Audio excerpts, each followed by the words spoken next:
games here. I gotta say,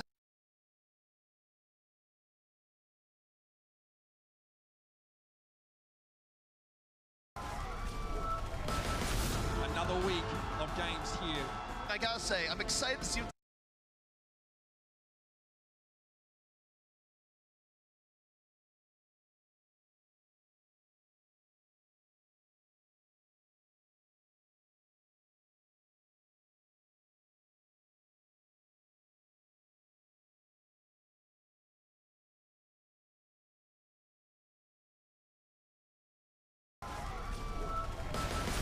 Another week of games here. I gotta say, I'm excited to see what the teams have for us here today. You can't even question this. They're absolutely dominating the games. This one is going to be epic.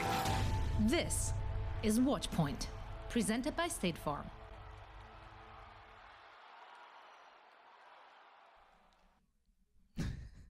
Hello and welcome to the Watchpoint pre-show presented by State Farm. My name is Zoe Schwind, and joining me for today's festivities are Costa as well as Reinforce. Guys, unfortunately, we had to call it early yesterday as we had some little kinks which we still need to figure out, but we're back again today. We have a great slate of matches. Did you guys get to watch the rest of the games yesterday? Of course. I mean, there's not a lot more to do right now, right? So I just watch Overwatch and have a good time doing it. So yeah, I mean, I stayed around. Just like, let's be honest, so that's the same thing we would do. Yeah, exactly, yeah. What the world situation is. Now it's only problematic because there are night matches and there are midday matches. So you have to work your sleep schedule around that. It gets messy, so that's the #1 challenge right now. Yeah. Just don't sleep. Come on. Oh yeah, just don't sleep. What are you doing, Johnny? Come on. I've been sleeping my whole life. Why did I do that? Waste of time, really. Yeah, I don't know about that. It really is, if you think about it. Well, the matches yesterday, there were some surprises. I mean, I think none of us expected the shock to actually fall to the Gladiators. We knew Gladiators were good, but yeah, any thoughts you guys had on that? It was just really interesting. It kind of felt like Shock's kind of trying a little too hard with their roster and sort of like mixing players around. They lost the first 2 maps sort of playing different things. Once they brought in Sinatra, they have Super on main tank. Sinatra playing the Xayah, something he's very comfortable on, as we know. They put Moth back in the lineup. They actually looked really good, and it actually became a slugfest between the 2 teams. But giving away 2 maps at the start of the series is just, you can't really recover from that most of the times. You know what I think, though? I think they tried to get the birthday boys a day off. Maybe. Because it was Sinatra's and Super's birthday. Well, I don't think they want so a day off on their birthday, celebrate. right? Like, if anything, they just want to go swing their hammers and just sort of have a good time.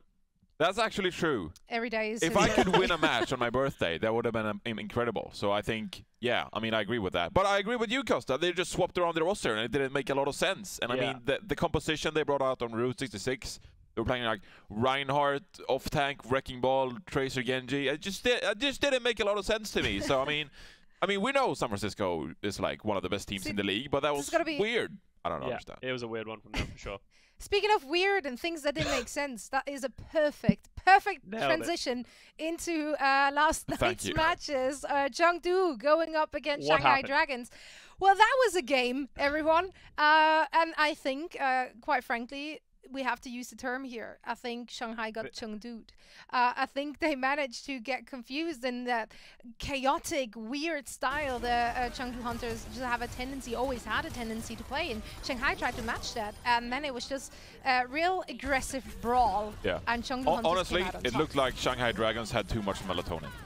There's no other way to put it. I don't understand how they played the match like this. They were trying to play this Pharah composition, and then they swapped over to the Mei and the Widow, and it just was a bit all over the place, and they just looked very passive throughout, and Jinmu just got to do his thing. I mean, it was the Among in the Jinmu show, and Shanghai Dragons just slowed everything down, and they tried to counter strat and everything, but it just didn't work, and I just don't understand why Shanghai Dragons just didn't watch yesterday's match between Chengdu and Hangzhou and then adapted and play accordingly. But instead, they tried their own stuff, didn't work out, very confused.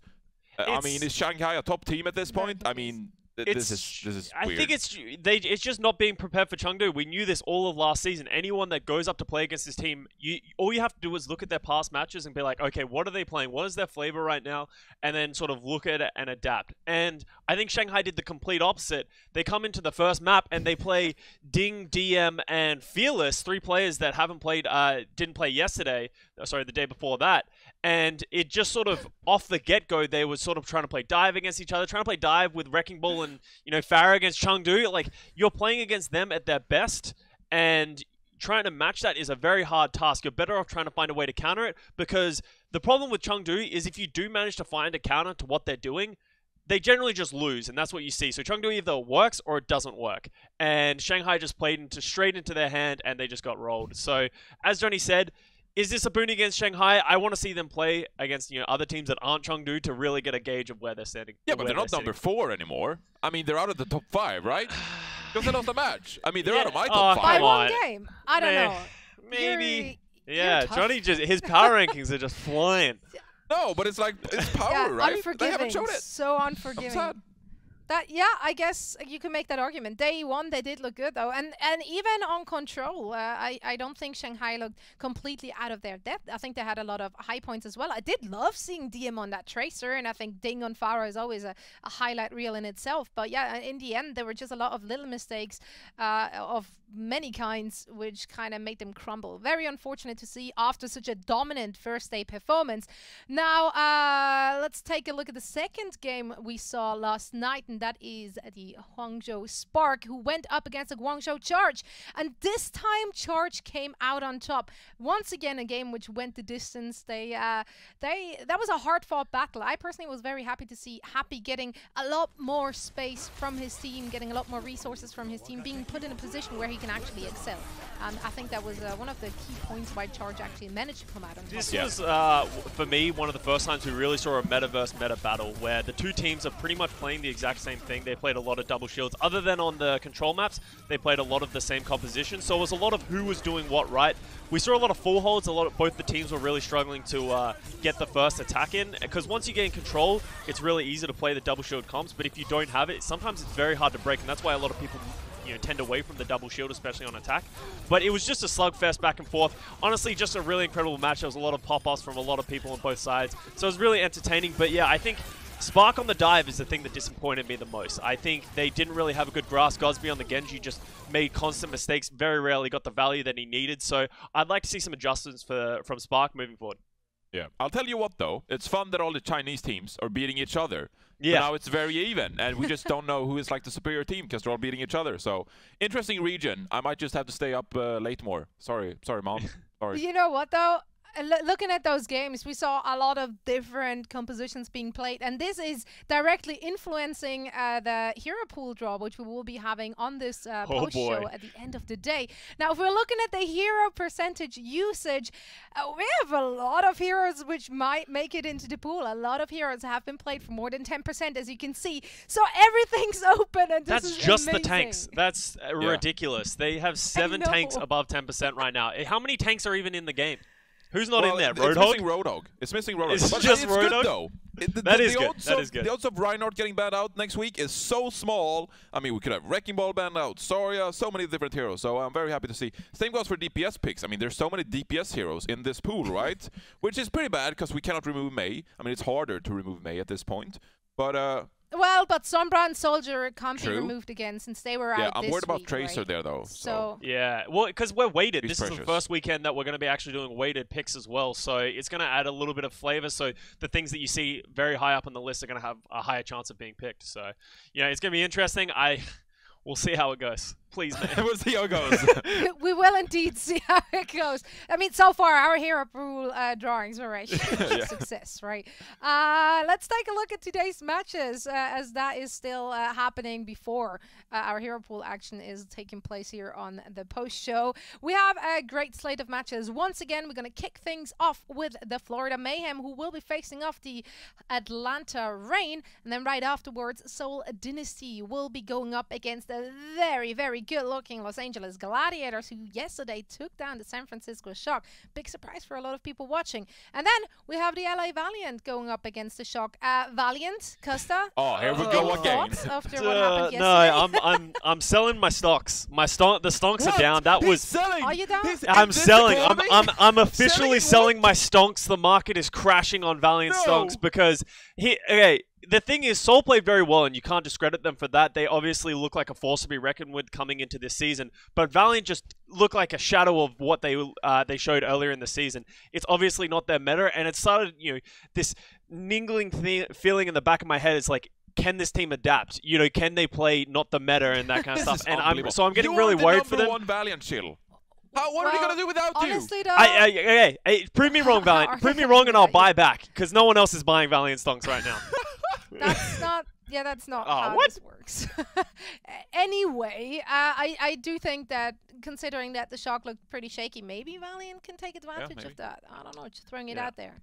But let's shift gears. Let's take a look at the starting lineups for the first match of the day, Florida Mayhem and the Atlanta Reign. Let's see who's going to be playing first. Starting maybe with the Mayhem here. Who do you guys want to see in that starting 6? And who do you guys think is gonna give them the best chance? I think this is the best lineup that I would field for them. Actually, whoa, no, never mind. Byram instead of Gangnam Jin. So, I mean, he is a weird one, because Gangnam Jin for me has been the star player of this roster that's been going forward. I'm glad that they've stuck with Karyan over Fate. I feel like he's been more consistent. I really hope they keep this main tank position solid throughout the entire series. There's no bad blood there, right? Yeah, no. Honestly, I respect Fate a lot, but in my opinion, Karyan has been better this season, and I think they need to just stop switching. Yeah. Sorry. What are you trying to do? But the problem here is also we always going to start on control, right? And a lot of teams have just some extra stuff coming out of their sleeves when they're playing on control, so it's a little bit hard to really gauge where this is going for the rest of the match. Let's take a look at the Atlanta Reign and who will be fielded for them in their starting 6. Because I took a look earlier, and there was one thing catching my eye. What? Yeah, that's right. Baby Bay is in over No, that's a weird one. I think a lot of us would put. Is this a control thing, or is it doesn't matter what map you're on. If I'm picking a lineup, I want to put Urster in it 100% of the time. A lot of people have him as MVP candidate coming into this season because he's just been so good. He can play everything. It's not like, you know, Urster can't play this. I feel like he's, you know, one of the best at all roles. So this is a weird decision for me. I'm really interested to see what they do with this. But what do we think they're playing? Maybe like Orisa, Sigma, McCree or something? It would have to be double hit scan, right? And else. So I mean, I don't know, because Soldier and Sombra is not in the pool, so I'm just speculating. But maybe we could see something like that, because Hawk is really Hawk and Gator are both really good at Sigma and Orisa composition. Yeah. So maybe indeed. You know what? We're gonna head into a quick break, and afterwards we will be back dissecting the next 2 games, which are also happening today. So don't go anywhere.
Welcome back, one and all. We have more matches to talk about before we heading into the action of the Florida Mayhem and the Atlanta Reign. So the second match of the day will be the Seoul Dynasty going up against the LA Gladiators. And LA Gladiators looked dominant yesterday.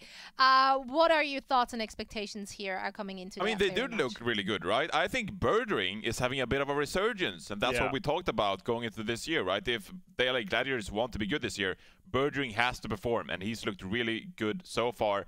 Again, like we've speculated before about Birdring's mental, and if that's a bit whack, and obviously playing online, I think that might actually help him. So I'm really impressed about what we've seen from Birdring so far. I think everyone wants to see Birdring succeed. So if he can continue to perform like this, I think the Gladiators will be. Well, you know, I think apparently for DPS players, it's a really good mental boon if they're able to play DPS characters. So, you know, I'm sure that's really helping out his mentality as well. Wow. But for me, I think it was the tank line that really stepped up for me for the Gladiators. They seem to be tending towards the Ryan Zaya compositions, sort of with OG sort of, you know, moving to Wrecking Ball here and there, but having space on the Zaya, something that a lot of people had question marks around, but, you know, I played with space for such a long time. He has an incredibly good Zaya, and he plays incredibly aggressive and really knows how to dictate the game with it, and you saw that. I think he was just sort of walking over. The only time he really struggled was when you have Sinatra on the other side. So, but if you can have space match up against Sinatra on Zaya, then I think you have something good going for you. So, you know, I believe in this Gladiators team, and I think they're actually going to be a lot better than a lot of people expected this season. So the Seoul Dynasty, they had their debut performance yesterday. Do you feel like they lived up to the hype, or is this the best Seoul Dynasty roster we've seen? Yeah, I mean, I think they definitely lived up to the expectations. Yeah, because what they did was they played with confidence, and that is so hard to gain, right? You want your players to feel natural in game and be confident in what the plays they are going for, the heroes they pick, etc. And I think yesterday against the Valiant, they just completely out-strategized the LA Valiant. Valiant were always on the back foot, like one step behind, getting picked, etc.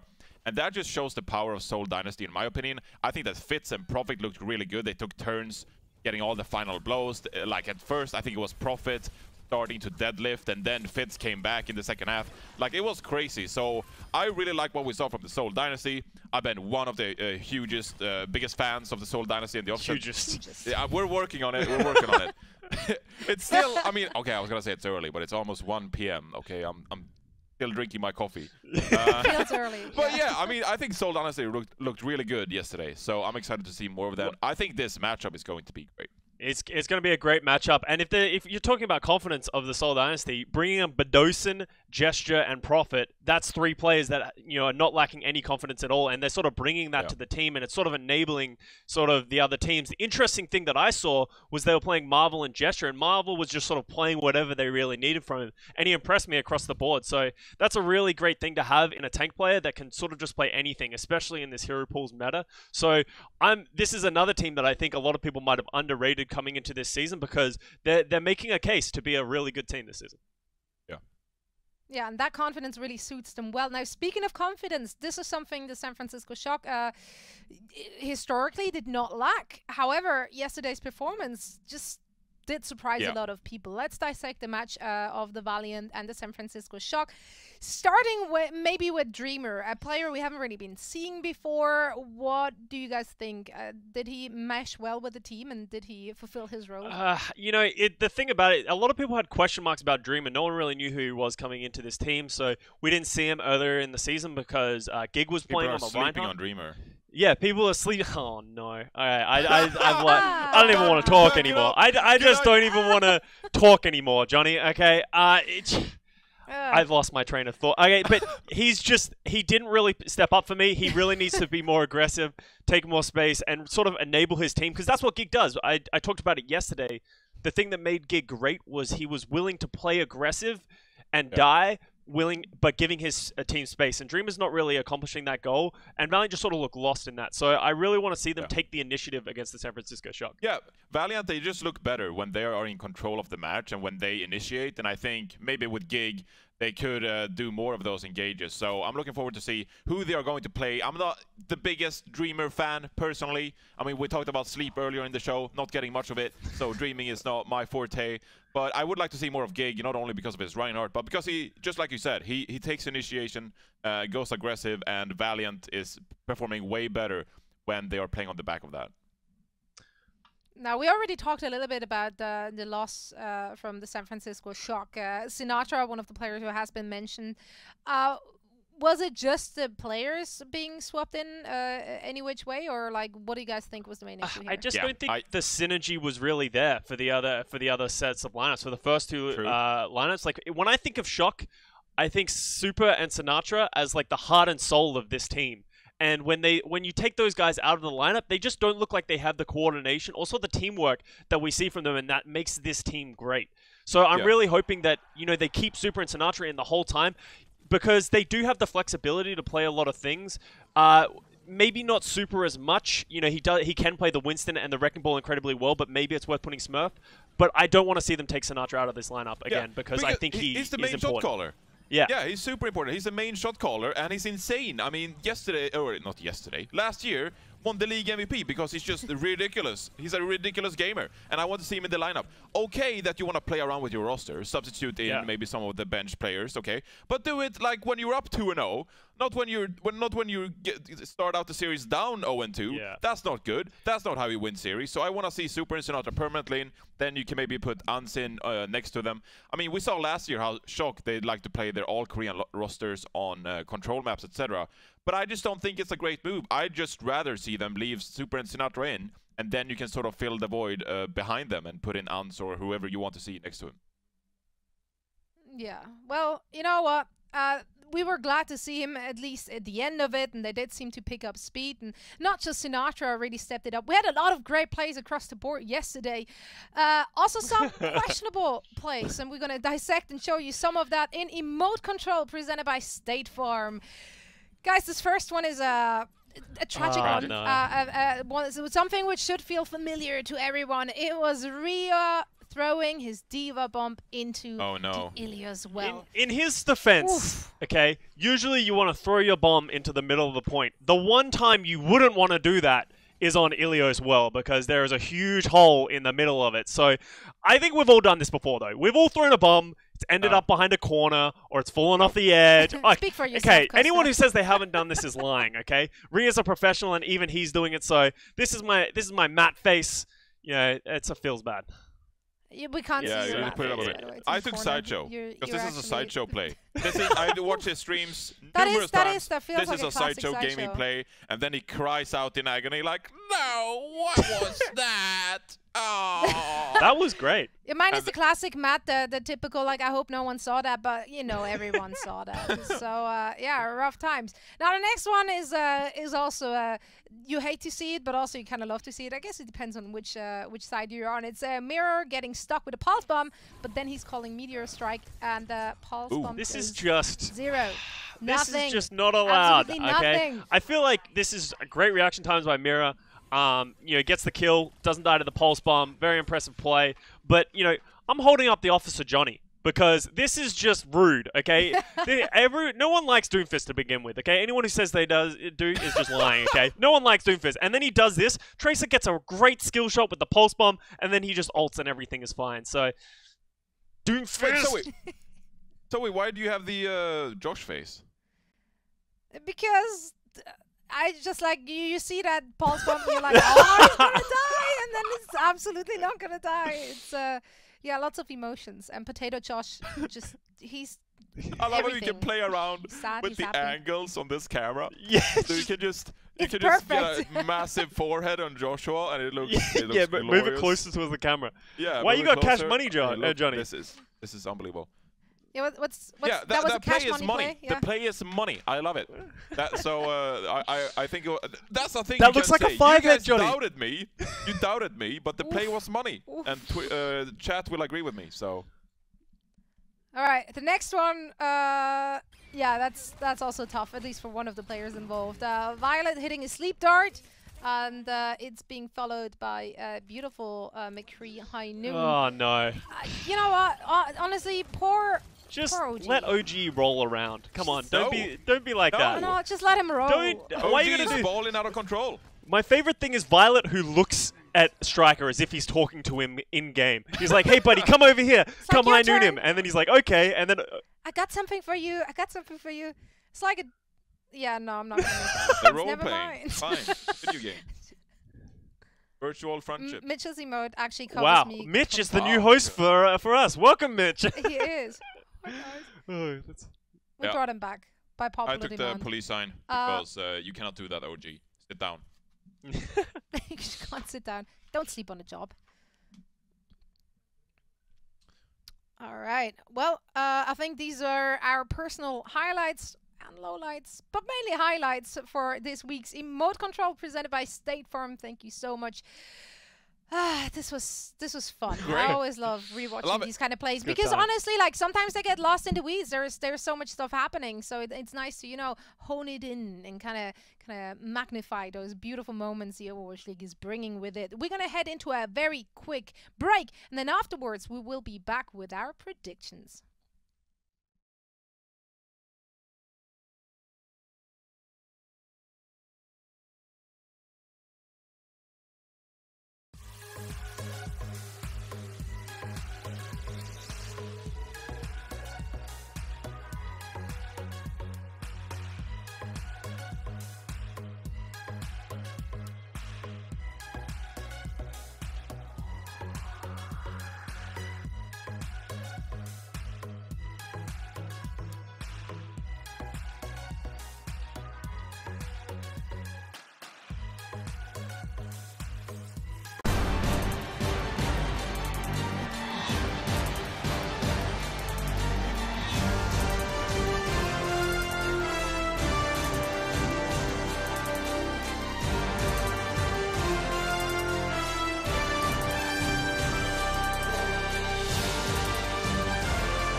Welcome back, one and all, to the Watchpoint pre-show presented by State Farm. Guys, it is almost time. Welcome back. I'm just very pumped, okay? I can't wait to get the games rolling. And we are almost there. The first game of the day is about to start. But before that, we're going to talk a little bit once again about our predictions, about our leaderboard. We're going to look at the leaderboard. Taking a look at it yesterday. So, yeah, also keep in mind, at the end of the day, we're going to have a post-show, and we will be doing the hero draws. And it's going to be great. Wait, but for now, let's take a look at those predictions. Oh, no. Hail to your queen. This is not great. Brutal. It's gone pretty good. I don't know about you guys. I'm feeling good about this. No That's comments. fine. I'm going to come back. Valiant. No I'm just going to keep guessing Valiant, and eventually they're going to win some games. No. So, I mean, the first 2 weeks I was in the bottom with you guys, so yeah, and then I abandoned you. That's so probably a this good is choice. I just want 1 more %, man. Johnny wants to hit it. Well, let's take a look if you can get it today. Oh, Costa we're going getting against the the grain dub. again in the second game. It looks like, Costa, every time you pick something other than what we're picking, it's LA. I don't want to sort of give away my trade secrets because it's obviously working out very well for me. So I don't want to tell you guys too much. But honestly, I actually think the Gladiators Seoul is a really close match. But Gladiators played so well yesterday that I feel like I just had to give it to them.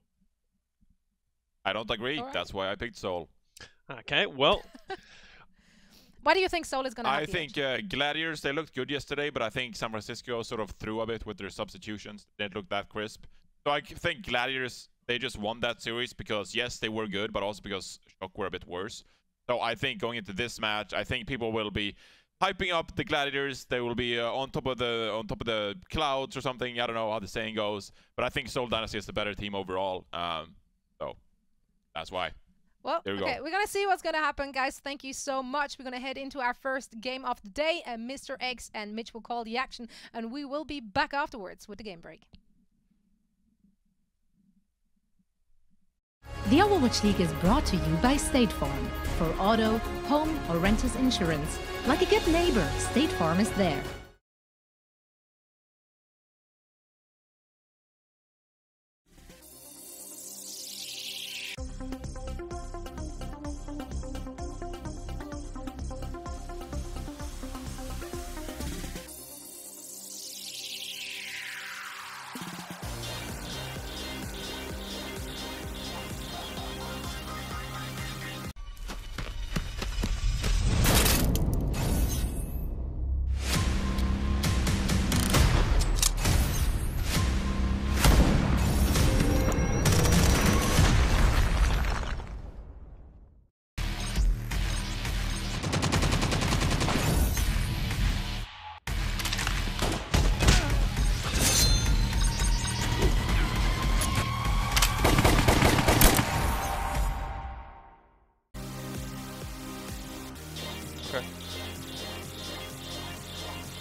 Hello everybody and welcome back to the Overwatch League. Here we are live from my bloody office. I'm Mitch Leslie. I'm joined by Matt Murillo. The boys are back and there's some Overwatch to cast.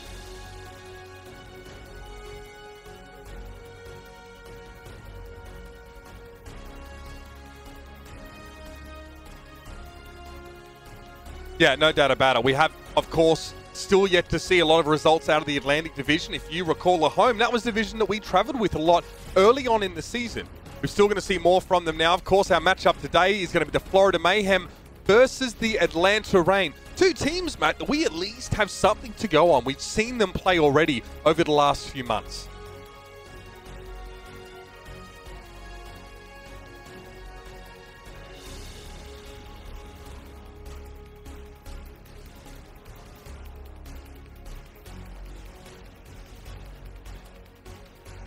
All right, yes, so it seems like we're having some issues with Matt's mic there, so I dropped you in a bit of silence there, but basically what Matt says was, hey, I'm Matt Morello, I get paid too much to do too little and just talk when Mitch gives me space, but we were discussing, of course, what we saw so far from the Atlanta Reign in this season. A weird loss to the Paris Eternal, which kind of made us, a lot of us sort of scratch our heads and wonder what was going on. We got to match up with them once more in Washington, D.C., where they actually turned up and put on quite the show, albeit it was against the Boston Uprising. Let's, though, have a look at the Florida Mayhem starting lineup, ladies and gentlemen, get an idea. If you watched Watchpoint, you would have seen something maybe a little bit different, a little bit unexpected. Gangnam Jin, not in the lineup today. It's actually going to be Byram and Chris in that support line. But of course, in the DPS, you still should expect good things from BQB and Yaki. This is a team that is getting pretty close to idealized. You heard what Custer said. He feels like they're pretty much where they need to be. And we saw a lot of great stuff from Yaki in his debut season in the Overwatch League. BQB, still for the most part, operating primarily as sort of a facilitator. We see plenty of Sombra action from him. Now, though, with what hero pools are looking like, which we'll touch on in just a moment, there's an opportunity for a lot of stuff. We can expect to see, maybe BQB on that Widowmaker, the Yaki on the Farah. We saw Chengdu try and play that similar lineup last night. If you were awake, can be difficult to execute that composition, but looks really good when the Widowmaker and Farah work in concert with one another. Let's now head across and have a look at the Atlanta Reign starting lineup, and this one as well has a little bit of a change.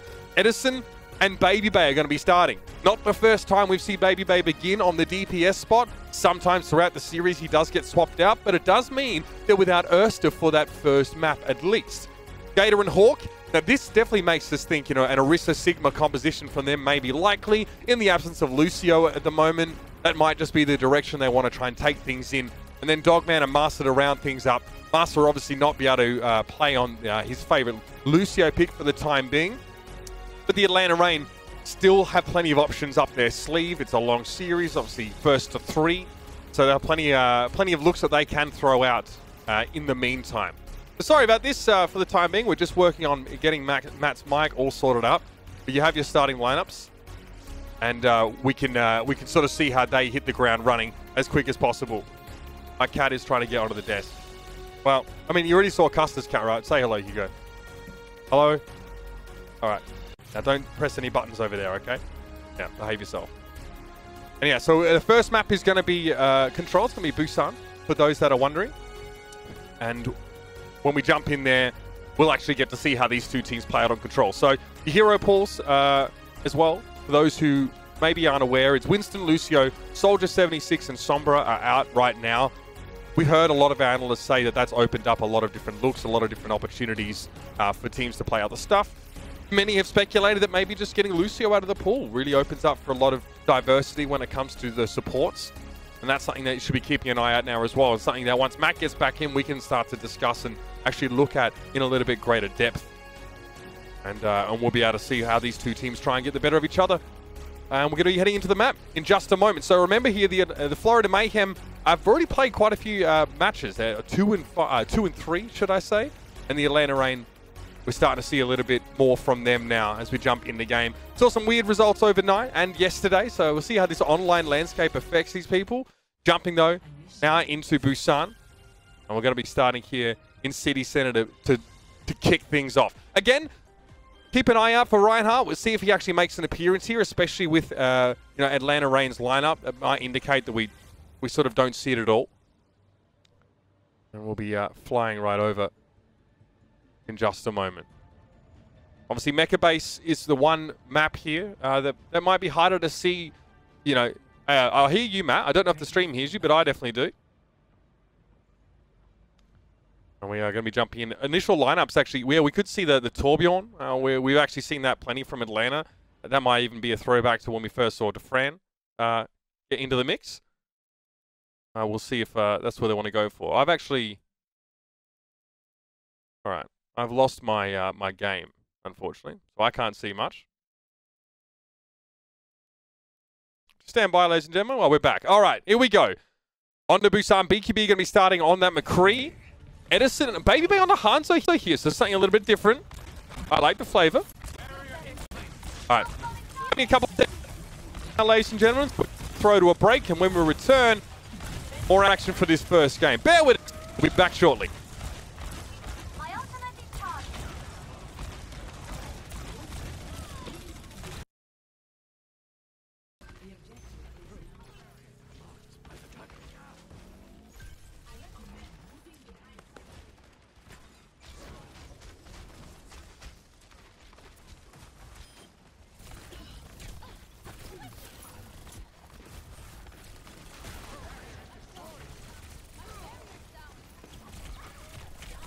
Still in the mix here, ladies and gentlemen. Forgive us. Turns out we're not going to a break. Already 17% for the Atlanta Reign. They start off well, and it is that Orisa and Sigma competition that we first expected to see. Edison now has a pulse bomb. Harassing this backline here. Yeah, it looks like Byron's been left out at sea by the rest of the Mayhem. 33% now that the Atlanta Rain can start to set up here a little bit more. Karayan and Gargoyle not really approaching any of those key ultimates. There might be a Deadeye here, but with 2 shields in play, it's going to be a little bit hard for BQB to find meaningful picks. See them now approach on the left-hand side. Florida definitely need to make a play, but they lack the ultimates, or at least the key ones, to make a huge difference in this fight. Pulse bomb stick. Edison actually gets it on towards Chris, but the shield enables him to shrug off most of the damage. Edison not done there yet, though. Still wants to pressure, giving a little bit more space to Chris now. Obviously respecting the shield bash, but Baby Bay and Dogman work down Byram from a long way back. Byram couldn't get to the rest of his team, and now a Dragon Strike inside that side room, Matt. That's filthy. That'll be another cleanup now for the Atlanta Rain. 73%. And they look comfortable and confident. Also, they still have a Supercharger in Transcendence. Both support ultimates here. There needs to be something big from the Florida Mayhem if they're going to break this one open. Gravitic Flux is available for Gargoyle. Byram has the Transcendence here. Moana in play, so the full healing value is going to come from that. Edison gets spotted out, though. Shield Bash immediately taken down. His Gambit did not pay off, trying to sneak back in behind. All right, here's the Flux. Gargoyle thrown up into the air. Not a huge impact, but Karayan's gone quite low. The Discord Orb there from Dogman helping Baby Bay work them down, and this one doesn't look good from Gargoyle. Tries to go for a Flux of his own, but he's already missing 2 teammates and didn't really connect with many at all. Florida did manage to flip the point back in the midst of that fight, but they're going to struggle to get here now. These support ultimates are questionable at best. Byram and Chris lay them both over and still don't get to the point. That is a bit of an oof from the Florida Mayhem, and they never really had any control of that round.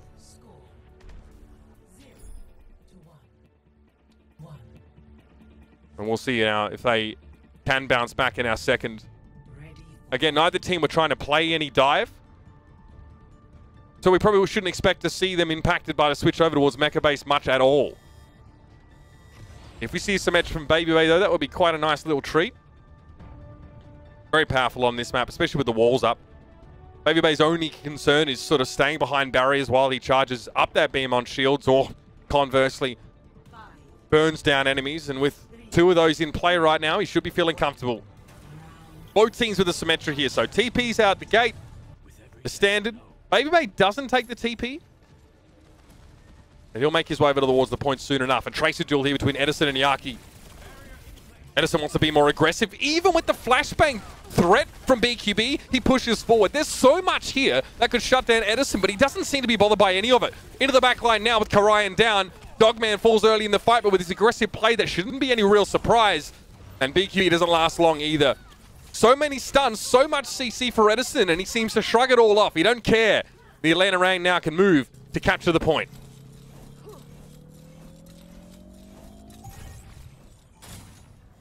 Pleased as punch, I'm sure they all are. All right, the switch for BQB. No more McCree. Going for the Hangzhou now. Looking like he'd rather play a bit of a safer game, but it may impact his ability to deal with someone like Edison, who will harass. And look at this. The Florida Mayhem move can't really get safely to the point. Baby Bay's got an off-sight line, and BQB's down to Edison now. Recalls. Chris tried to stun him up. There's a pulse bomb for Edison. What is that? He turns around and sticks it to Chris. Just a little flick. And the one player pretty much keeps the entirety of the Mayhem at bay. He had to use a pulse bomb, sure, but there's a lot of value there. The rest of the Rain can build up their ultimates safely. And now the Mayhem have to regroup entirely again. 38% on the clock now. Sonic Arrow down for Baby Bay just in case Yaki tries to make a flank, which he has to do. We can't really play with the rest of the Mayhem while they're running headlong into so much poke damage. He has to find a way to get around this, or at least get around their formation. Maybe a pulse bomb, maybe he takes the front door. But he'd have to back out pretty quick. The Mayhem split themselves voluntarily, 4-2. And Karayan and the rest of the crew are playing on this left side of the map. Yaki might need to turn around though. This pulse bomb needs to be stuck somewhere. And it might actually be towards Gator now, who's still able to back away. Dragon Strike to the low ground there from Baby Bay. Doesn't catch anyone. Karayan's been able to move up onto the point though. Discorded, but Byram comes in with a Transcendence now. Baby Bay still playing close, even if he's not going to kill the Orisa. He's getting ult charge, and Edison again strikes. He gets 2. Muster with the cleanup, and the Florida Mayhem look completely listless. I don't know how they're going to get out of this one. Gargoyle at least has a gravitic flux, but they have nothing. Nothing that they really need to break this one open. Byron's Transcendence goes down the toilet, and they have 8% to work with here. It's not a lot. Edison down to BQB. Good start. Maybe a little bit overzealous here. But again, gravitic flux can pretty much hold the Mayhem in place. They need to find someone to flank onto the point, and they do. They have the capture beginning here. Hawk a little bit low, but he's working with his front line. Accretion thrown out, blocked by a shield. It's Yaki on the point, though. And with Baby Bay having gone down, the Mayhem finally get a look in here. A chance to build some of those ultimates that they'll need to hold this point for a heck of a long time. On the Atlanta Reign side, banking on Edison's Pulse Bomb, finding at least one target, but also the healing from Dogman. Transcendence is up. Unlike the Mayhem, they do not split themselves across just yet. Maybe bait that they're pushing the high ground and then rotate, but without the Lucio, it's a little bit hard to pull that off quickly. And they're spotted out by Yaki, anyone on the low ground. So either way, the Mayhem will know what's coming from. Here's the Dragon Strike. It's thrown out. Pulse Bomb stuck to the shield. Edison down to Yaki once more, and that's 5 left for the Atlanta Reign. They're being pushed back real quick. BQB trying to deal with Baby Bay flanking, but he has the remnants of the Karayan's Orisha shield to give him the edge in that duel. Yaki's going to have to recall away from the accretion that's thrown in, and Baby Bay is down. He lost out that battle. There was a shield between him and his quarry, in fairness. Now Yaki and Co can push forward, and this is a much better look from the Mayhem. They're not using their ultimates, saving them up now. And they're at 55%, giving themselves a real fighting chance at another round here on Busan. Well, they have some ultimates to work with now. As you do have some ultimates here. As Karayan has the Supercharger, you have Yaki with the Pulse Bomb. As you're doing a decent job solo casting. Thanks, bro. Decent there. I thought it was. I would give it a 7 out of 10. To be honest. Okay, I'll take that. Yeah. I'll take that considering it's out my office. What else could he really do? Gargoyle down though, and a Discord Orb now getting stuck to Baby Bay. He got halted in. There was no way he was getting away, and it actually looks like, Matt, the Florida Mayhem have been able to scrounge this one back from 0 to 99. It was that previous fight, them getting to save ultimates. They're going to be feeling better now. Yeah, they do. I mean, Florida, right? They get up to 90%. This is pretty much last fight territory. As you'll have Atlanta, they'll come in. They'll have that gravitic flux. You'll have also a Dragon Strike to work with, but BQB, the Dragon Strike to open it up. Yeah, straight through the wall as well, giving the absolute minimum amount of time for the Atlanta Reign to respond. And that's the gravitic flux they were looking for. Nice job by Gargoyle. He'll keep them at bay now, and the Florida Mayhem set themselves up with a date with the 3rd round. As we're going to be heading over towards the Shrine. And maybe we won't see any different compositions here. I kind of feel like the Atlanta Reign tipped their hat by, bringing Gator and Hawk into the fray. Have a brief pause here while we get some tech issues ironed out. Yes, we'll figure out what the pause is for. We had a little bit of a pause for me, but now we have a pause for the players. So now that I'm back, I didn't really change much of anything to get back. Did you actually do anything? Did you just went and got a coffee? Didn't you? No, I actually just it was one of those where it was working and then it didn't work, and then you hit the power button on everything and then you start it up again, and then you don't change any settings and it works perfectly fine. You love to see that. They actually don't put that stuff in the manual, you just have to know. No. A lot of the times when you have to go through and change a lot of the settings, the real answer is just turn it off and turn it right back on and it'll work. So it's pretty much exactly what happened there. Sorry about that, but excited to get into this Atlanta-Florida series, which at least in map 1 seems like it'll be pretty close. That's right, yeah. So BQB called for the pause here, so it looks like it's starting on the Florida Mayhem side. I'm enjoying the Tracer duels here. It looked like Edison was doing a heck of a lot more early on there in Mecha Base. He was able to be responded to there. BQB started on the McCree, switched to the Hangzhou to try and deal with Baby Bay at those sort of ranges. Still, the Mayhem, they're just in a pause right now, so we'll give them time. And I think it was being said on Watchpoint, or maybe last night, that it's getting much harder to get big gravitic flux plays on enemy teams because they know how to dodge it, they can be reactive. But without Lucio, and with theoretically a more static combo playing around the Orisa, you think that you can actually get a bit more value with Sigma right now. I think teams, though, they've gotten so good at tracking the Sigma ult and then spreading out and knowing the range of the gravitic flux that they've done a better job of just avoiding getting stuck in those large ones. But like you mentioned, without Lucio in the mix, it's more difficult, I would say, to be able to get out of it. What? Yeah. What did I do? DJ Lucio in the mix, bro? Okay, dude. No, I didn't do a thing. I don't know what you're talking about. Jumping back in now, and of course our 3rd round here on Busan. This is where it's going to be decided. The Atlanta Reign generally have just looked really smooth over the course of the last few games, with the exception of Paris, and I'm convinced that Exi just boomed them into infinity. We might get some Etras to start off here just for the TP boost forward, and then a switch to Tracer and maybe Hangzhou for Widow for little Widowmaker play is it's something that a lot of teams that I've spoken to and I've heard that maybe that Widowmaker is a little bit of a favorite pick over something like a McCree, for instance, right? Like as time goes on, I think Widowmaker will definitely rise in terms of the amount of play. Well, a bit more safety, I suppose, and the instant kill potential is always good, but BQB has to deal with Edison right now. There's no way that Edison is going to allow BQB to set up in the way that he wants. BQB is going to need some backup. Karayan's gone quite low early on in this fight here, and yep, Edison spots that. He takes him down. This guy is like a hornet across the map right now. No one really has been able to stop him, and once the fight starts to break down, or if BQB doesn't find an early pick, you take the 6v6 Atlanta Reign to win here, with Edison getting so much done. Yeah, and you notice they just load him up with the armor packs and send him on in, right? As you can get that Tracer a little bit higher in terms of HP, a little bit more survivability. You see they just keep investing those armor packs from Massa over to Edison so he can go into the backline flank with ease. He's got 13 final blows to Yaki's 7 right now across the map. So huge impact player so far. BQB again. See, I mean, his team has to play with him here. But eventually he needs to find his own spot to flank from, and Edison is ready with a pulse bomb now. You have to be scared, especially if you're Byron. Yeah, Edison sends him packing there, and it's an easy pulse bomb kill. Edison doesn't have to worry about repair packs being thrown at the enemies in Yada now, and another one potentially. They have to do something about Edison, Matt. He is dominating them. And they have a Brig, right? I mean, they have the resources to deal with him. It's just been such a nuisance as BQB will take out Dogman with a headshot. But still, I mean, look, you cannot keep BQB alive against Edison's Tracer. 15 final blows and counting now for Edison, only the 5 deaths. He has been left to his own devices in the best possible way for Atlanta. And now we pass 69%. Atlanta Reign in control and now harassing Chris down, who doesn't have much of a shield left, has to whip shot back, going to benefit from some of that healing from the Inspire.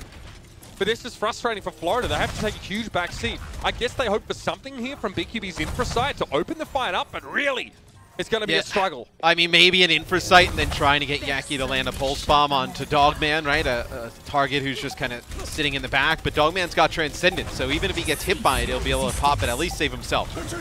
Supercharger. Oh no, the Gravitic Cloak hits absolutely no one. I guess it was a bit of a Hail Mary from Gargoyle. He had to try and find someone, but gets absolutely nothing. Dragon Strike through the point. That's going to cut Byram off to the side. Another pulse bomb left, and Chris got halted forward into it. Perfect. Edison put the bomb there, but the setup was beautiful from Gator. And now we're in overtime. The Florida Mayhem once again have looked very lackadaisical in this match. Yaki, not much he could do. Tried to burn down Baby, but again, it was just a matter of stall. And the Atlanta Reign start this series looking strong. Edison, 18 final blows and 5 deaths on the Tracer. That is all sorts of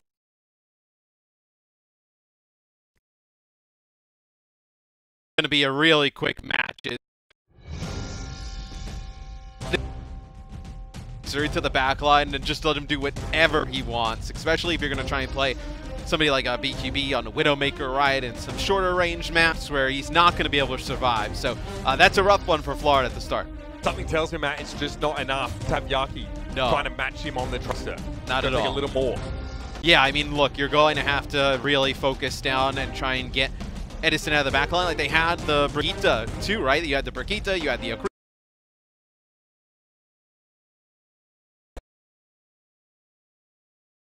about it. Hey, ladies and gentlemen, thanks for sticking with us so far. A couple bumps will hopefully smoothen them out. Map 2 is going to be right around the corner, so stay tuned. We'll be back with more Overwatch League.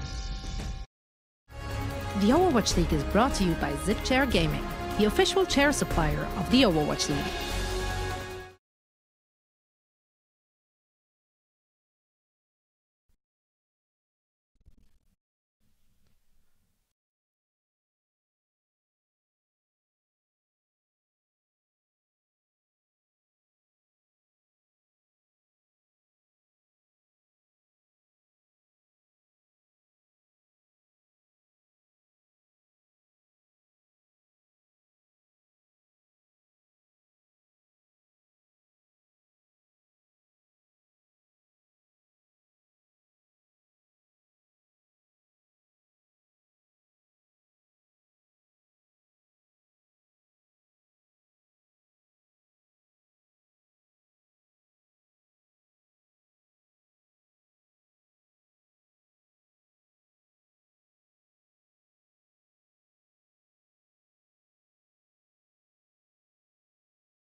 1, 2, 3, 4, 5.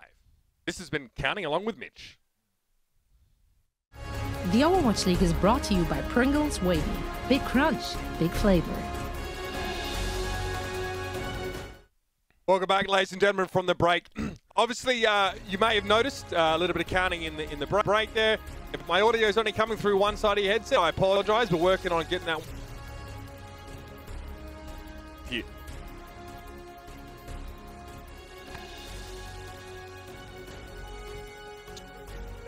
Did not look good at all. There's some flubs indeed.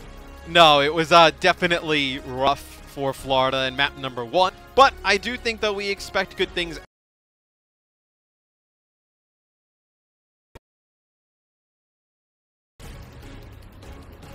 The same for Florida. Florida put up a really good fight. And I think, like any team, though, you get frustrated when you see them make mistakes that could easily be avoided. And, you know, they kind of lose in situations where there's a lot of things they can do to prevent that. So I think if Florida, if you want to, as a Florida fan, you want to see them, if they're going to lose, at least play the right way and lose. Don't make the mistakes that are really going to hurt you against a team like this. Yeah, I mean, we mentioned it a few times. It does look like Edison as an individual definitely was able to take over Busan. Even the first half of that second round that we did see the Mayhem able to win back on Mecha Base, he looked to be very strong. They did manage to shut him down, but it looked like they were dedicating Yaki to purely just get in his way. But Yaki wasn't able to go and find kills of his own. He wasn't able to be that harassing tracer. He had to sort of counter the enemy. Yeah. And well, to be fair, I mean, it is difficult to duel that enemy tracer when the tracer that you're dueling has the armor packs from Masa on the Brigitte, right? Sure. No idea. The tracer's 2 armor packs, stealing the other tracer. You force a recall out earlier. They have to go away. They can't fight the 1v1. That allows, you know, Edison to go in and then start to really cause some chaos. So I think they definitely need to support Yaki more if their approach is going to be just have him shadow Edison in that tracer 1v1. Yeah, no doubt about it. Maybe different picks would give them the option to flank more, but I really just don't see the Atlanta Reign going away from that. I mean, keep the tracer in action. If you know, I mean, you can, you know, on a map like we're going to Route 66 now, there is the option to play a bit more of that far if you want. Maybe the snipers have a little bit more space to work with. There's larger, more open expanses that someone like Tracer would have to cross and would essentially, you know, put them at risk, you know, in a bigger way. But if you're Atlanta, you don't probably change much right now. I mean, why not? You just wait for Florida to come back with it. You have the coaching staff and the experienced players to know how to respond here. But I think that's been an issue for Florida so far. Obviously, an unfortunate Sigma ult beforehand at the end of... yeah. But we don't hold that against them because it was that sort of last fight. But Route 66 is going to be our second map of the series. Yeah, and I think Tracer will be a little bit harder to play here just due to the verticality of Route 66. Obviously, Tracer doesn't do the best in terms of getting the high ground very easily, has tough time accessing that right away. So I think on a map like this, we'll probably see some different comps, where Busan is very flat, a lot of even terrain, where high ground really in control in general just really isn't that important. We'll see how the picks sort of embody that. On the attack here, we are, we'll see if the Atlanta Reign come out with that Tracer comp. But it doesn't seem like the Mayhem want to switch up much at all here. So I'm really curious now to see if Yaki actually gets to be the instigator, especially because they're defending. That might be even more difficult in that regard. Or if we're just going to watch him, again, try and spot Edison and chase him across the map for the whole round. Well, this is a map you've seen like some...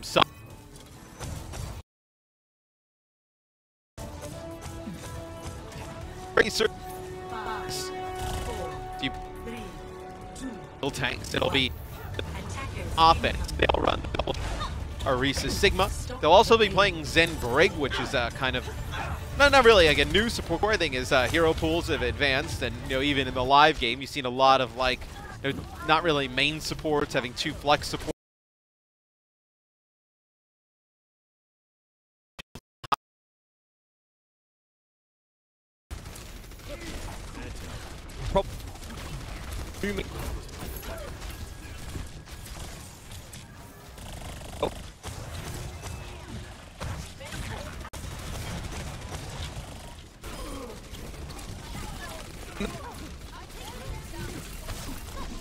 Doing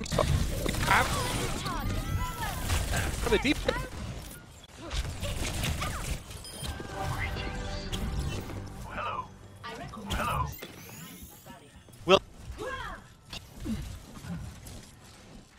high ground. Like,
into the iris.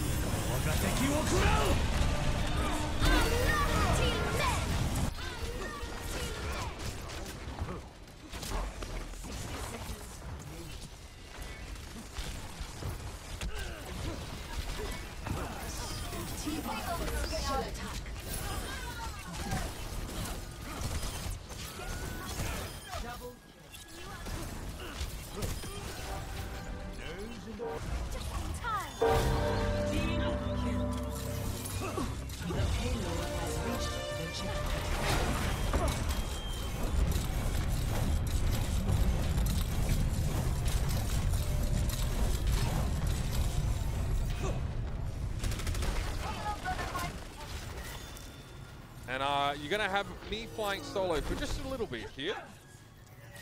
Hopefully that's okay. We can go back to counting with Mitch, but I think the Overwatch is probably a little bit more exciting.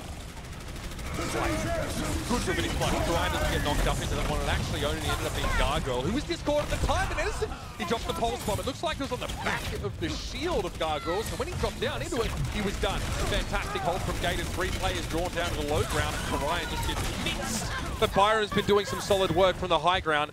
Picks off 2, Yaki pulse bomb. He gets hawked, and it's an easy cleanup. The 2-man play between Byron and Yaki, hugely impactful in that fight.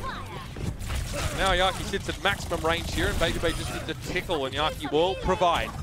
2 minutes on the clock here, and Gargoyle now has a Gravitic Flux to set up. He can lay it on the payload if he wants. Maybe he wants to wait out the Fortify. Find a way to force the Fortify of Gator. And then they can really make it punishing. I am now back. What's up, Mitch? Yeah, I know you really like the solo cast type of thing. It's kind of what you normally try and do, but I always interrupt. That'll be a Gravitic Flux that'll come in from Gargoyle, connects with a few, but Dogman lands a Transcendence to keep Atlanta up. That hurt. I'm not gonna lie, I'm still reeling for that one. Hawk picks himself up, but BKB's there with the damage. An easy cleanup here against the Florida Mayhem, and now things are starting to work. We're on board with Yaki, and we saw a lot of what he was doing in that fight.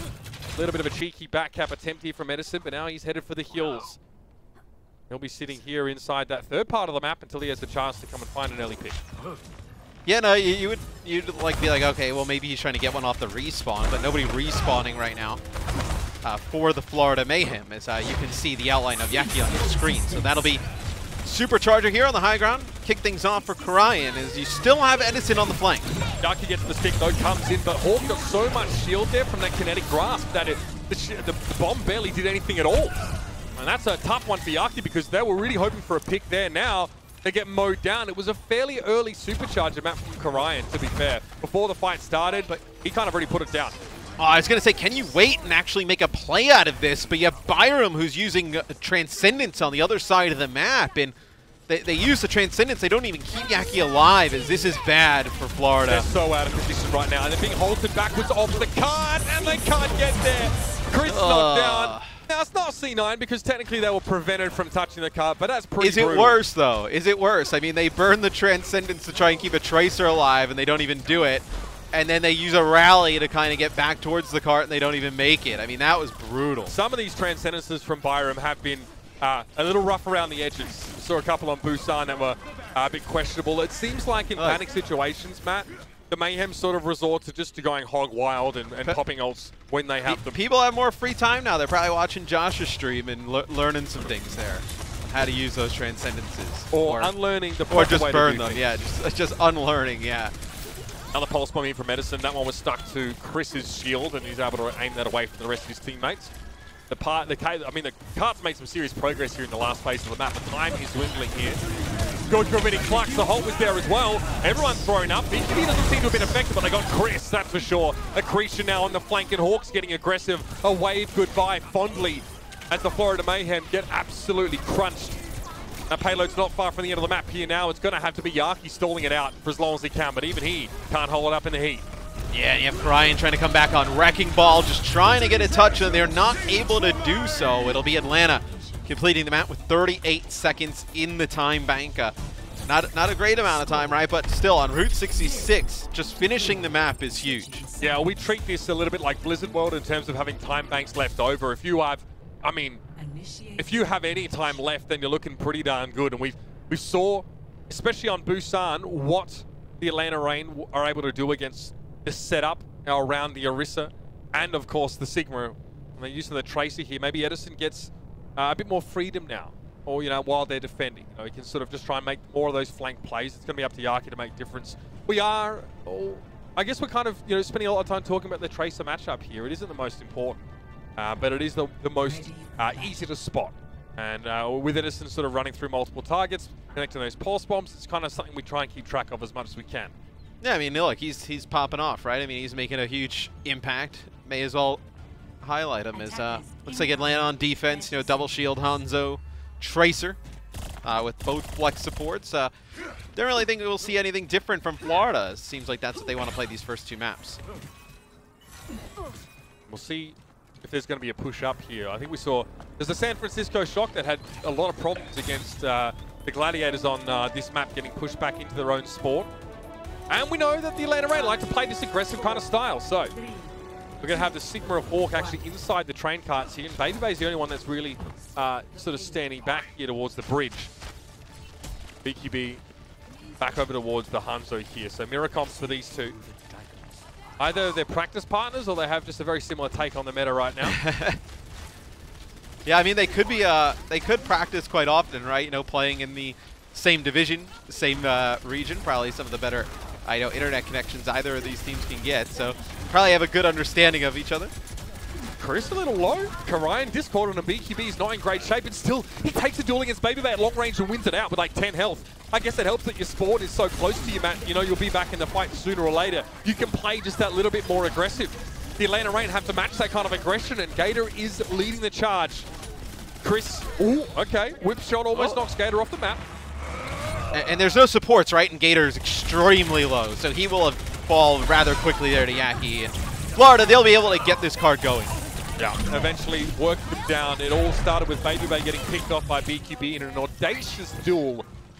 But now, the Mayhem pushed forward with at least a pulse bomb to their name. Something to work with here. I appreciate it from Baby Bay, though. He's not a coward. He'll fight.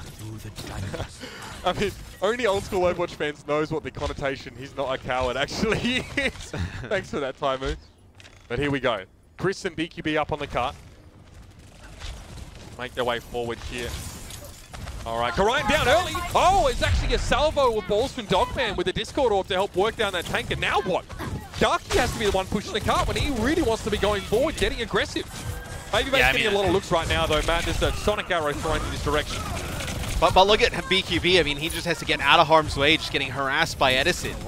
Dragon Strike from BQB. Okay. Hawk, very clever, actually, using the Gravitic Flux almost, it looks like, to get out of the way of the Dragon Strike, and then gets value getting Chris. That's filthy. That is worth right there. As you get rid of the Brigitte, you also pick up Gargoyle, who play in the Sigma. He was the only tank available at the time, as they had gotten a kill on a Karayan a bit earlier, and that'll result in a fight win for the Atlanta Reign. So they'll be able to get a hold here. 1:43 on the clock. Still a good ultimates, though, here for Florida to push this over the line, right? Gravitic Flux, Transcendence, Rally. You're going to be able, you should be able to push this and at least get point A if you're the Florida Mayhem. Matt, to put this in perspective for you, Hawk has 11 final blows right now. The next closest on the Reign is Edison's 9. So he's getting involved in so many of these kills, and 3 of those set up with accretion. Ooh, they almost actually get a pick off on Chris there. It's a halt, brings him above a shield and a Discord. Gravitic Flux. Hawk comes down with a Discord on it, but again, Kinetic Grasp. He used it while he was in midair, soaked up so much damage. So you do have to fight. Yeah, you have a fight going out on the cart, though, as Masa uses the rally, tries to get over the high ground, but Baby Bay coming on a flank here. It's the Sonic Arrow, put it on in, a few more shots, doesn't connect with anything, is Florida, they push through the front, they pick up the kills, and this is what I was talking about. Florida, they had the ultimates at their disposal to keep the cart moving. That'll be a kill on Edison there, as that should be a point A take. That's it. I'll take a bit of a backseat for a bit, just because my audio is not in great shape. As Matt carries through a little bit more, but having a super. How do I know you're telling the truth? I would never know. I know. I could go. You could just be wanting me to do way more here, but well, that's okay though. I trust you. Started contributing to his household. I trust you. I believe. Looks like Florida, they push up a little bit, trying to get a pick, maybe manufacture a pick as some players come out of the respawn. But it'll be Atlanta who gets high ground control here. Still have Yaki moving the cart. That'll be a pulse bomb kill from Edison to open it up. You know, maybe you should have left somebody else to move the cart, right? Yaki could have been on the flank, maybe made a play there. It's Edison still putting in that work. BQB gets really low. You have Masa coming in, trying to finish it off. He ends up the receiving end of a pulse bomb from Yaki, but that'll get the cart stalled out now for Atlanta. Remind you, Atlanta did finish the map, 38 seconds in the bank. Now, the more time they dwindle here, Mitch, the better off they're going to be.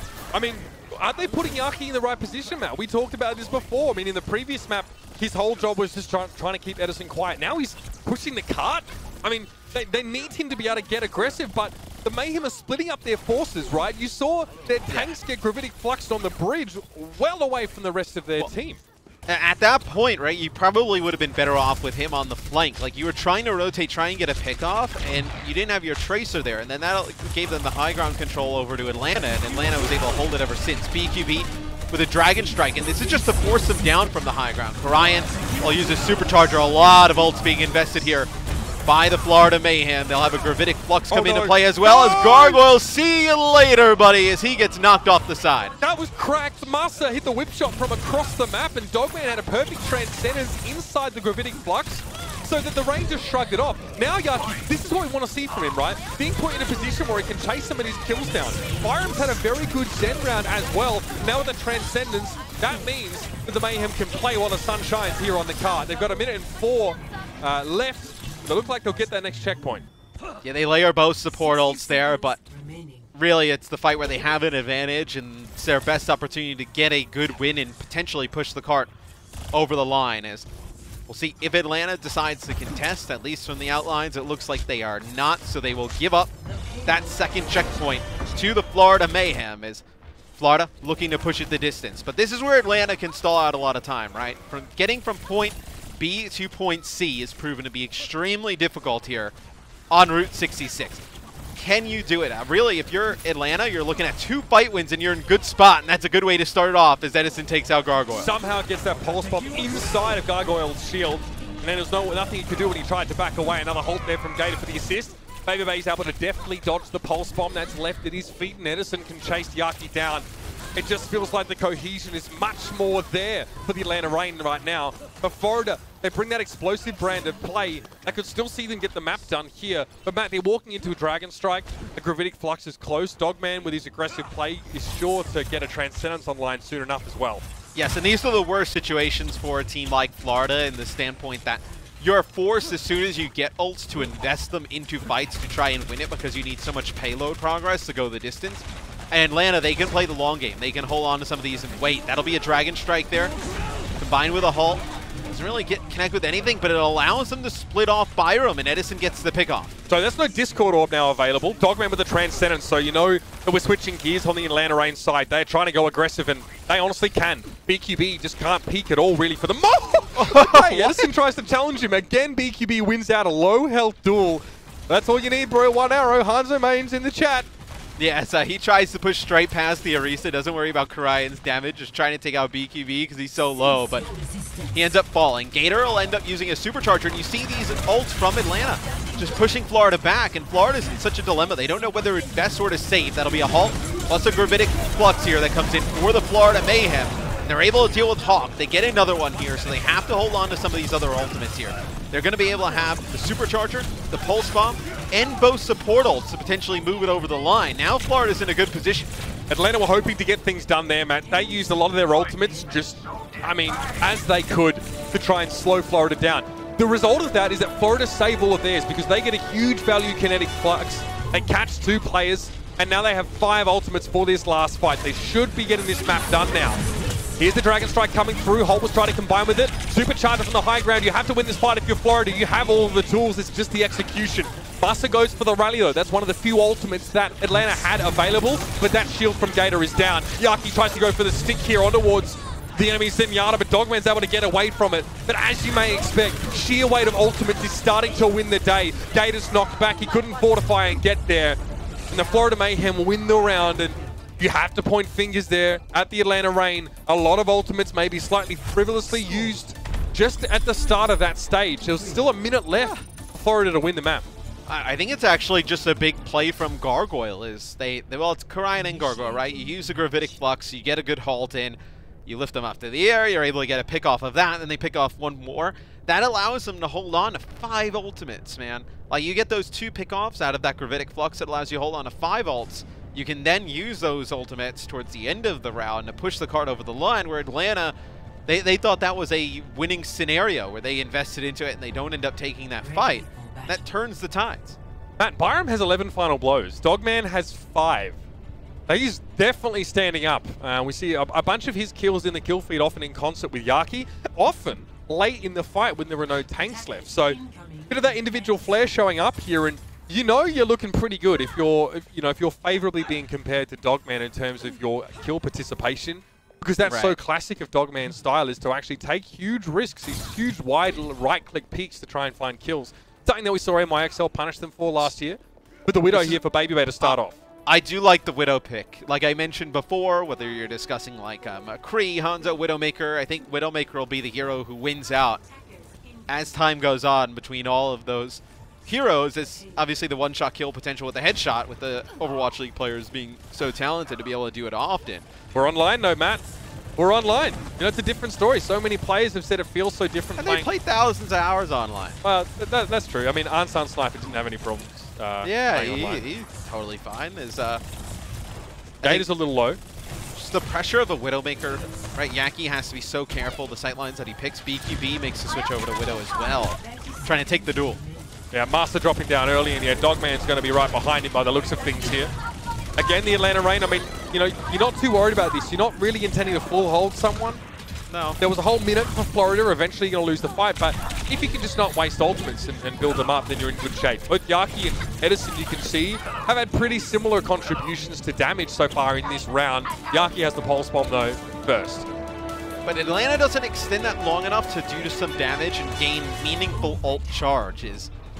BQB and Babybay both switch over to Hanzo. Yaki with a pulse bomb here, but it'll be Byram who gets picked off first. Yaki goes in with a pulse bomb, doesn't get anything, but how did they get this pick off on the Byram? Who knows? I mean, Byram might be playing aggressively. You know, we saw him get so many of those kills. Gator does go down. Pulse bomb was used for Yaki, and they didn't actually find anything with it, but here's Edison with 2. He gets the pulse bomb kill on towards Gargoyle. Babybay now chimes in and gets rid of BQB, and there's not much left for Yaki and Byram here. Again, the dynamic duo who've done so much work on this map so far, they have to leave the card. Byram can't even touch it. He'll be picked up before he gets there. And that's where the cart finishes. 67 meters into that first part of the map. And now, the Atlanta Reign have their win condition. And it looked like potentially that kill on a Byram was like a halt plus an accretion and some damage from the Sigma. So it's Gator and Hawk combining for that kill as The cart does make some progress. It doesn't get extremely close to taking point A, but just gets right around the corner by Big Earl. So some progress here for the Florida Mayhem, but let me remind you, more time in the time bank, right? Florida had a minute and 38 on the clock here for Atlanta Reign. Do they come out with that Widowmaker again? The Widowmaker could get like an early pickoff, really snowball to the offensive side to keep pushing the cart. I mean, that's what Yaki was trying to do, right? That last round, he went forward with a pulse bomb, and all he found was an Orisa. I guess he thought if he threw it inside the tunnel to you know, section 2 of the map, that he might have found a free kill there, but he didn't, and he got clobbered.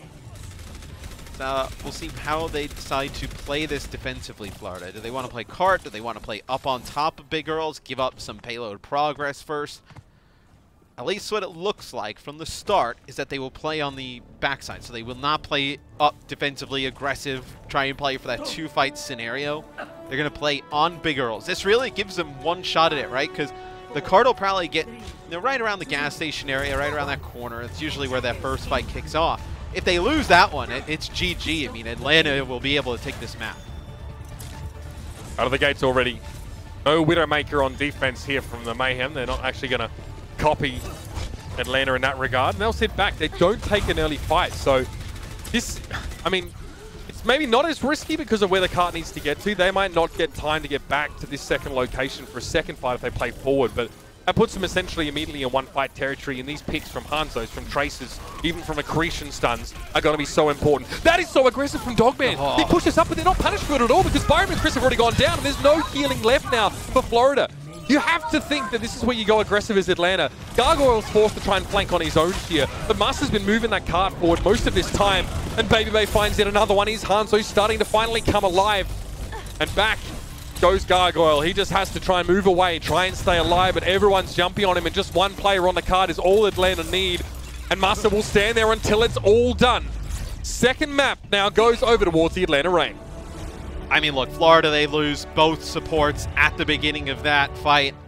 Once they lose both supports, they do get a pick off on a Dogman, but still, it's not enough. So, yeah, Mouse on the Brigitte, who's just staying alive on the cart. And at that point, right, you have to collapse on the payload. And do you want to collapse on a Brig, right? Then they just get the healing Inspire all over the place. BQB really had no great targets on the Hangzhou to be able to pick off. And Atlanta make quick work of Florida in the first 2 maps. There it is, map 2 done now. We'll be back with a bit of half-time shenanigans after this break, so stick around and thanks for bearing with us. The Overwatch League is brought to you by T-Mobile. Rank up with America's first and only nationwide 5G network. And by State Farm. For auto, home, or renters insurance. Like a good neighbor, State Farm is there.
Hello and welcome back to our game break presented by Cheesy Grooves. My name is Zoe. Joining me are Costa as well as Reinforce.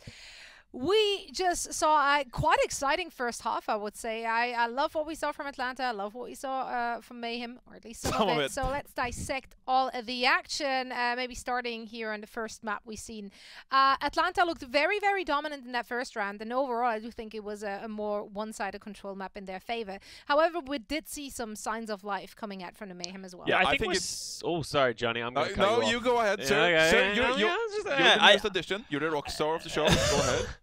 I think it's we're seeing the same mirror comps coming out from them, the double shield with the Orisa and the Sigma, and then we're seeing Tracer and Hangzhou, which explains why we're seeing Edison and Baby Bay in the lineup. It is absolutely terrifying how good Edison is at Tracer as well. You know, if I looked at this roster and you said who's going to play Tracer, I would have been like Ursa 100% of the time. He's one of the best Tracers we have in the league. And then Edison comes in and is like, no, maybe I'm better on this team, which is just ridiculous. Don't you wish we could play that? Oh, let's go back. Let's just go back to no hero limits. You know, it'll be a great time. Atlanta will thrive. No! The double pulse bombs. I think this is how we're fixing everything. I mean, I gotta give credit to the tank line as well, of course, of Atlanta Reign, because they know how to play Orisa Sigma, and it showed. Like, their supercharger usage is just so crisp and on point. I think they provided so much help to the Atlanta Reign throughout the entire series. I think that's a staple pillar of this composition. So you can talk about the Tracers all you want, and like maybe Hangzhou gets a pick now and then, but if you don't have a solid tank line in this meta, I think they were good, okay? You're right. Sorry. I even gave you the first word. If you're not going to talk about the tanks, then I have to, because they deserve the praise. Okay, if I got to go first, I would have talked about how Edison was great on Tracer. It's not unique. It's okay, Johnny. It's okay. You're right. The tanks were incredible. Getter and Hawk on the double tanks is incredible. See? Okay, just give me my moment to talk about the tanks, because they deserved it. I think they were great. I think Gator and Hawk, they're really looking so promising in this meta. This is what they do best, so no surprises here. But yes, Florida clawed back on map 2. Well, I mean, for a little bit. A little bit. Well, I'm having a guest on my stream, so I'm sorry. I'm getting really distracted by a cat. I want a cat. I don't have a cat around here. I'm all alone. Yeah, I know. They really make for great moments. Guys, you know, as I'm having a fluffy companion, it's time for a crunchy time. So why don't you guys take it away? On this one, we're going to highlight a little bit of what Matt talked about. So this was on Atlanta Reign's second attack at just before they capped the second point. We actually had Florida Mayhem making a really bad blunder. So they ended up losing 3 people. To save the Tracer, the third person that died, we had Byram try and use the Transcendence, which is a really tough one because even if he did save the Tracer, they're still at a massive disadvantage. And then we're going to see, moving forward as well, that we have Chris use the rally as well to contest the cart, but he's so far away from it that he's not even close and he can't even contest it. You see it there. And so they get capped on, and now they have no defensive ults going into the third point. And what that leads to is Atlanta Rangers rolling through the third point. Yeah. And I think if that hadn't happened and they had kept both of those support ults, they probably could have held on the third point and it wouldn't have been as bad, and they probably would have won the map. So these little errors with ultimate usage is such a big thing when you look back at them. So I think if you're Florida, you really need to sort of be careful with how you're playing, because it seems like the little things are what losing. And the third point. The third point as well is such a great defensive hold for the defense as well, because it's narrow, it's hard to get great flanks in for the attacking team. Maybe you can get a Tracer pick here and there.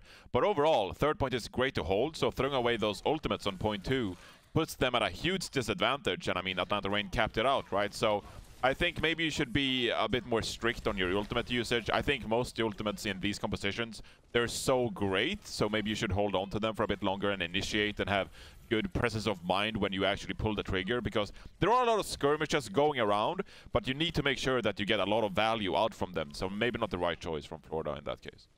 Yeah. Now, since you guys did mention Byron, I'm not sure if we already talked about it, because no, fire alarm. I'm a little distracted. Also, he's trying to eat my cables. Can you not do that? All right. All right. I'll take over. You be safe. Fire alarms. I'm just going to completely ignore it because And I'm the 100% apartment. sure this is not on fire. Yeah, you go mute. I'll about take over, Byron. okay, guys? I'm the host now, unfortunately, for everybody involved. Yeah, let's talk about Byron, though, because it's an interesting one, because Gangnam Jin is someone that we had a lot of hype coming into, and he's played incredibly well in the matches that they've played so far. But we've mainly seen him on the Ana. So do you think, Johnny, that this is the Zenyatta coming in? So Byron's the Zenyatta specialist of this team, and they're going to have Gangnam Jin play the Ana? Yeah, absolutely, host Costa. I do think that's the case. Thank you very much for a great question. Oh, Yeah, so just he's great back. throwing to So you. he's back. Sorry, I'm I'm back. nailing it. Don't worry.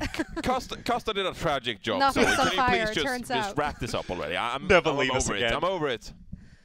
I honestly think that he did pretty well. How do you know? Didn't you I really evacuate? think, that was working. This emergency?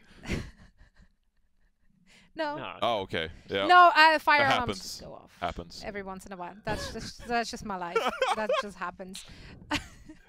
This completely threw me off, so I have no idea what we're actually talking about because this We was nailed it, pretty don't well, worry. but I'm It pretty was sure great. You guys All the dissected it. dissecting. You guys nailed it.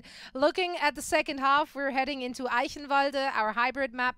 What do you guys want to see coming out of those teams, and do we expect Baby It'll be Bay, for interesting. example, to stay in We there? see a lot of Pharah being played on this map and a lot less double shield, in my opinions. But I don't know. It's been a very up and down. It seems like these two teams just want to play the same meta of the double shields with the Tracer Hangzhou. So I think I expect the same thing, and I think Florida can win playing the mirror matchup. They just need to tighten up a little bit. Yeah, it's going to be interesting to see how the Tracers fares on Eichenwalde, because especially on point B and even on point C, it's hard to navigate around that point and find those picks that you can't find on maybe Route 66.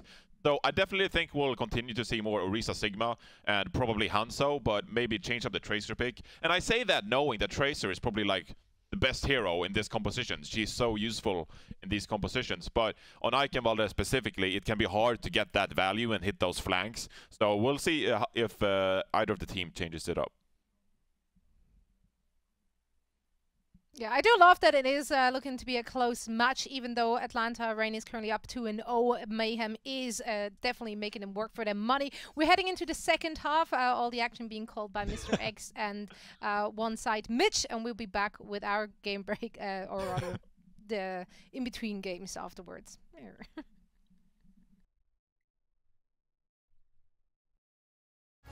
The Overwatch League is brought to you by Cheez-It Grooves. Deep flavor, deep crunch. It's a mind crunch.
The Overwatch League is brought to you by HyperX.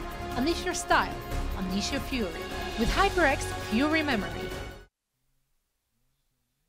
Welcome back, ladies and gentlemen, to the Overwatch League. I hope your left ear has been able to recover and rest up, because get ready, I'm coming back. I'm here with Matt Morello, and just after the halftime break, we see the Atlanta Reign up 2-0.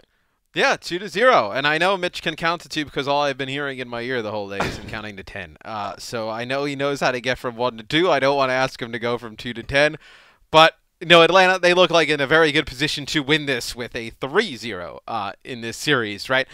They've looked great today against Florida. Florida has had moments and spots, but they haven't really been close, I would say, to the Atlanta Reign in terms of beating them or taking them in a map.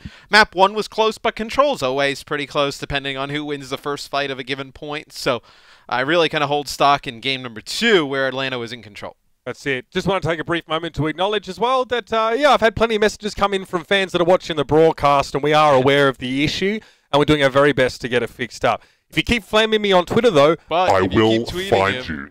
If you keep tweeting him, he'll definitely know what's going on.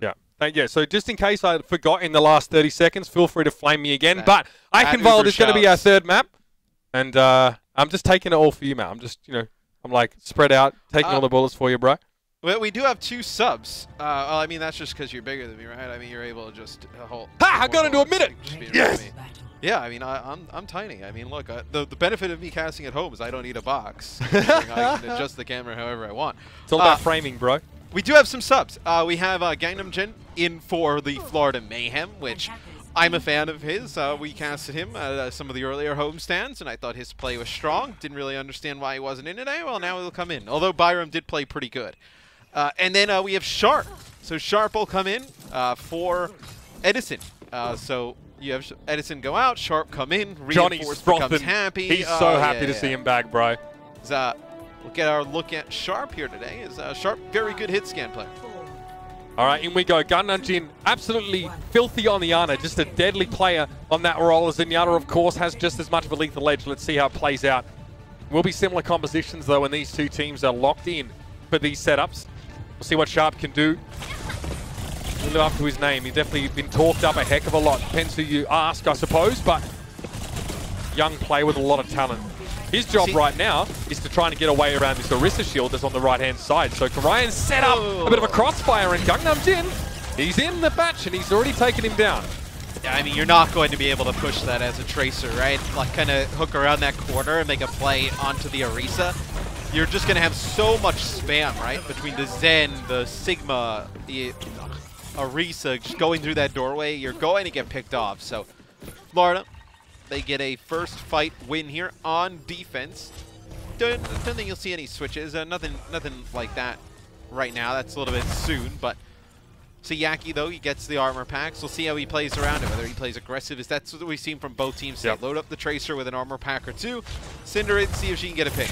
You have a crossfire here, and it's Sharp's job to get Yaki off the bridge or try and mess the Tracer up, but it's not working so far. Yaki's got a pulse bomb in a small room, and yeah, Hawk's going to go down to that one. It wasn't even stuck to Hawk, but Dogman went down too quickly. And this is the issue here, is that the Atlanta Reign are walking into a crossfire. On one side, it's the Orisa and the Zenyatta. On the other side, it's every other player. And dealing with the Tracer up on top of the bridge, who at any point, Matt, could just jump into the backline. It's tough. This is a difficult choke to get through with these comps. Yeah, I mean, I think you can just watch it and see how difficult it is. I don't even think you really need us to explain why. As you see the Atlanta Reign just trying to move up through it, but you see how fast Gator's shield gets broken. That'll be a Gravitic Flux coming in for the Florida Mayhem. As Gator doesn't really get anything with it. Connects it, Masa gets him a little bit low, but he'll get healed there and back up. It looked like Gargoyle was just using it to scout to get the flight. I don't know, BKB's able to find one. No, Dogman goes down to the Dragon Strike, but he and Karayan fell awfully quick, and that's one shield out of the picture. Gangnam Jin now, it has to be a Transcendence, and I like that Florida get aggressive behind this. They're down a player in the fight, but they know they can play forward with the Transcendence. Problem is when it runs out, you have to be ready to back up. Yaki's going to do a lot of work, though. Here's a 2-play Gravitic Flux, and to the ground goes Gargoyle and Chris. They're forced back to the point. Yaki is split, but that's what he wants to be as Tracer. He doesn't want to be stuck in the front line, and now he can go to work. Look at the forced Transcendence on Dogman. I mean, he takes 2 shots and then uses the Transcendence there. Yaki's Pulsum gets eaten up by Hawk. This will be rallies for both sides. As Brian is getting close to that supercharger, could turn the fight. Pulse Bomb got eaten up there by the kinetic grasp, and here it is from Sharp. This time, Karayan gets taken down by that one.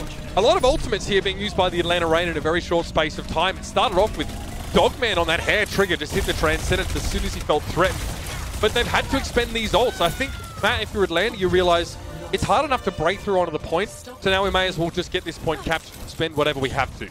Yeah, and I mean, you see some ultimates being used by the Florida Mayhem as well, and if you're Atlanta, right, you don't use any ultimates, you drag that fight out for an extended period of time. Florida, and you lose it. Florida will be able to come back with some ultimates of their own and get a really good fight for potentially the last fight of the half. So that's why you end up using those for Atlanta. Sharp on the high ground, just lurking here, trying to manufacture a pick. Doesn't want to go in on the Beret. Get some shots into Gangnam Jin, but not enough to finish him. Yeah, he did see Chris though. He didn't want to approach it all. Sharp is being very cautious, justifiably. BQB's gone down though. That was a nice accretion and Hulk set up now. And look at the push forward. They get Karayan on the low ground. And again, Florida try and turn this one on their head. They get aggressive while they're behind in the fight. Supercharger got thrown down, but Gator just blew it up. He was just able to push past the shield quite comfortably. Chris is basically unkillable, as Brig tends to be with plenty of healing. And Gargoyle is able to drop down and clean up the rest of Atlanta. But now the Reign have their Transcendence back. Dogman definitely regretting, using it as sort of easily as he did previously. They'll have that available for the next fight. This is how it went down for Gargoyle. Yeah, we take a look from Gargoyle's POV as the Gravitic Flux comes up. So nice. Enough damage onto one, and then he connects with another kill there. So do see Masa ends up getting taken out towards the end. So big fight win there for the Florida Mayhem, specifically Gargoyle making the plays. Is now on the high ground for Florida. You don't have any ultimates to work with. If you jump down, what Atlanta could do, which is what Florida did with their Transcendence, is they use the Transcendence and they let the Brig go aggressive with the Transcendence to try and build up Rally. You get the Inspire procs, you get Rally out of the Transcendence. It's a good use of the ult. Pulse Bomb on Karayan. He was fortified, but it still took him quite low. Marso able to follow that up quickly because, of course, shields, well, they don't care much about the flail. It'll cut through them either way. Gator being fairly patient, actually, backing up to the cart here. Maybe even just allowing someone like Sharp to get the finish on Gargoyle. Will now ride the cart through, and they know the Yaki's up on the top of the castle somewhere. So there's a minute and 20 left in the round. I expect to see Transcendence probably straight out of the gates from Gangnam Jin here. And Chris is looking for a knockoff now with the cart on the bridge. Yeah, I mean, you can kite this, though, if you're Atlanta. You can back up a little bit if they try and come in with the Transcendence. So they're even going to get a touch. I mean, barely they make it to the cart. And they do. So Chris goes aggressive on that top side there. Looks like they're trying to isolate Hawk. Dragon Strike from Baby Bay, though, just close enough. There's not going to be enough time for the Florida Mayhem to react to it, and he gets another one as Chris falls down. Gangnam Jin has got a nice little high ground position, but he's depending on his team to win the fight on the card here, and they don't. So now he's on top of the castle and essentially very out of position. He is, I would say, very out of position would be the nice way to put it, as he finally falls here to Hawk, but they'll have to wait a little bit for him to come off 3. So it is a good spot, right, if their team is able to stabilize on the cart. Risky, though. Like, if they had the rally and then he goes on the flank and he's able to, get some discords and pick up some kills, that's definitely worth, but in that position, not ideal. Pulse Bomb comes in. There goes Karayan. Yeah, beautiful. I mean, Sharp straight into the corner, and knew Karayan had to push back because he'd lost his shield, and that was it. Chris, with the rally, can pretty much stand up on his own for quite a long time. The Dragon Strike for a moment split Atlanta up, but not for long enough. Now they're going to reconvene here over the cart, and Baby Bay has a great spot here. This is pole position on the high ground. Karayan shredded down there by the Storm Arrows, and Gargoyle's in trouble because Hawk's going to get in his way, create more space for Baby Bay to work, and a wayward arrow catches BQB on the way down. That's beautiful there. Great little combo from Hawk and Baby Bay. I mean, that was clean from Baby Bay at the end there. The Hangzhou aim on point on Eichenwald as they finish at minute 23 in the bank. I mean, that is pretty good with the way Atlanta's played this series. They're in a very good spot to close this one out. I mean, a 3-0 would be a good start to a little bit of a reboot of the season for the Atlanta Reign. I mean, Hawk, being obviously brought up from Tier 2, from Atlanta's Academy roster, has looked excellent, incredibly good on this Sigma so far. He's got 7 final blows. He's tied for sort of top on his team. Really impressive stuff. Also, Sharps look really good. Look really solid. He definitely strikes as a little bit more of a calculated play than Edison is. He's not as aggressive. He's definitely a little bit more wary of a Brigitte that's standing in his way. But here's what Baby Bay did to him at the end of that last round. Yeah, I mean, this is pretty sweet. Storm Arrows The headshot onto the Orisa. He's going to take out Gargoyle here as well. The drop down, he lands a shot onto BQB, doesn't kill him, but does about all the damage. And then the shot on the Yaki to finish it off. So yeah, I think Sharp, you kind of think about like, well, what kind of player Sharp is like for potentially this Atlanta roster. It's like, well, you remember when the Fusion had like Carpe, but then they would put in Snillo at times, right? Yep. I feel like he's the Snillo to Edison's Carpe here for the Atlanta Reign. I mean, that's fair because it is a Swedish and South Korean player combination. I like that. Yeah, that checks out, Matt. Do you approve? What would you rate that one? I mean, I gave your solo casting an admirable 7 out of 10. You did. I feel like a 7 out of 10 is like kind of the limit for you, though. You just don't get that excited about anything. So well, look, if my limit's a 7 and it's a 7 out of 7, that's 100%. So that's perfectly fine with me. And for me too. Yaki has already got himself into the hunting lodge in the backside here. The question is, he's not looking for respawn kills. He's looking to maybe try and get some damage on Orisa. Force an early Fortify would be excellent. I mean, eyes need to be on Gator right now. Gator does not want to have to use Fortify until a hold or something similar comes in. If he uses it beforehand, he's in deep trouble. Yaki dashes through the Brigitte, but has to back up. He takes a lot of damage. It's not hard for Muscle to hit him, Matt. He just holds mouse 1 and tries to make sure his camera's in the general direction of the enemy Tracer. So Yaki, frustrated, has to back up, and BQB gets mowed down by Sharp. I'll say though, I mean, we rarely talk about like Brigittas, right? But I feel like Mas had a great game today on the Brig. Is like every time he is in position, whether it's to turn and rotate, help Dogman, or to help and push through on the front line, like you never see like Yaki be able to get like easy contests. Even right there, right? He's trying to just put some pressure on some players of the Atlanta Reign. Masa right in his face, where sometimes we see Chris, you know, a little bit not out of position, but a little bit slow to kind of help Gangnam Jin push through the front. Yaki has carte blanche right now. He can push through and do what he wants. Sharp is still coming back. Well, he was on the respawn. Yeah, but look, I mean, he can't really he knows that the Brig is playing on the one side. He has now the attention of Paw. It's very difficult. I mean, he's going to have to try and get a pulse bomb and then maybe a recall here. As there's the pulse bomb.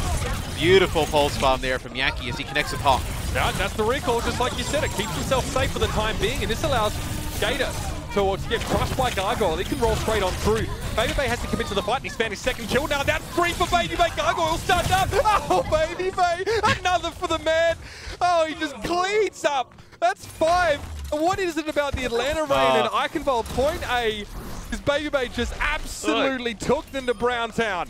I mean, that's the beauty of, you know, having damage dealers like Babybay on your team, and just seeing damage dealers be able to really make an impact in the league, right? Fight's not going their way at the start. They lose a player to a pulse bomb, and what happens? Babybay just takes out 5 on Hangzhou. Absolutely worked.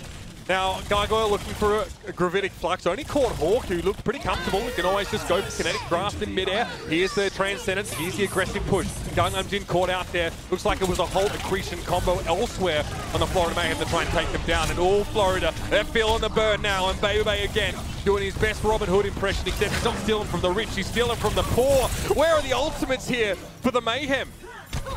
Oh, I mean, they're non-existent. I mean, you're going to have Transcendence here, but you may use the Transcendence just to kind of weather out the Gravitic Flux. Supercharger right here, but then as soon as Supercharger comes in, you have the issue of like a Dragon Strike coming through or a Pulse Bomb. As Atlanta, really, they may just need one more hold. If you're Florida, you have to invest some of these ultimates coming in online. Could be GG here shortly. Sharp playing close. As the Pulse Bomb, he'd love to stick it as they walk through here. Oh dear, Airborne Transcendence. Okay, Gangnam did look like the sun up there. Pulse Bomb doesn't connect. Sharp could have found a kill there, but really, I think he was hoping to catch Gangnam as he came out of Transcendence. The timing wasn't quite there. Dragon Strike through. Gargoyle with the kinetic grasp here, and he actually eats up the arrow from the Dragon Strike. You do not see that often at all. That means he was close enough to the arrow from the Hangzhou ultimate that it didn't explode out into the Dragon yet. Sharp is trying to make up for this as much as he can. He found a couple, but so did Yaki. Yaki now in the 1v1. Down to 10 HP, but BQB interrupted the gentleman's duel, and this will be the capture here for the Mayhem. Oh, and it's a big eat from Gargoyle. Like you mentioned, the way that the Dragon Strike kind of reacts, whether it be with Kinetic Grasp or D.Va's Defense Matrix, is you have to be in position to eat up the arrow, not necessarily the dragon. Once it kind of pops and blooms into the dragon, it's uneatable. That time, though, Gargoyle in a position to be able to do that. They end up not having to use the Supercharger here, so now Supercharger, maybe another Gravitic Flux, allow them to keep the cart moving. But Atlanta's still in a prime position to win this, Mitch. I mean, just like on Route 66, you have a ton of time to work with for Atlanta. You don't need to push the tempo or the pace on defense. Although now that you have 2, you may want to, but they can just play the clock and just burn the clock slowly here. BQB doesn't want to commit to the castle. He doesn't want to play close quarters like Baby Bay did in the Hunting Lodge on point A. Florida, again, they have to regroup here briefly. Like, they get rid of Sharp, so now Yaki wants to go forward, but he has to realize that, I mean, the enemy trace is not the only threat to him here.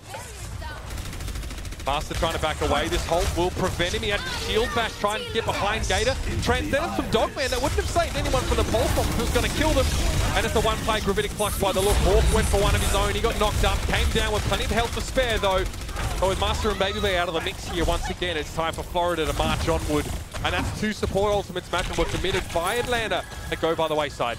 Yeah, and I'm not sure if that was a miscommunication between the Atlanta supports, because they pop rally, the pulse bomb comes down, and Gator looked like he was going to be easily, going to sidestep it, and they end up using the Transcendence. They don't have the Transcendence for the Gravitic Flux, as Gangnam Jin ends up using his Trans here, playing in front of the door, just trying to keep everybody up and maybe back them up a little bit, but that just looked like it was a little bit of an emergency. He didn't want to die in that position, end up having to pop it to save his life. BQB so smart. Nice, Sonic Arrow that gets behind the wall. He peeks for the minimum amount of time and gets an instant headshot. That's a lovely open to the fight. And I guess, look, you use the Transcendence from Gangnam Jin there. It doesn't look great, but it allows Florida to play this close. It means they don't have to back up and fight on the bridge, which is so risky, which lets people like BQB play right near the door with that Sonic Arrow and set up kills. You spend an ultimate to get that kind of real estate, but in the end, it yields you this second checkpoint. Still, it wasn't a great Transcendence. I mean, anyway you put it. I mean, they end up getting the point, but it's not ideal to use it in that type of situation where the cart not really making much progress. They just had Yaki on it, but they forced him off of it. Nice Dragon Strike here from BQB, though. Connects with Dogman yet again. It's like the second time we've seen Dogman die to those Dragon Strikes. Yaki's in position, hoping to try and follow up here a little more, but Gangnam Jin and Chris have gone down. Nice Gravitic Flux from Hawk, and yep, that's the cleanup. 1 minute 10 on the clock, and the Mayhem, whichever way you slice it, are going to finish the map with less time in the bank. Right now, all they can focus on is getting it done in general. There's going to be a Supercharger here for Gator. You can play it back in the corner and make it very hard to get rid of the Bongo before I get full value. Yeah, Pulse Bomb from Yaki doesn't get anything here. They end up losing him, so you're going to have to wait if you're the Florida Mayhem. And this hurts because that'll allow Atlanta to have Transcendence and Rally for the next fight. You could kick things off with Rally if you wanted, force out the Gravitic Flux, then Transcendence, and then push on through and get the W. So that would be a winning combo there for the Atlanta Reign. I mean, we've done counting to 10. We can do the alphabet later on if we want, but I know the W is the only thing that the Mayhem are really looking for right now. Gravitic Flux for Gargoyle, lets it go. Good hold combination. Pulse bomb thrown on Karan on the low ground. That one Sharp was able to find a low health Arista to finish off. Gargoyle got so much out of the kinetic grasp, but he still has to back off. Everybody is looking at him right now, and Gangnam Jin doesn't want to use that Transcendence just yet, but he has to. He's got no other choice. Gargoyle tries to barrel forward now, and Hawk has to keep his shield down for a little while. Gator wants to push forward. Bit of aggressive play here for the Atlanta Reign. They kick it up a notch, and it works out. And the Florida Mayhem just start to crack under the pressure. Master gets the stun onto Yaki, and Dogman finishes it off, and that is all she wrote. The Atlanta Reign are going to take the series 3-0, continuing their strong march that we saw earlier on this year. Yeah, and I think Atlanta, they just show they have a ton of depth on the roster. We see Sharp today. I think the tanks had great synergy with the Arisa Sigma combo with Gator and Hawk. Now, Baby Bay showed up big. A lot of the desk, I was watching Watch Point, they were confused. Like, why is Baby Bay in? Why aren't we seeing Urster in the lineup? I think Baby Bay definitely proved today why. His Hanzo was fantastic all day long. Yeah, it feels like the Atlanta Reign didn't really feel like they had to go there. Having that Hanzo available, it definitely seems to play quite closely into this Arisa Sigma strat. I mean, yes. You're combining, Hanzo arrows with Accretion, with the Halt. There's a hell of a lot going on, and it just sends their pick potential straight through the wall, to the ceiling, should I say. We saw like similar comps, like, with this concept, like the ice fishing composition that featured the May and the Roadhog as well. Essentially, it was, what can we use to capitalize on a good Halt that will also have persistent value throughout the course of a team fight when, there isn't Halt available. Baby Bay maybe wants to go on flank or go to the high ground and try and get some shots. Yes, I mean, Halt is a fantastic ability to set a lot of those plays up. And the cooldown on Halt is not major, right? You can set up these plays so frequently, whether it be with like a Halt Accretion, the Halt with the Storm Arrows, a lot of different things you can do to make an impact with that just Orisa, secondary fire. It's time, of course, to talk about our player of the match, and I think it's pretty easy to give this one over to Edison. As good as Baby Blade looked and he had that big pop-off moment on Eichenwald, Edison across this entire series became the kind of player that necessitated a direct and specific response from the Florida Mayhem. Sometimes Florida were able to do something about him, sometimes Yaki could challenge him, and Edison came out for Eichenwald. Sharp did a great job, but across the board he was deadly consistent. The first couple of maps he made mincemeat of the Mayhem. I mean, for the first 2 maps, Edison was dominant. There wasn't, I mean, like you mentioned, they tried to make plays to stop him from going on in, but they're just not able to do so. And I think you see his impact today on the game. That's what Atlanta Reign fans wanted to see when they picked this player up. So a lot of fans want to see him in the Overwatch League. And I know it's still very young in the season, so I think Edison will have a very good career moving forward here. I mean, this Atlantic South division now is shaping up pretty well for the Reign. I think they're going to be pretty happy. Obviously, they're looking at teams still like Philly and such that they'll have to go up against in time. But that's that for that one. I mean, you can't really fault the Atlanta Reign. I do feel like we're getting better looks from the Mayhem map, but it tends to just break down a little bit. It's not great still, though. I mean, Florida, they've come in and they make some adjustments to the roster, not a ton in the offseason. And we haven't really seen like great results yet. Still really early for the Florida Mayhem, but I think people definitely expected a little bit more.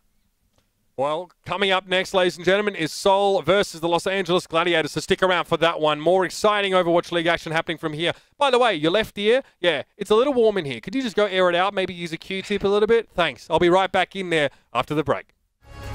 Coca-Cola is the official refreshment of the Overwatch League.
Hello and welcome to Watchpoint Reset, your place to be in between the matches. All the fires are put out, so we're good to go and talk about the match we just saw. Atlanta Reign, they were firing in all cylinders. They were definitely looking pretty darn crisp and pretty darn good. I love what we saw from Baby Bay on Eichenwald. He popped on that Hangzhou. And this time he was actually joined by Sharp, which we haven't really seen much of. What were you guys' thought on that? You know, as Matt said, we doubted why Baby was in this lineup when you have these other players, but he sort of proved that if they're going to have a Hangzhou player, he can definitely be the one that steps up. He got so many frags, so many kills, and he just saved a lot of fights for the Atlanta Reign. So, you know, I take back everything I said. He definitely has his place in that role. It was a little interesting seeing Sharp. I honestly think that was just Atlanta Reign giving him reps, you know, in a match that they're pretty confident that they're going to win. He played incredible, but you know, if they, you know, there's no reason to take out Edison at that point. He was player of the match. He was playing incredible, but I think it's very valuable to give your rookie players reps. So big, smart play by Atlanta Reign getting Sharp in the game. Well, he played pretty well as well, you know. It's not like he's your average bench player. I mean, we know Sharp is an incredible player, so I'm happy he's on some game time. And I think he played incredibly well. I think that he's had a bit of a different style compared to Edison, while Edison was flanking a lot on Busan and Roosty Sticks. It seemed like Sharp was sticking to his team a lot more, and he attached those pulse bombs to the enemy tanks. I mean, the amount of times he threw that pulse bomb onto Karajan and they were just up 6 versus 5. I mean, it happened almost every fight. I mean, every time he had it up, right? So I think just getting that man advantage was key for the Atlanta Reign. And I loved how Sharp changed up his playstyle on Eichenwalde, which is a harder map to navigate as a tracer, and just found those picks. So I think it was a smart substitution. I think that Sharp is a great player. And I don't think it was entirely just to give him some playtime. I actually think that there was some reason to the madness as well, and I think it paid off. So wait, you think... Wait, isn't Sharp a Swedish player? I think Swedish. He is a Swedish player. But interesting. That's why I hear so you actually think that they put Sharp in for his play style rather than just giving him reps when Edison was playing absolutely insane? Doesn't sound like anything to me. Okay, move on. Get him out of here. Sure. Anyway, switching gears, looking at the Mayhem. Yeah, they had their moments as well, and they did play the first 2 maps on some points a little bit closer. However, overall, they once again get that double, not the W, the L, the big L. Huge. We did see some changes coming into the 3rd map there. We did see Gangnam Jin coming in for Byram. Did you guys feel like that made sense? Did it change anything up? Like, how does his Zen compare to Byram's Zen? It's really hard to tell in this sort of situation. You know, it was kind of a close map. You know, they made it to the 3rd point. They definitely had their thing. I just want to kind of understand the reasoning of why Gangnam Jin is coming out on Eichenwalde and we're taking Byram out. I'm a huge person for consistency and keeping the same player in, especially if you're not changing the hero that's being played. We saw the same thing happen with Houston Outlaws earlier in the season. So I'm, you know, kind of getting mixed messages from this roster. I would prefer to see them stick to one. They've obviously stuck with Karyon instead of Fate. So I just want to see that so that they can start building and we can get some consistency and see them actually start getting wins, because they haven't really had any good wins against any good teams. Like they've beaten some bottom of the table teams, which is important to get, but against the top teams, they haven't really shown up. Yeah, and I mean, especially considering that going into this season, there were so many people who were on the opposite side of the coin and were like, well, this year, Florida Mayhem, they are going to be incredible. They have so much talent on the roster. And it's like, yeah, but we have to see that as well.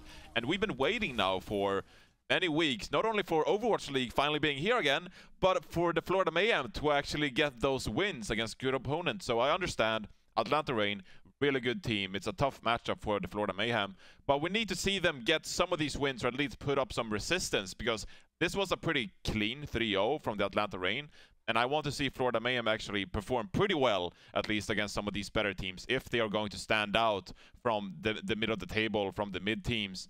But they haven't really shown that yet, so I'm a bit concerned about this roster. Well, good news for them. There are still many more games which have to be played. Then again, we are in week 8, so now is really the time for the teams to step it up and really like bring in those victories. Well, that concludes our first match of the day, and now heading into the second one, and I hope this is going to be a good one. It will be the Gladiators facing off against the Seoul Dynasty, so let's take a look at the starting 6 of both of those teams, starting with the LA Gladiators. I personally am super excited to see Birdring, because he will be facing off against Profit as well as Gesture and Bidoshan, former teammates. That's just gonna add that little extra spice to that match, wouldn't it? But will he be able to stand up against the opposition? Because now is the time we figure out if he has the mental. Because me and Costa, we know well that when you're playing against your nemesis, or like there's a player in your mind that you like to, that you think about, and you're like, oh, I gotta beat this player in specific. You know, he talks so much trash, or whatever it is. You know, you really want to beat those guys specifically, and you start overthinking, and maybe you hesitate, and all of those kind of thoughts appear in your mind. So we'll see if Birdring can actually play like he did yesterday against this Seoul Dynasty roster, where he has so many former teammates, right? So I think this is going to be a huge matchup for the LA Gladiators as a team, but also for Birdring in specific, to see if he can actually deliver when the team requires it and needs it most. The thing as well that I'm so excited for is we go all the way back to Jisoo Busan when this team used to play together, and it was always like Birdring and Prophet, who's going to play the Tracer? They're both incredible at it. For the first time ever, we're actually going to see them face off on the Tracer as well. Both of these teams have already played. They both played a lot of Tracer, so we're going to see the Birdring Prophet matchup, and I'm just so excited. These guys are so talented, and they both seem like they're at top form. So we're going to see that, and I think they're going to be running circles, and that's the matchup that you have to watch coming into this match. Didn't Hureg play on Busan? I can't remember. Maybe I'm mixing up GC Busan and Panthera. It was so long ago. Yeah. I think it was a Chengdu Panthera with Rascal, was it not? Yeah, I'm getting mixed up. They came together to be London Spitfire. Apex, you know, sometimes when I go to sleep, I take up the iPad and I watch those old Apex games and I scroll through the good old days. And don't we all? The good old times. You have too much free time, Jonathan. But that's my starting site on my browser is Liquipedia, and I go to Apex season. Just browse. You know, that's how we all like kick off the days, right? Some curls and Apex. That's what I'm living for.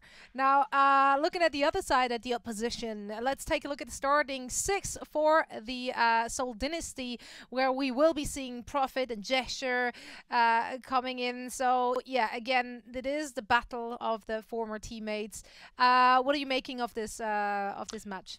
You got to look at it. They're playing pretty much the identical roster that we saw yesterday. We have Gesture and Marvel, both the main tanks of this roster, stepping up. I expect to see exactly what we saw yesterday from both of these teams, honestly. So it's going to be interesting to see how they match up, because Gladiators tended towards a lot more sort of Ryan Zaya, while I think Seoul tended towards a lot of dive. So and like double main tank when they needed to. So Sigma Orisa. So it's going to be a stylistic matchup, and it'll be interesting to see who gets the upper hand first, because we're going to see adaptation.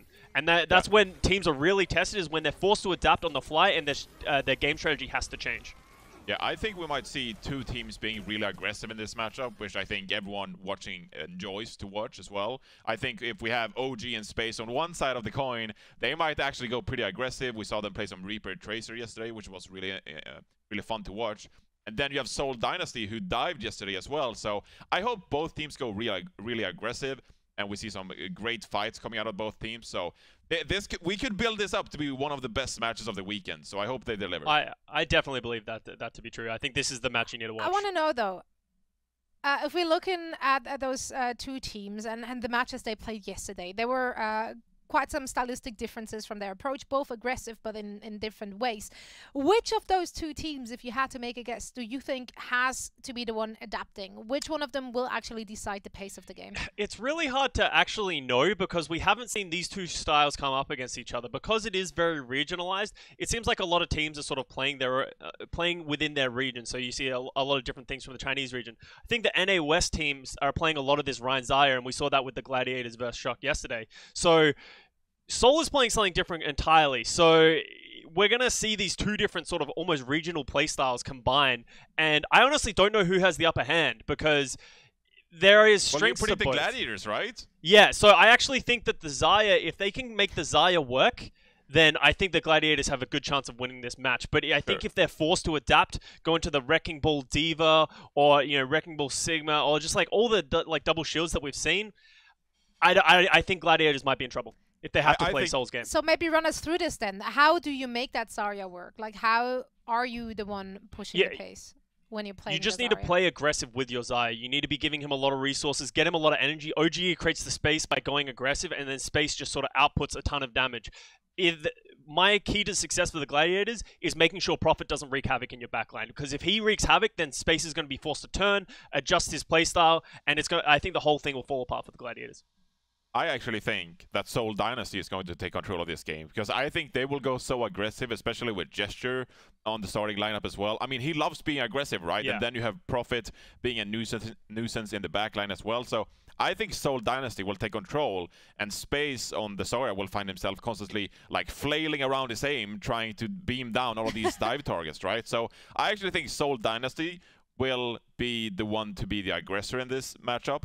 Now, the question is, will they actually play clean, or will they make any mistakes that the Gladiators can capitalize on? That is the big key for me. So if you're the Seoul Dynasty, you need to make sure that you play fast, but you minimize your mistakes as well, because that will be the major key for me. I think Gladiators can play... I think Gladiators had the adaptability, so if that aggression does come out, it's going to be on Space and OG to sort of adjust their playstyles and change their characters to really deal with it. Yeah, I mean, both of those teams have very experienced players, and a lot of those players should be able to do those quick adaptations. This is pretty much it from our reset. Guys, thank you so much. We will be back to dissect the first half in our game break, but for now, we're going to head on over to our casters for all the action between the Seoul Dynasty and the LA Gladiators. The Overwatch League is brought to you by ZipChair Gaming, the official chair supplier of the Overwatch League, and by TeamSpeak, the official voice supplier of the Overwatch League.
Welcome back, ladies and gentlemen, to the Overwatch League. Thanks for sticking around during the break. Nice to hear from the Watchpoint team. I'm Mitch Leslie. I'm joined by Matthew Morello, and I am back digging into that left ear, whispering them sweet nothings about Overwatch to you.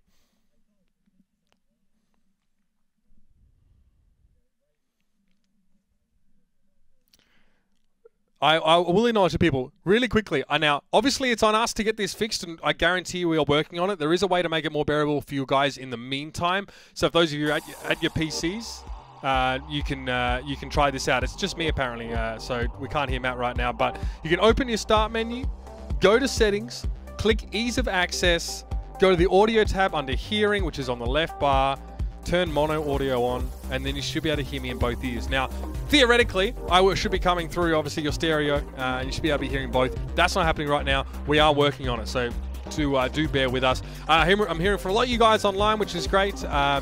Feel free to keep doing that, trying to keep up with it all. But for now, we have a match to discuss. In fact, I'm going to probably discuss it with myself for the time being. It's going to be the Seoul Dynasty going up against the Los Angeles Gladiators. Two teams that are coming off a huge start so far to their play in this season, not counting the Vancouver Titans loss for the Gladiators. But here's your Seoul Dynasty lineup. Fitz, Prophet, Gesture Marvel, Toby, Bedosin. What is potentially the best Seoul Dynasty roster that we have seen to date? I think Bedosin is an unbelievably good ad, especially if you're going to lose someone like Jae Hong here. Gesture comes into the lineup. Now, what does his Orisa look like? Are we going to get to see much of that? Marvel has looked incredibly good across the whole host of flex tanks, and if we see his Sigma today, we should be impressed. And I don't really think I need to give Prophet too much of an introduction, but the guy's a superstar. Fitz has also really stepped up in this lineup. So Seoul Dynasty already quite a dominant victory over the Los Angeles Valiant, who many people are very bullish on right now for a good reason. season. They put out some really good results earlier on in the season, but the Seoul Dynasty look to not be bothered by that too much at all.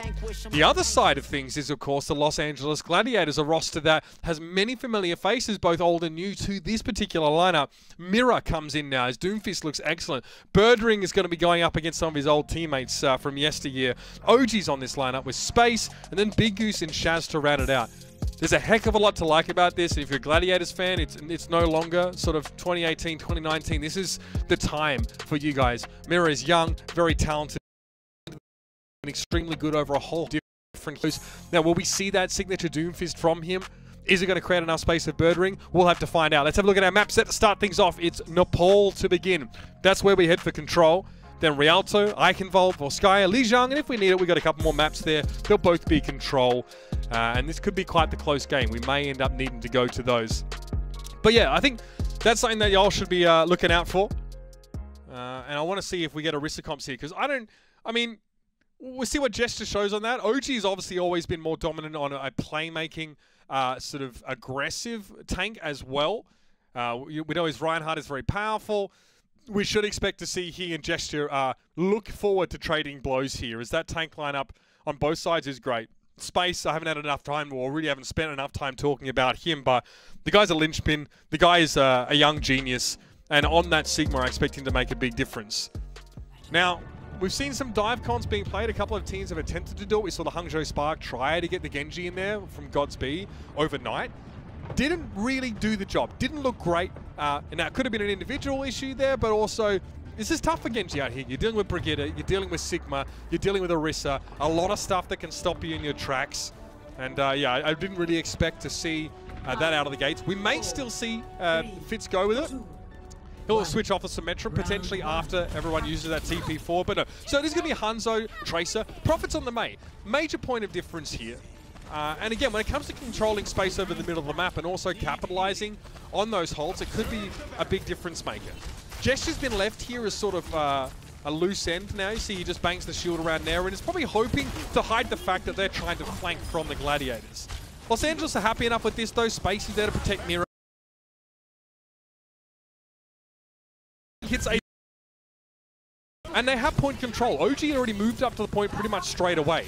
Birdring goes down, so that's one less flanking threat against the Seoul Dynasty, but Mira can still work off the side. Gesture takes a big risk trying to come forward and challenge OG there, and he leaves his left flank open. That's an easy pick off for the Hangzhou. Mira just has to step up and take a couple of shots in there.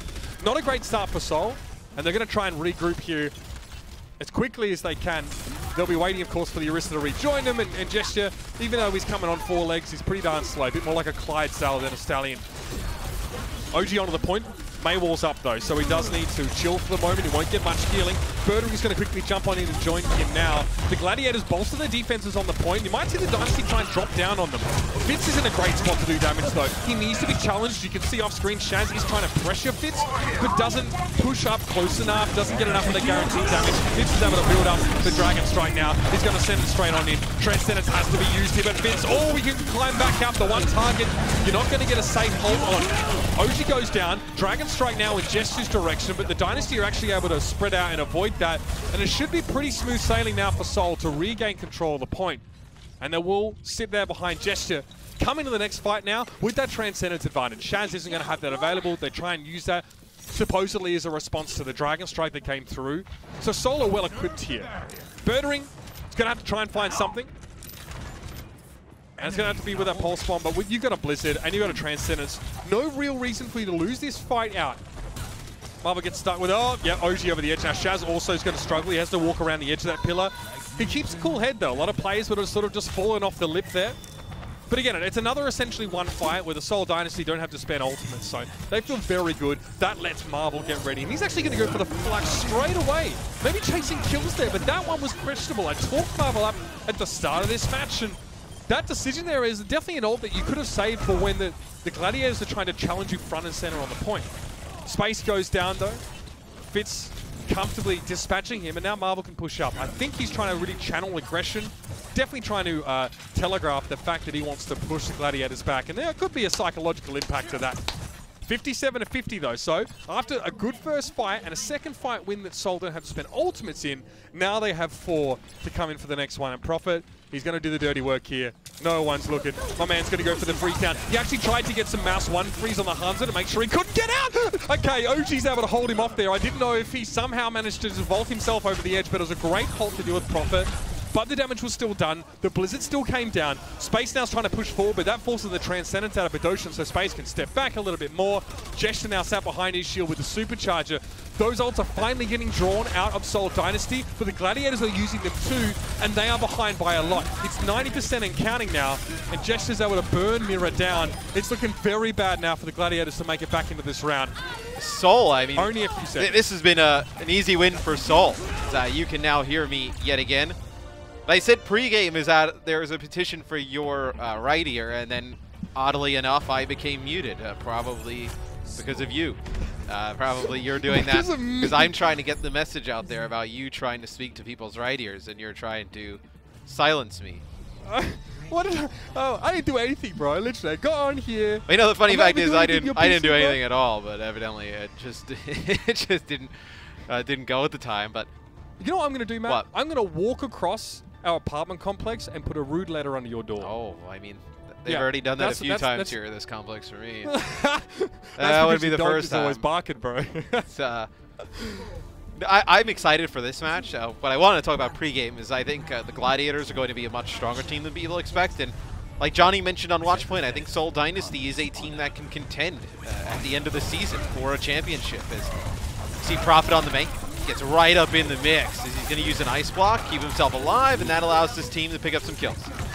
I mean, what a clean start there. Mirror's able to find the first pick, and still, it's the front line of the Gladiators that actually just gets smashed there. And it feels like Seoul are being the aggressors here, Matt. They're channeling a lot more lethality as they step forward. Do you think May is impacting that? Do you think May is, you know, the Prophet pick of May is setting these up? I mean, I think May on this map in general is just extremely strong. I think May is great to set up picks in general as well. Obviously, the wall is extremely impactful. The survivability, it's almost like having a third tank out there.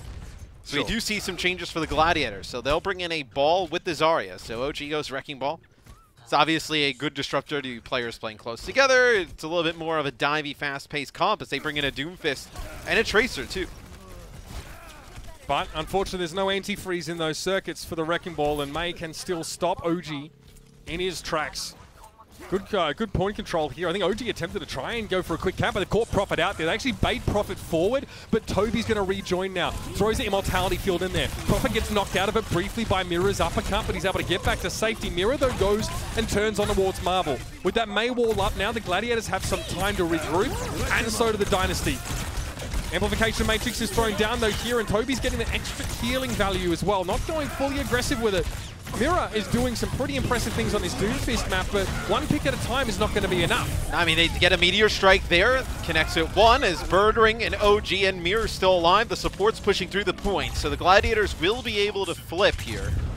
So we'll see if that results in any changes from Seoul Dynasty potentially, as Birdring flash in the London spray there. So he gets to go against his former teammates. There's a lot of chatter about Birdring. Like, did he still really want to play? Like, I think he was really a player that the Gladiators, when you looked at their team and you looked at some of the additions in the offseason, he was their biggest question mark by far. Like, how good will Birdring be? And if he can be the Birdring of old, you think he can lead this team with the other pieces they have to be very competitive towards the end of the year? Matt, it's probably because he just wanted to play the Overwatch of old as well. People are asking like, maybe this guy doesn't want to play. Like, there are a lot of factors that probably contributed to the game not feeling quite the same for him. Now though, he's on the Tracer. You know, he gets to do what he used to, and you can see that with this composition, the Wrecking Ball, that the Gladiators are trying to be the proactive ones now. They're trying to get aggressive, and with an early pick on Fitz and Bedosian, it's looking really good. Fitz, for some reason, he goes away from the Hangzhou to the McCree while there's a Wrecking Ball in play. I guess he's hoping for an extra stun to stop him, maybe more to deal with Birdring, but still, it seems like it was tough for him. It's a lot of dive between the Wrecking Ball, the Doomfist, and the Tracer. When you're dealing with this much dive, though, and you have really, what, 2 stuns, you have a halt and accretion, like the Zarya bubble comes in big, right? If you end up burning a stun or 2 stuns on one player and the Zarya bubble comes through, denies all that, the other team with the dive is going to run through you. OG trying to do just that. Got stopped in his tracks briefly, but a minefield in close quarters. I'm pretty sure they say those operations for, large-scale mining and not for trying to win Overwatch rounds, but still, it worked. OG gets back to the point, though, but where the rest of his team? Birdring was able to find profit, but it looks like the rest of the Gladiators were preoccupied dealing with them, that OG went in on his own. A brief lapse in communication for the Gladiators, but they're back in control here on the point, and Fitz had nowhere to go. You just don't want to be McCree there. McCree likes to brood on his target from long range and not be stood right in front of him. Birdring and Mirror combine to get the kills here. And the Gladiators are in great shape to push this to a third round. That wall actually maybe hurt Profit more than it helped him, because the rest of the Dynasty couldn't touch the point. Yeah, McCree does not want to be in those close quarter scenarios, like you mentioned, especially against a Doomfish, Tracer, Brigitte combination.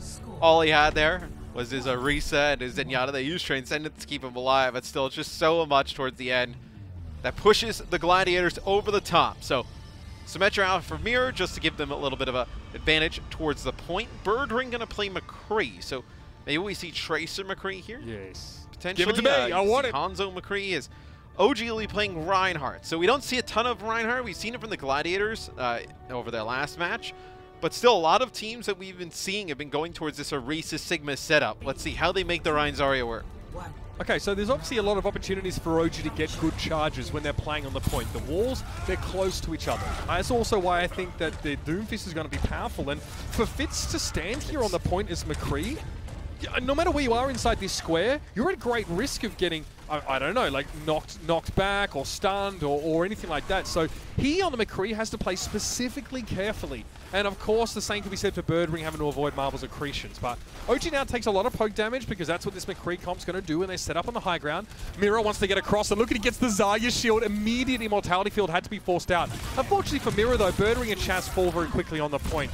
The Gladiators, looks like, Matt, they need a little bit more time to actually get that Doomfist pick before they get trounced. Yeah, Seoul Dynasty just played that really well. What the Gladiators want to do is they want to brawl out that comp, right? They want to sit on the point. They don't want to burn the OG shield. And then once they get close, they want to brawl with the Doomfist, the Reinhardt, the Zarya, the Brigitte. Just never actually comes to fruition. As we can see here from Marvel's POV, it's a nice halt, plus an accretion comes on through. You're able to take the point here for Seoul Dynasty. Matt, that's not even cleanup. That is absolute playmaking. So filthy. Remember, accretion's an AoE impact, so you can hit two people with it, I'm pretty damn sure. Marvel able to show that there. Now, 28% on the ticker here for the Seoul Dynasty, and well, they're going to be sitting around Marvel once more. Gravitic Flux is going to be key to this fight. And again, he's caught Mirror out. Mirror did get discorded, to be fair, but Marvel found the catch, like the accretion once more. And a fantastic Gravitic Flux. Matt, I hyped this guy out before the game while you were getting a coffee. But I tell you what, I already had a coffee. I didn't go get one. I already had one. Matt goes and buys coffee at 9 p.m. and puts it in his fridge. No, that's not true. I haven't been going out, so I've just been making my own coffee, which has been our local shop, which has been really difficult because I can't get it to be as good as the coffee that I would normally drink. But send me some, bro. I'm just across the hallway. No, I'm good. I'm keeping all the coffee for myself. So the Gladiators are going to be walking into a lot of ults. Just going to be missing the Gravitic Flux for Seoul Dynasty. So the opportunity. Shaz making sure he doesn't miss the Nano. Lining it up. Oh, there goes Fitz. He gets blown up by Mirror's Doom. Transcendence in play, but Mirror can still find picks here. Not if he's halted, though. Immediately stunned up again. Looks like accretion connected on the Doomfist, and Mirror's got to be feeling frustrated. This is definitely his pocket pick, but he's been shut down. 8 final blows from Mirror to 13 from Fitz. The McCree's getting work done because there's so many shields for him to work around, and even though, like I said, it'd be risky for him to play on the point, there's just barriers for him to sit behind. He just needs to hit a couple shots, a flashbang here or there, and then he's comfortable. Again, Mirror tries to go in. Again, he gets halted midway through Seismic Slam. He doesn't touch the ground. He gets suspended in midair, and he gets picked off. Perfect counter, perfect way to play against him. And Orisa players, you need to know, you are the kryptonite to so many Doomfists if you can hit those halts properly. Stunning stuff from the Seoul Dynasty. Dominating it and pretty much counter-stratting exactly what the Gladiators were trying to bring. Yeah, the Gladiators try a dive composition and does not work there against Seoul as they play very standard, except they kind of use the McCree and the May instead of what we've seen in the previous games with like Tracer and Hangzhou, and they play very slow, very controlled, and that's probably just they watched the Gladiators play the other day, they saw them play some dive, saw them play some Rein Zarya, and they come in and counter-strat them in the first match. Matt, I'll be honest with you, the Zarya from Space did not look good. It did not have an impact, really, at all. One final blow for Space in that last round. When your team can't prolonged fights and you're losing fights rather quickly, the Zarya is not going to be effective, regardless of who it is. So I really wouldn't put that on Space. I think the team just in general needs to actually create more fights, let him generate more charge, get more use out of his bubbles, instead of really never having an opportunity to get that Zarya powered up. Maybe it was an extra line of defense for Mira, give him that bubble, but still Mira was getting shut down by those holds pretty hard. Anyway, ladies and gentlemen, that'll do with map number 1. Seoul Dynasty look imperious thus far. Let's see if they can carry it out, though, in map number 2 right after this. Coca-Cola is the official refreshment of the Overwatch League.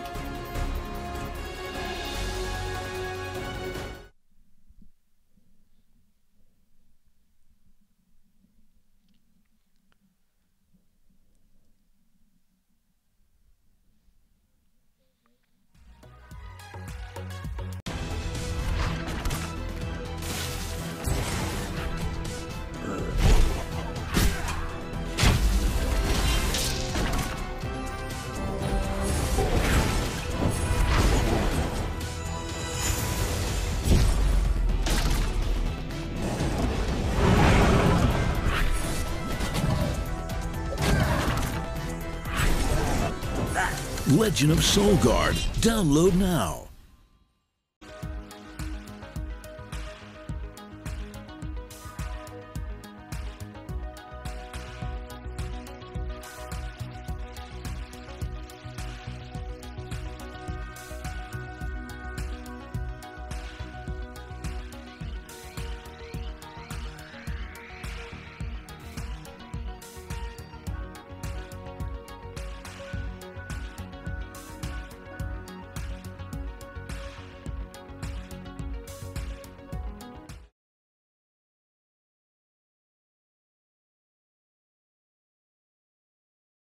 Map number 1 already done and dusted.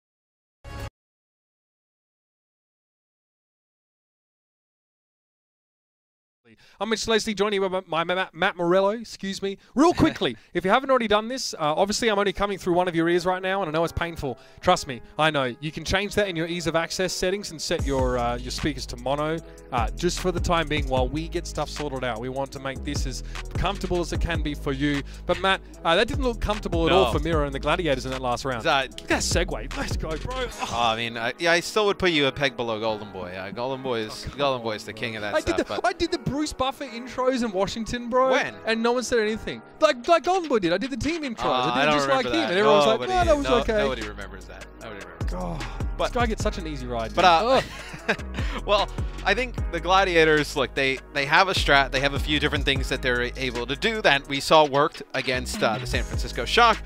Here against Seoul Dynasty, they did not work in map number 1. Seoul Dynasty came in with a specific game plan for the LA Gladiators and what they were going to try and do.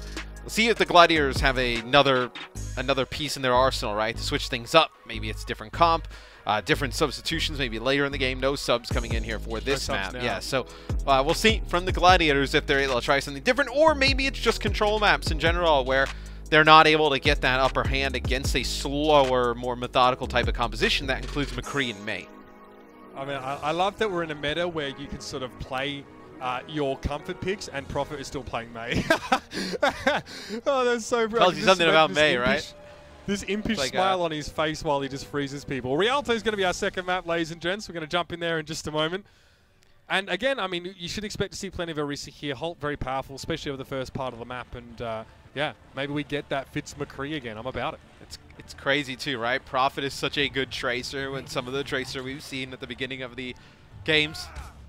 Today, it's like you want to see him play those, but May is so strong.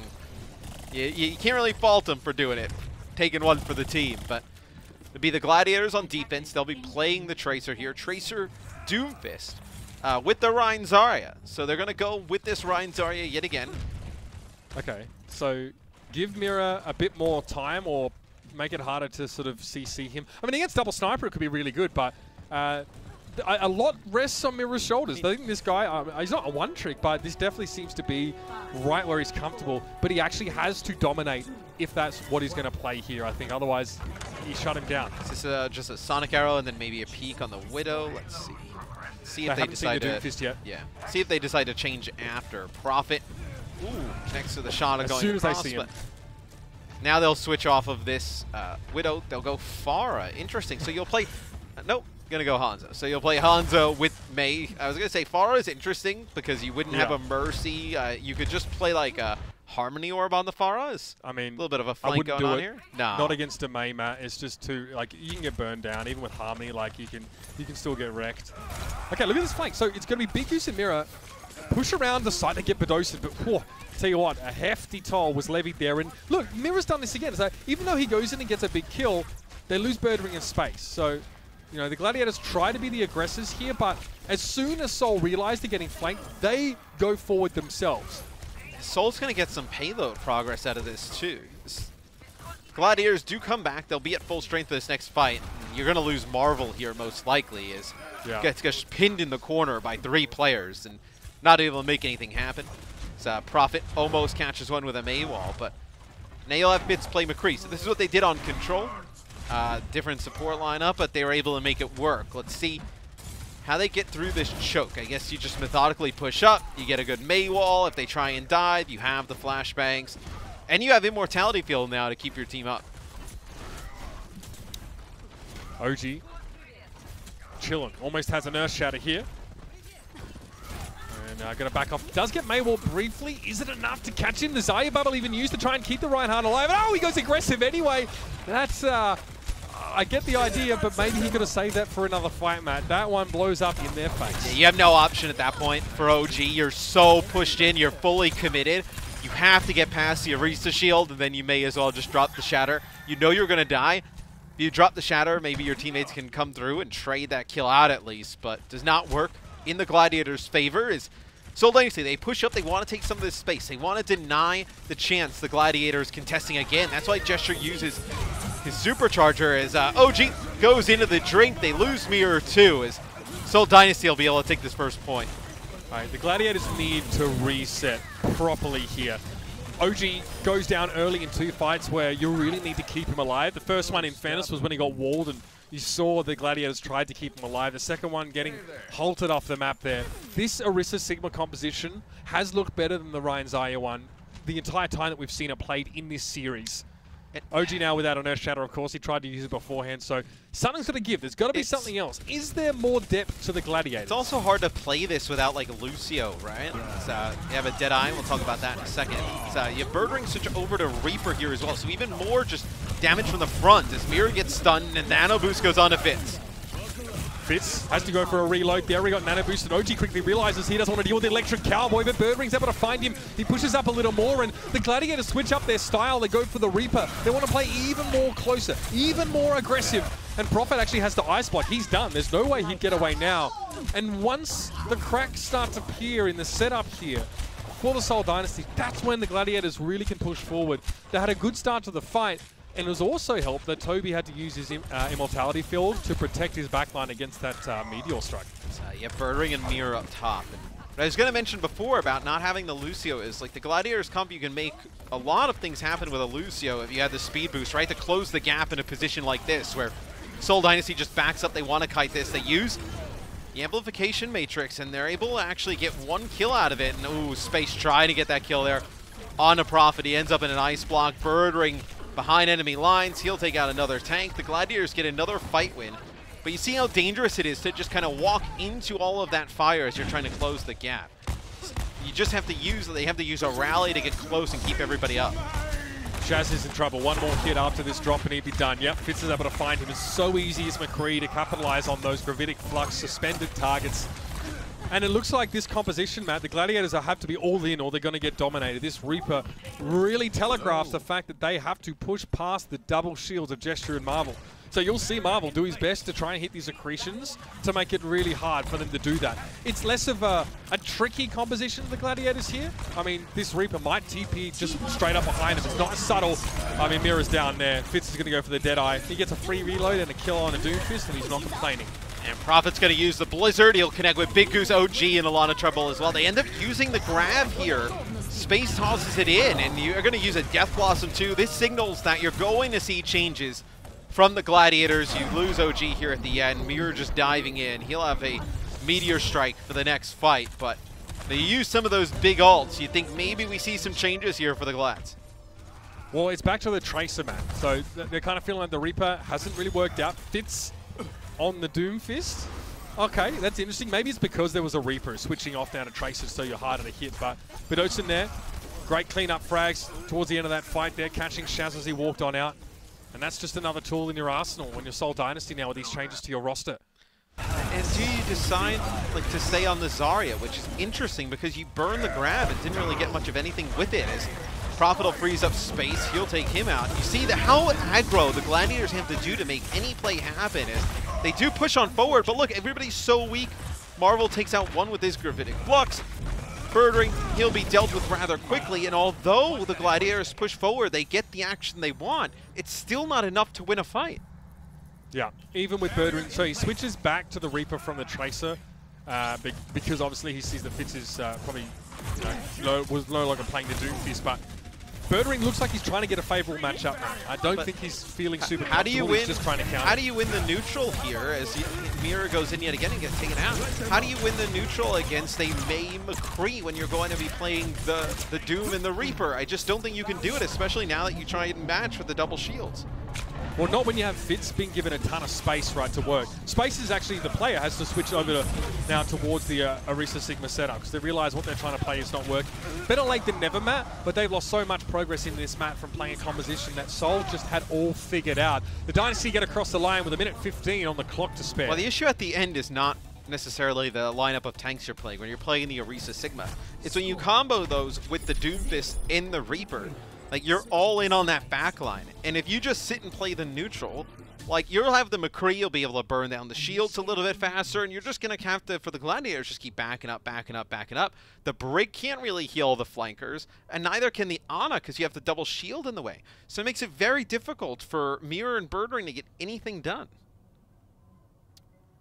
1:15 on the clock. Again, Rialto is that kind of map where you just don't expect teams to have large time banks. These escort maps generally don't lend themselves to that at all. And I think that right now the Gladiators are considering, okay, so the composition we tried to use just now, it didn't work, but we were defending. Do things change now that we are the ones that set the pace of play now? We're the ones that look for these picks. They may opt to go for it again.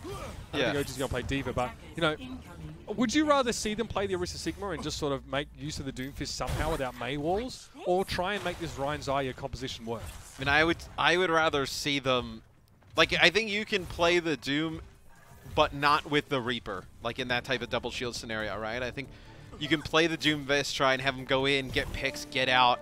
But I think not having any like long range like damage to match that McCree, and even when they're playing the McCree plus the May, right? May can put down some damage on the shields as well.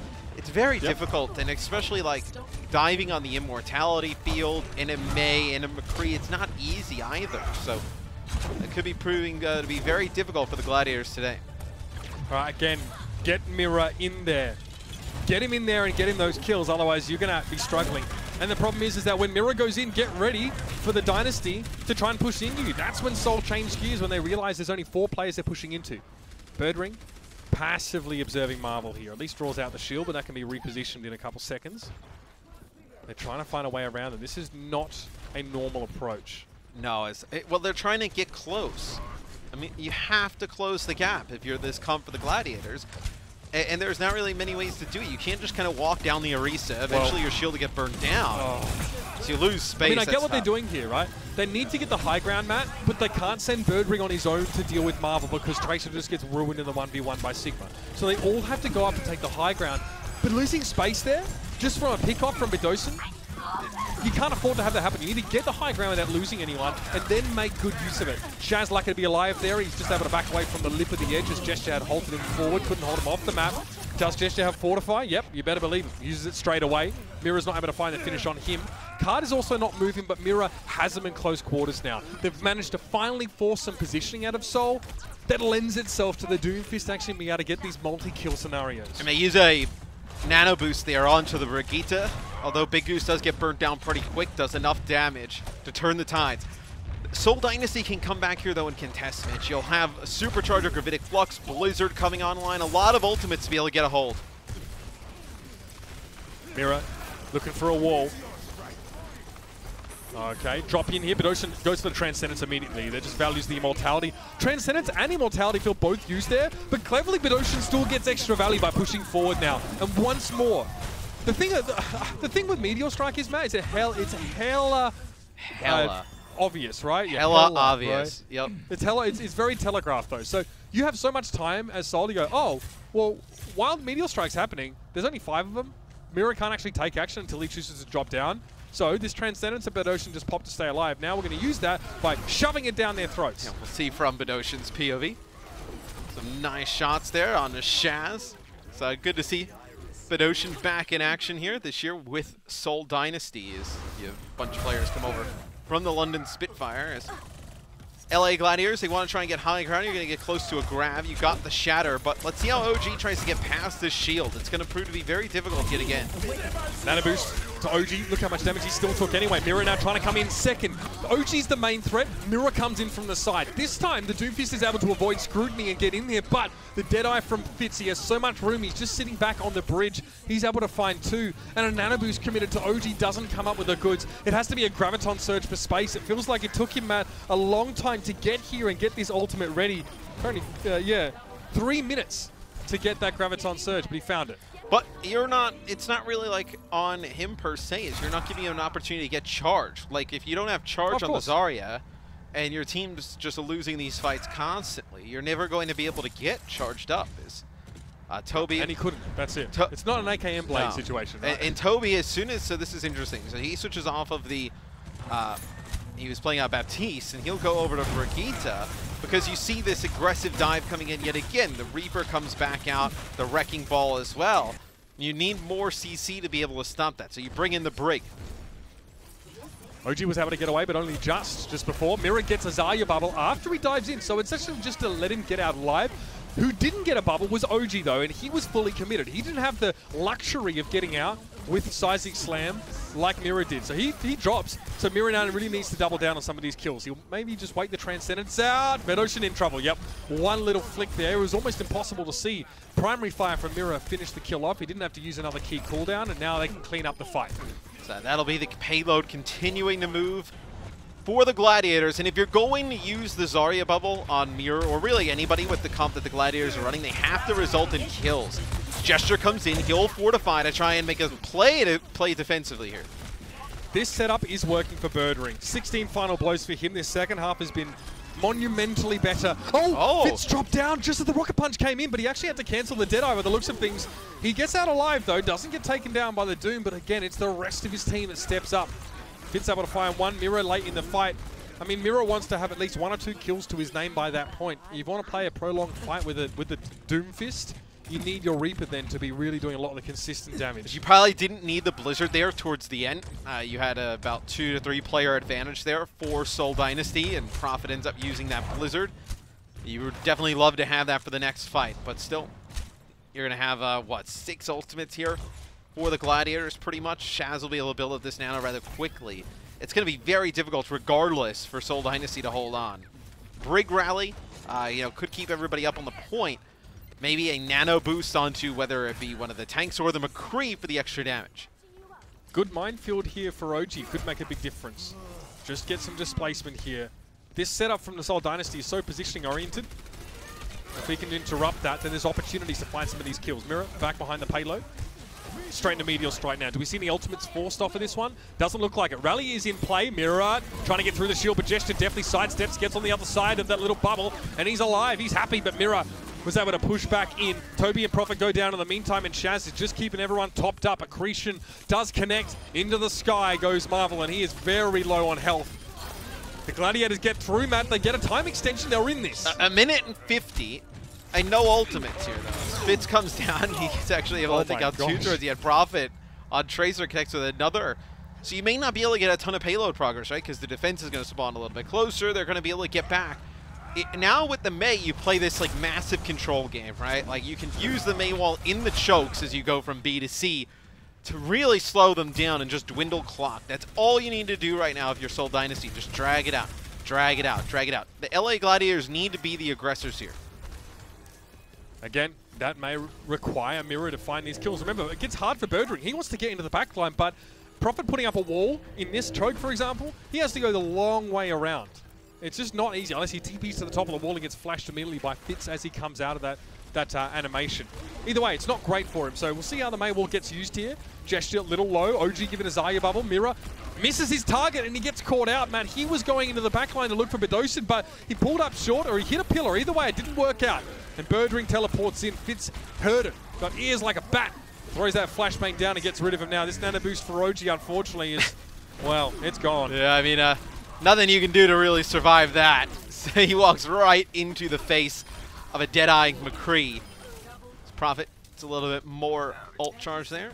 Heal himself as he's up about 80%. Is good ultimates to close this out. And yeah. we saw... It has to be a grab. Yeah. I know Nene Matt is somewhere. Nene's palms are sweating, and he doesn't know why. It's the exact part of the map, too, right? Grab. Yeah. Yep.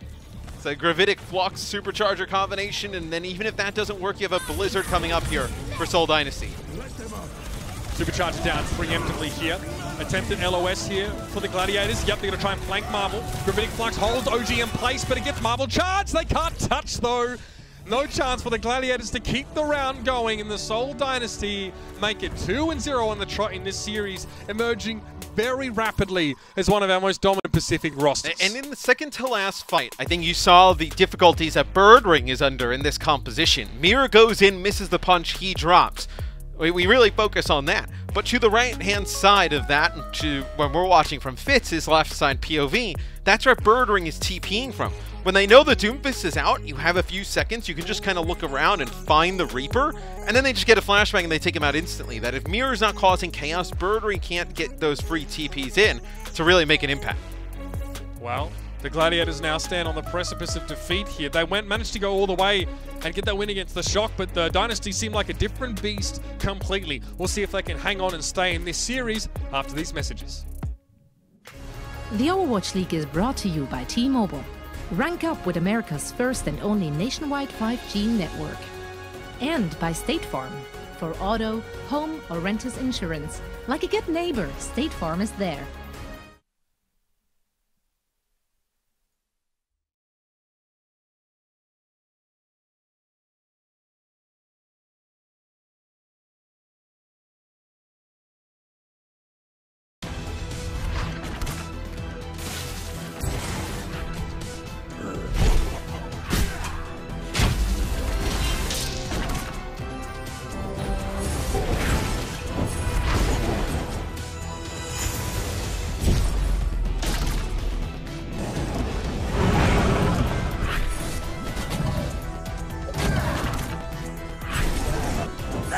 Legend of Soul Guard. Download now.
Hello and welcome back to our game break presented by Cheez-It Grooves.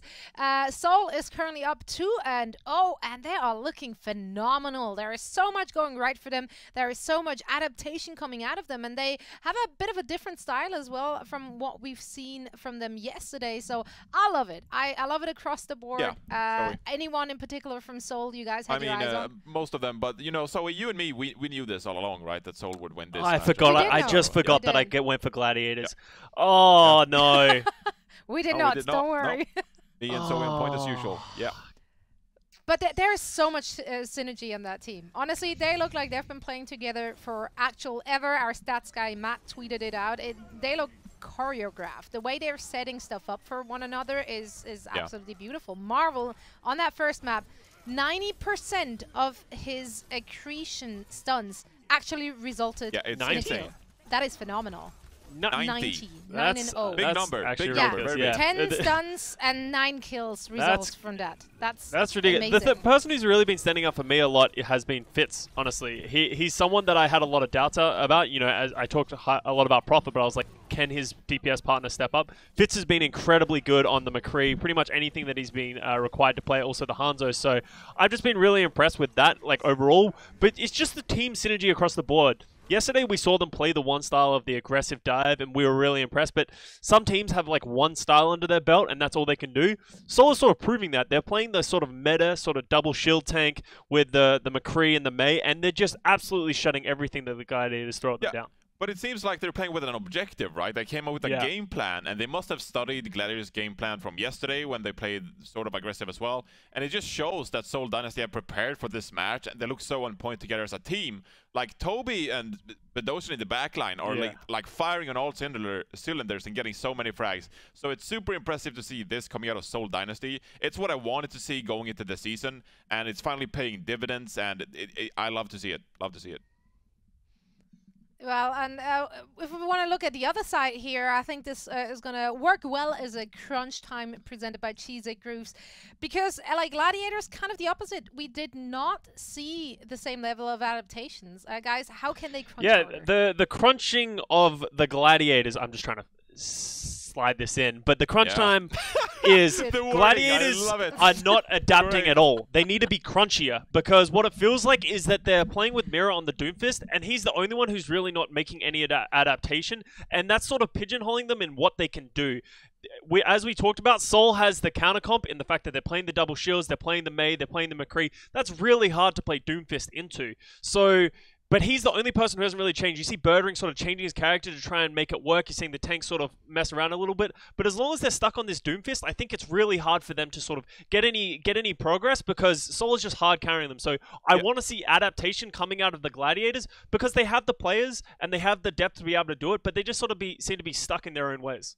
Well, at least if you're playing the Doomfist, right? Go all out, because what we're seeing is that Mirror is playing the Doomfist, and then you have OG playing the Reinhardt, and I'm like, okay, well, maybe if you can't dive hard enough against this double shield composition, maybe you should just put OG on the Wrecking Ball. And we saw that a few times, that OG swapped it up, and it depends on the map. Like, you can't really play ball on defense, Havana first. Like, it's obviously harder, right? But I think they should at least commit to the Doomfist. If you want to play the Doomfist, build your composition around that and stop hesitating and going half in, because as it stands, Seoul Dynasty have figured out how the Los Angeles Gladiators play, and now Gladiators, they have to figure out if they want to go all in and double down, or if you want to swap up the composition as a whole and play a bit more slower. So I would see Gladiators be a bit more decisive about what composition they're playing.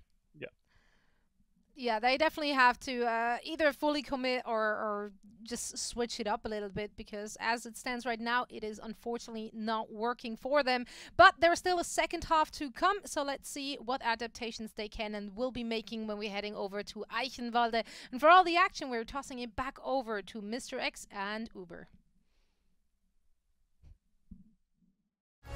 The Overwatch League is brought to you by Cheese It Grooves. Deep flavor, deep crunch. It's a mind crunch.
The Overwatch League is brought to you by HyperX. Unleash your style, unleash your fury. With HyperX Fury Memory.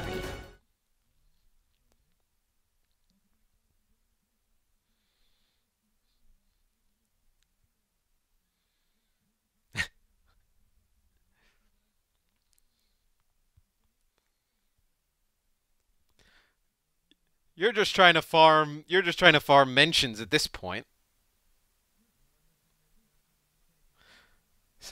Well, what's actually funny is while Mitch is touting that he's fixed it, I've heard from a little birdie that he hasn't. So we will be going into Game 3. It's Gladiators, Seoul Dynasty. Seoul Dynasty is up 2-0. Really, the story of this is the Gladiators, the composition that they were able to beat the San Francisco Shock with and make some good waves. With the Ryan Zarya, you know, playing some Doomfist, playing some Tracer, just as Reaper has not worked out today against Seoul Dynasty. Seoul Dynasty has been very good adapting and using a lot of interesting compositions involving Mei, right? Mei, we know about Mei. She's pretty good. So you may as well use her. So they have profit on the Mei today, and they've been able to go up 2-0. Just looking at the game, we'll give you guys an update of whether no subs for either team thus far as we go into Eichenwald. And I think it's probably what you're going to see from both teams. You're going to see yet again the Gladiators try and go with like a Ryan Zarya-based composition, maybe with Mira on the Doomfist and try and get some dive. And then what you're going to see from the Seoul Dynasty is they're going to run the Mei, they're going to run the McCree, they're going to play much slower, much more controlled, much more calculated type of game. So we'll see if the Gladiators are finally able to push over the line. From my opinion, from where the game stands right now, it's going to be very difficult. I think when I'm interested to see the Gladiators go and play a neutral type of game. Gladiators can pull out a double shield. They can pull out, let's say, a McCree, a Mei composition, right? We haven't seen that from them thus far, where, you know, maybe they would have put in Jaru for something like that, but they're going to roll with Birdring and Mirror yet again, maybe try and get the coordination on those dives a little bit better. Maybe that can result to some more fight wins for the Gladiators. So the game is ready. We should be able to jump into that in a quick second and get underway as Mitch. Now he taps out for a little bit and I take over as looks like. Well, we'll find out when his audio comes back. But to be honest, I mean, there's probably a lot of people out there who are totally fine with his audio. You know, that they keep it off. You know, you're hurting my left ear. You don't want to give my right ear any love. And that's okay. It's okay, because I'm here for you guys. And it'll be the Gladiators on defense to start things up. So we'll talk a little bit about what the Gladiators' composition is, what they've run already. Reinhardt will have Birdring on the McCree this time. What I'm interested in is what we see on the left side of the screen from Seoul Dynasty. Seoul Dynasty is coming out. Looks like a potential Wrecking Ball Diva combination, which is an interesting look from Marvel, as Marvel played the main tank for Seoul Dynasty last year, now playing in like kind of an off-tank role next to Gesture. You'll have Toby on the Mercy to complement Prophet's Pharah. Prophet, a tremendous Pharah player. Well, no, not anymore. They've debated us off. They're going back to running Mei. So I know everybody's super happy to see them go from Pharah to Mei. Just a jump shot over the building for Fitz. He most likely will go play McCree. Toby will play the Baptiste. So it's really mirror of what we've seen on the last two maps outside of Birdring on McCree. Can Birdring's McCree make the difference here? Seoul Dynasty, they'll move on through the choke. Yeah, pin from OG right away. He's going to get burned down. It may have been a play they were trying to set up. Maybe they thought that Prophet was a little bit out on his own, but that is a big loss there for the Gladiators. Hey, look at that wall as well, mate. No chance for Mirror to follow up with any sort of punch. Yeah, well, I'm apparently back. Apparently, you probably heard me opening a protein bar and eating it, so looks like some of the sound has returned. But am I in both ears? That's the big question. So I do want people to let me know if that's working. Anyway, I was told you weren't coming back. I thought about it. But then I realized that I'm getting paid to do this, so I'm going to stay. You know? True. Tough decision, of course. Had a lot of pros and cons to weigh. But look at this. The Dynasty have made their way in with a heck of a lot of time, and they're still using this this Mei McCree composition really effectively. It feels like Mirror just can't get much done. Seoul Dynasty. Push on forward, get some more kills. 5 minutes on the clock to get from point A to B is big, as I don't know if you were too busy eating your protein bar or whatever you were doing, but did you see OG go with that wild charge in at the start? Yeah, that's that was that's poor. classic OG though. We did say that though. I thought like OG would be looking to trade blows a lot. It's just showing that Gesture hasn't really given him a Reinhardt to fight against. It's been the Orisa Sigma composition that the Gladiators have had to deal with, and a nano boost here on a Mirror just to get him in. Space though doing the real good work, getting rid of that immortality field, and that will stop the car in its tracks. Oh, a Transcendence here from Bedosian? Why? Why? All right, well, you get the Transcendence out. It's all right, it's good. Well, hey, they're keeping this going though. The cart continuing to move. You have Marvel on the cart. Fitz picks up one. Like, Mirror you may reaching be, like, for keep more. moving this here.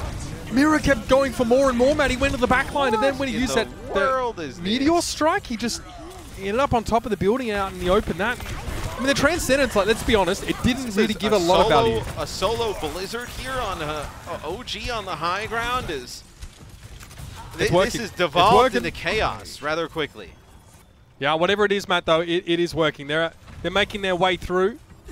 And, yeah, it sounds like my audio is finally fixed, so God bless. Big shout out to our techs getting stuff sorted. Oh, you have both ears now. Apparently. I don't know. I can't hear it. I only have to hear people. That's true. I've heard you both ears the whole time, so I had no idea what the hell was going on. 5 on the clock here, though. Profit. Well, that's probably not the most efficient way to work a Ryan shield down, and that was a nice biotic grenade by Shaz there. That's a good compliment. Sets up the Graviton Surge, and it's comfortable kills now. Still, having lost that checkpoint here, the Gladiators are probably feeling a little bit sore about that. They would have loved to have held at the door a little longer. But now with a Reaper in their composition and Mirror finally switching to the May, they can turn up the heat, or not actually, as that may be the case. Play close here and get a lot of value out of Reaper. The fight wins just seem so much harder, though, for the Gladiators than they are for Seoul Dynasty, just in terms of, like, the compositions that they're running. Like, Seoul is able to win their fights pretty convincingly. They're, like, Sten fights for a while. The Gladiators have to invest so many resources. Everything has to go right for them to win some of these. It'll be a Deadeye from Fitz trying to open things up as Profit ends up falling, so no push going on now. Deadeye there as well, used by Fitz. I'm pretty sure he just had to pull the plug on that one and get the heck out. Space, I mean, the closer he gets to another Grav, Matt, that's the real stopper ultimate here.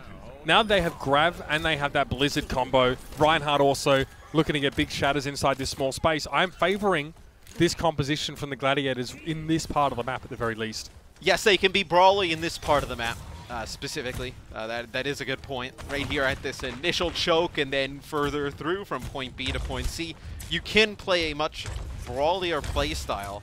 It's just when they lose a fight, how do they bounce back? How are they able to get control back? It's I don't want to say it's easy, but they're in a position where they don't have to push on forward, right? They don't have to walk the other team down. So that'll be a shatter from OG. So cute. Oh, the immortality field saves Fitz. Yeah, and I mean, OG almost put his foot in it, Matt. Had he followed up on that charge, he could quite easily have been picked off, but still that necessitated the Blizzard to also be used. So a couple of big ultimates there. But OG is not treating his Shadow like a team fight winning ultimate, and you shouldn't against double shield. If you can get individual picks on priority targets with Earth Shatter, then you go for it. That's value here, because honestly, trying to do anything else is like trying to get a camel through the eye of a needle with so many shields, and especially such a condensed choke area. Just get what you can with Ryan's Shatter. And even with these holds from the Gladiators that have looked quite good at this moment in time on this point, still 2 minutes and 40 seconds for Seoul Dynasty. Still a lot of time here. That'll be a grab coming on through. Connects with two. Wall was great. Keeps most of the Dynasty alive. Transcendence also being used. Oh my god, Space got nuked down so fast. I can't even tell where it came from. It says Gesture killed him, but he couldn't have. That was just 400 damage straight to the kisser real fast. Gesture gets a second. Goose and OG have shields to work with here. And yeah, the Brig out in the open. Gesture had already backed up and Fitz was left out to dry. As a Gesture gets really low. Another hold comes through. They still want to fight this as he's going to get some heals from the Batiste from range. So you try and push up. You don't have a Blizzard. Oh, you've trapped OG though. He's in a real tough spot. Halt plus the May wall. You freeze him. There's Zenyatta in there as well. Is that the pick to get the car moving again for Seoul Dynasty? Marvel, Accretion. Doesn't find it, but yeah, here's an opening. Bird rings down. Now they can step up with a bit more confidence. With Big Goose out of the picture, there's nobody to stop this May. And they will push forward. Marvel taking a bit of a power nap here, but why not? Burn enough calories in the last couple moments anyway, just slanging them hyperspheres like Drake. and they push around the corner. Look how far forward they had gesture. When did Drake acquire hyper spheres? No, you know that gif where Drake just like throwing stuff, and then everyone changed it to him throwing different things. No. You know he's like throwing stuff. No, I don't know that one. Dude, you're such a boomer. I can't believe you don't know that meme. Fitz finds Mira though with a dead eye. I'm not updated on my memes. Wow. You're the last person I really would have thought to be behind on that, but fair enough. Yeah, OG gets a bubble. Or am I trolling you right now and you'd never know? Oh, okay. So, yeah, OG I actually and did the rest know. Of the I was just pretending not to know. Yeah, Good push one. on forward. You would never know. Profit dies on the card. Is probably one really good opportunity for Seoul Dynasty. Maybe a second, like last desperation type of scenario. But really, I mean, this is going to be their final chance to get this over the line. Supercharger Transcendence. With the composition they have and how slow they're going to get to the cart, this is definitely their last chance now. And they're going to be going into the rally plus a nano boost to grab here as well, as Space being very aggressive. So you probably want to get a good grab in one of these shows. All right, nano boost let go. That one's for OG here. He even gets a bubble. Everything's been put with OG right now. What can he get done with this? Space realizes maybe not enough. He's going to push around the corner and try and get rid of Profit, but he's taken down. He gets a grab, but there's just a Transcendence in there. The door is now open for the Seoul Dynasty. Birdering is down. Gesture looking happy about that one. They can push up and try and ride this one home, and the stragglers from the Gladiators are just trying to hold them off, but it's a David and Goliath situation now as the Dynasty have everyone on the cart pushing home. Both support ults in the grab, and you don't get a fight win. Profit with a main wall up to the high ground. Walls off Mirror. Deadeye coming in from Fitz on the backside. He'll take Mirror out. Gravitic flux. Everybody goes up. Everybody comes down into a blizzard as Seoul Dynasty complete the map. As, man, the Gladiators both support ults and a grab. They're still not able to get a fight win to keep them at the choke. So I think, look, giving that grab and that bubble to OG, like you are opting into what could be a clown fiesta, right? He has to go forward without Shadow, by the way, and try and find some of these kills. And it was very hard because quite easily the Seoul Dynasty, without Lucio, was still able to disengage back over the broken door and make it hard for OG to find anything. That's when Space goes, oh damn, this isn't actually working out at all. Now I need to try and make a play. So he pushes the right side, tries to drop a grab in there. He dies, doesn't kill anyone in the grab, and all of a sudden it just falls apart. Yeah.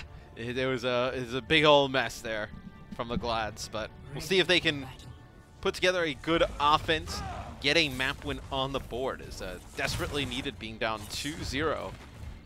So Seoul Dynasty, they continue to look very strong. Mitch, Johnny thinks they're a championship contender, but Johnny, he changes his predictions every week just to get upvotes on Reddit and whatnot. But for this week they're good. This week they're Johnny good. Maybe next week they're not. But I agree with Johnny, made an appreciation thread for Custer and Zoe. I agree. Really? Yeah, he was the one that made it. So that's really funny.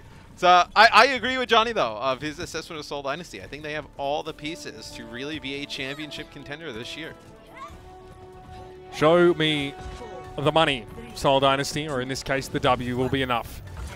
I can vote them and they can take the series here now. It really depends on what the Gladiators can get done. And the Gladiators, they're practicing a specific composition and they're not changing it much, and I get that. So many people are going to be in chat like, oh, why aren't they doing anything?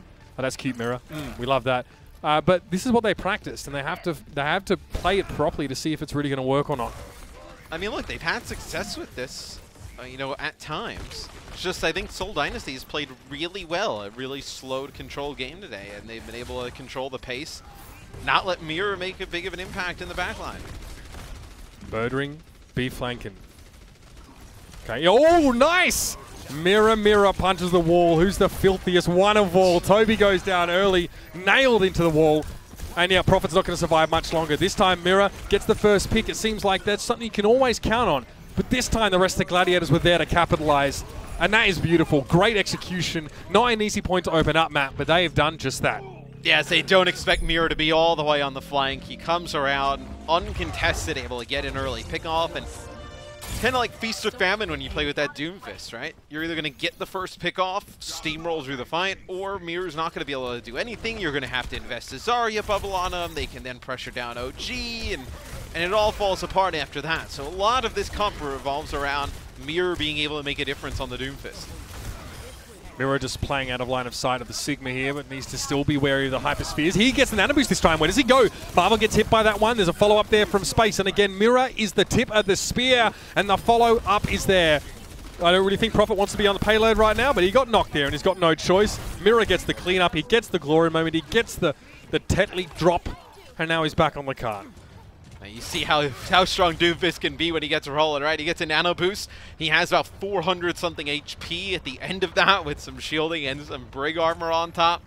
And the payload will continue to roll as Big Goose gets off it to go play up in front with the team as Shaz, he'll be able to heal from a nice safe distance, but the Gravitic Flux comes in early here from Marvel. Yeah, it's just to get them out, but it only catches OG, who doesn't obviously really care about that one. Earth Shadow doesn't get much, but again, it's hard to find those big shadows against double shield. OG is going to go for a little bit more of a direct approach. He gets the charge in, and now the Gladiators, they're showing signs of life, and they are looking well ahead of the curve here on this map. They're going to have an obscene amount of time to hit that last point with.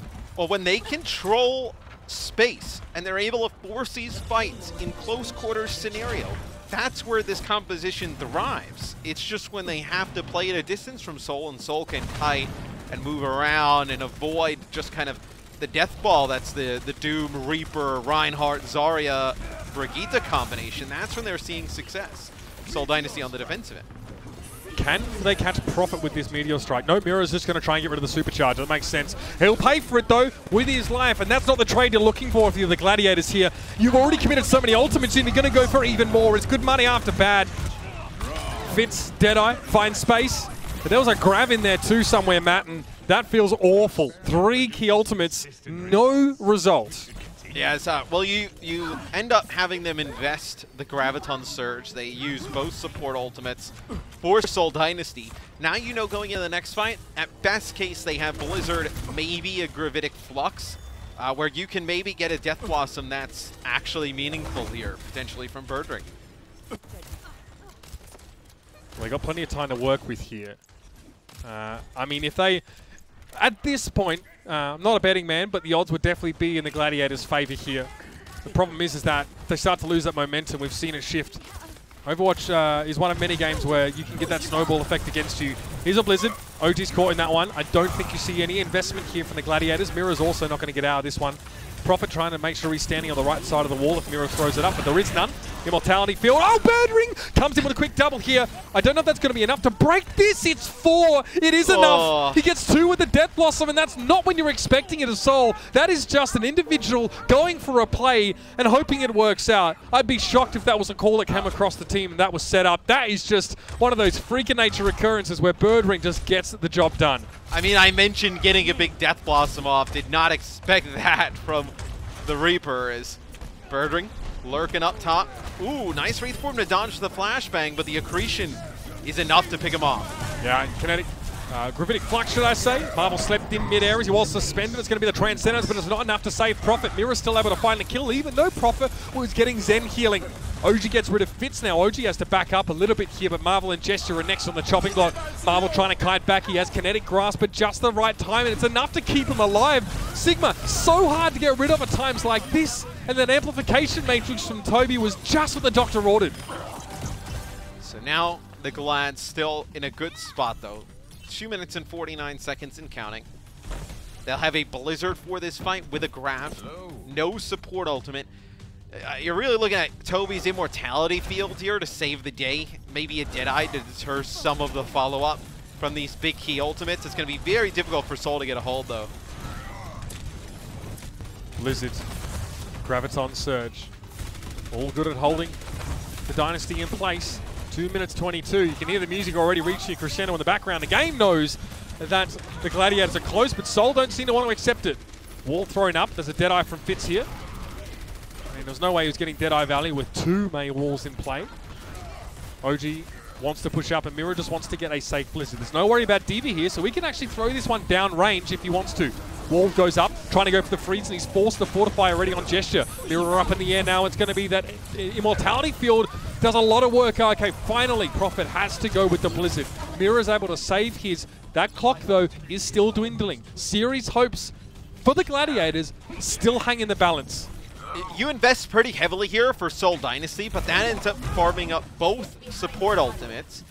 Now your Ant Matrix used with the McCree in the back could end up getting you another Deadeye. Let's see from Bedoshin's POV here. Let's cleaning up some kills.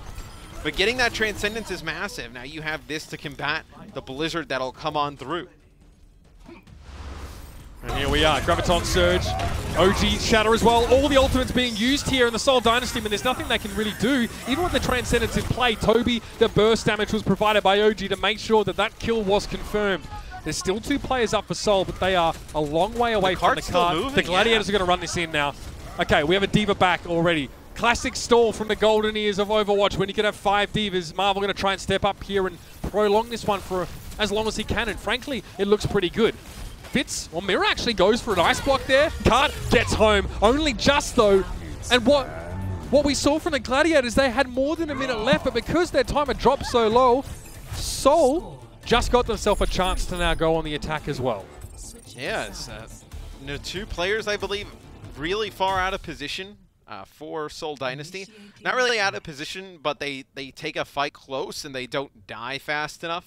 I'm sure Gesture would have loved to get taken out and then respawn with the rest of his team. The Gladiators just kind of leave those 2 players in the dust. They run straight to the cart. They're able to get it on through with 1:49 in the time bank. So that's where you see the Gladiators comp works, right? When they play in those close quarter scenarios, they can brawl. When Seoul Dynasty has to come to them, it's definitely a devastating composition. And now, with these 2 teams so close in time, the first pick on point A is so important.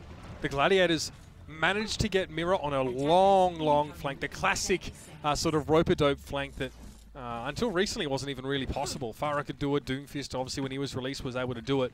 He could get in. Now the Seoul Dynasty have shown they were able to do that too, but their composition, because it features this double shield, may not have any flanking potential at all. In which case, they have to run over the top of the Gladiators and they have to just be better in the neutral game. That's what their comp is designed to do. Yes, you do have the May that comes into play for the Gladiators, which definitely changes things up from when they were running like the Doomfist with this. Is May gives them a little bit more control with the ice walls and just the sustain in the front. So we'll see how they decide to play it. It looks like the Gladiators playing a little bit far back. Don't want to play this first choke. Is only a minute on the clock. With Seoul Dynasty's kind of slow, methodical composition, and they don't have a lot of attempts at this. Yeah, the Gladiators, well, they only get 1 chance. There's just not that much time. Mirror down, though. That sleep dart, that's all well and good, but both Mays are down. And now, without Fitz able to do anything during that period of time, Bidoshin extremely out of position. He would want to go down as quickly as possible. Fortunately, Birdring obliges, but they've lost space, Matt. A lot of protection, a lot of shielding, and a big health pool is out of the picture now. This will give some time for Seoul to regroup. There's no Lucio right now. You cannot taxi people back to the point. Profit on the Tracer, though. He will be able to get a touch here. Send this into OT. Profit steps up. He didn't realize the Birdring was around the corner, though. He took a meaty hit from the Hellfire shotgun, but now the jig is up. They know the Doomfist and the Reaper are there. Gesture gets knocked back, though, and it's a wide flank coming out now from Marvel, who wants to get in position, but Toby falls to a fire strike. Birdring got rid of the Immortality field. Marvel's able to find Shaz, but OG charges across the point, and he's in a great position to get hammer value. Looks for a shatter. Doesn't find anyone, but only 3 players are left for Seoul, and they're low on health. Profit gets a bit of health back, but he's down. Fitz trying for a Deadeye against 4. It ain't gonna happen, Chief. That'll be a hold from the Gladiators. Seoul Dynasty do not get a tick. No percentage earned. Now all you gotta do for the Glads is get that first checkpoint. Get that first checkpoint on point A. You will be able to extend the series, take a map. We do extend the series anyway, regardless, you know, if it would be a draw, but still, you want a map on the board. Some time now, at least for the Gladiators, to evaluate the challenge in front of them. They worked really hard to get into this position, Matt. They had a 5.5 minute time bank going into the final stage of the map. I'm sure they expected it to be, you know, tougher going because it really is hard to push to the end of the map now, but if they fail to capture point A, it's going to be a draw in this map, and all that hard work they put out on the attack is going to go to waste. So Mirror getting in is going to be very important. OG in space, being in position, and Birdring ready to catch people. Birdring had a great setup, knowing a Tracer would touch the point last round by just whacking Profit in the back of the head and taking about 80% of his health and forcing him to recall early. Yeah, he was just playing off to like the left of the point, right? Right where the cart is to the left in the corner. By like where you would kind of go under that underpass and around on a flank, and he was in position to just put 1 shot into Profit, a quick melee, forced out a recall straight away. So now the Gladiators on offense to really just 1 fight. They need to get an advantage of maybe 1 player and just keep it going towards the point, putting the pressure on, and they're in a good spot to take them out. Almost 2 minutes. It's a good amount of time to be working with. And if they're going to start to bring this series back, this is their last chance. So Mira not going for a wide flank this time, Matt. He's actually going to play front. Maybe just trying to vary up his approaches a little bit. Gets hit with an accretion, has to be careful. And that's what the bubble from space is for. It gets him out of trouble when otherwise he could have been blown up real quick. And look, the Gladiators take space because of Mira. Yeah, the pressure he has forces them back. And now the Gladiators get on the point. You see OG just trying to swing the hammer, put some damage down. Gets frozen up a little bit, and then Gesture putting down the damage. That'll be Fitz who takes out Mirror. That's a big pick. We talked about how important it is for Mirror to get in and get pickoffs, and he's out of the equation. And look at the stones on this guy. Fitz is going for a flank during such a crucial moment, and he fans the hammer. Not really interested in the respect. Yeah, going to back away now. See space, gets a couple of extra free hits on him, and a long fight that is won by Seoul benefits them so much. And the Gladiators had Gesture right when they wanted them, Matt, but he got whip shot back by Big Goose into the rest of his team. I think Big Goose maybe expected him to be fortified, so Gesture got back to safety, but Big Goose accidentally sending him there. And look at this. We're definitely headed potentially towards Draw City, right? Well, you'll have Shatter, which really isn't that impactful. You know, maybe get one kill in this. You'll have Rally and Nano, but you have all 6 ultimates coming online quickly here. Oh, nice wall from Prophet. Unfair. Caught everyone out in the open to face the heat from the amplification matrix, and Mira is down. Matt, you said Draw City. Looking more like Quick Draw City out here as Mira just got suspended in midair. Birdering is in trouble. They tried to keep him alive. I think Shaz Nano boosted him, but he was already at half health. And yep, looking like we're going to have a draw. Deadeye here from Fitz just to cover over, and all the ults are there for Seoul Dynasty. That is a crushing result for the Gladiators.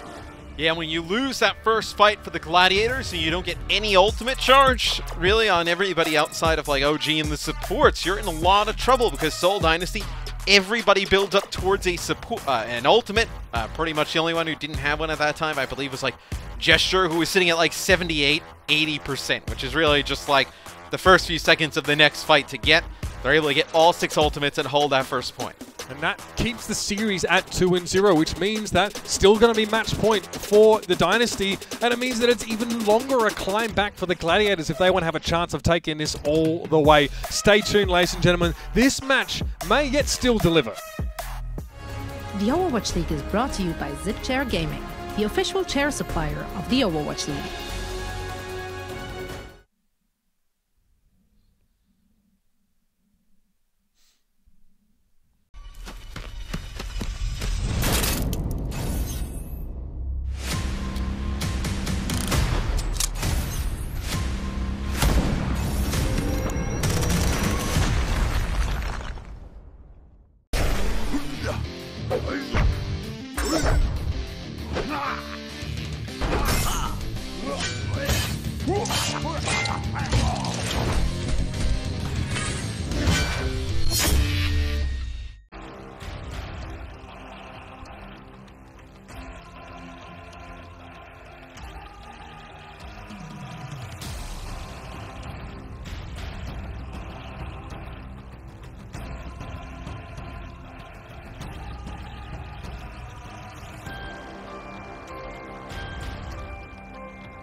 Welcome back, ladies and gentlemen, and Gladiators fans, probably a little bit disappointed about what we saw before the break.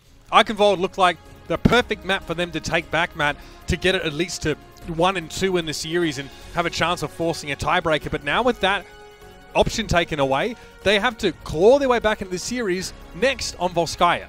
But at least they played well on Eichenwald. The first 2 maps, it was really Seoul Dynasty who was in control of the pace of the game. The dive from the Gladiators really didn't make that much of an impact. There on Eichenwald, they were able to make it work. A lot of close quarter chokes. Volskaya, you do have a pretty tough choke at checkpoint B to get through on the offensive end. So I'm interested how they decide to play that when that comes up. So far, the Reaper is looking better for the Gladiators than the Tracer was, though. Birdering is probably having a little bit less difficulty making an impact in these fights, not only because Tracer can get stunned fairly easily, the same can happen to a Reaper, but having Death Blossom available there to make a huge play like he did to allow the Gladiators to finish the map. It was actually looking like they'd run out of time at that point. He's able to step up and be that bird ring of old, the old ring, if you will, that we used to love watching back in 2018. So it's a pleasure to see that that is still an option the Gladiators have with him on this roster. And we do have a sub for this map. So Jaru comes in here for Mirror. So they decide to put in Jaru, damage dealer, who can play a lot of different things. Maybe we see more Mei now from the Gladiators on this map, coming in with Jaru. Yeah, and that's a great mix-up. Jaru obviously can show up in a lot of those projectile-based heroes. The Hangzhou's there as well. I remember him just being like a really, really good... was that Doomfist back in the day?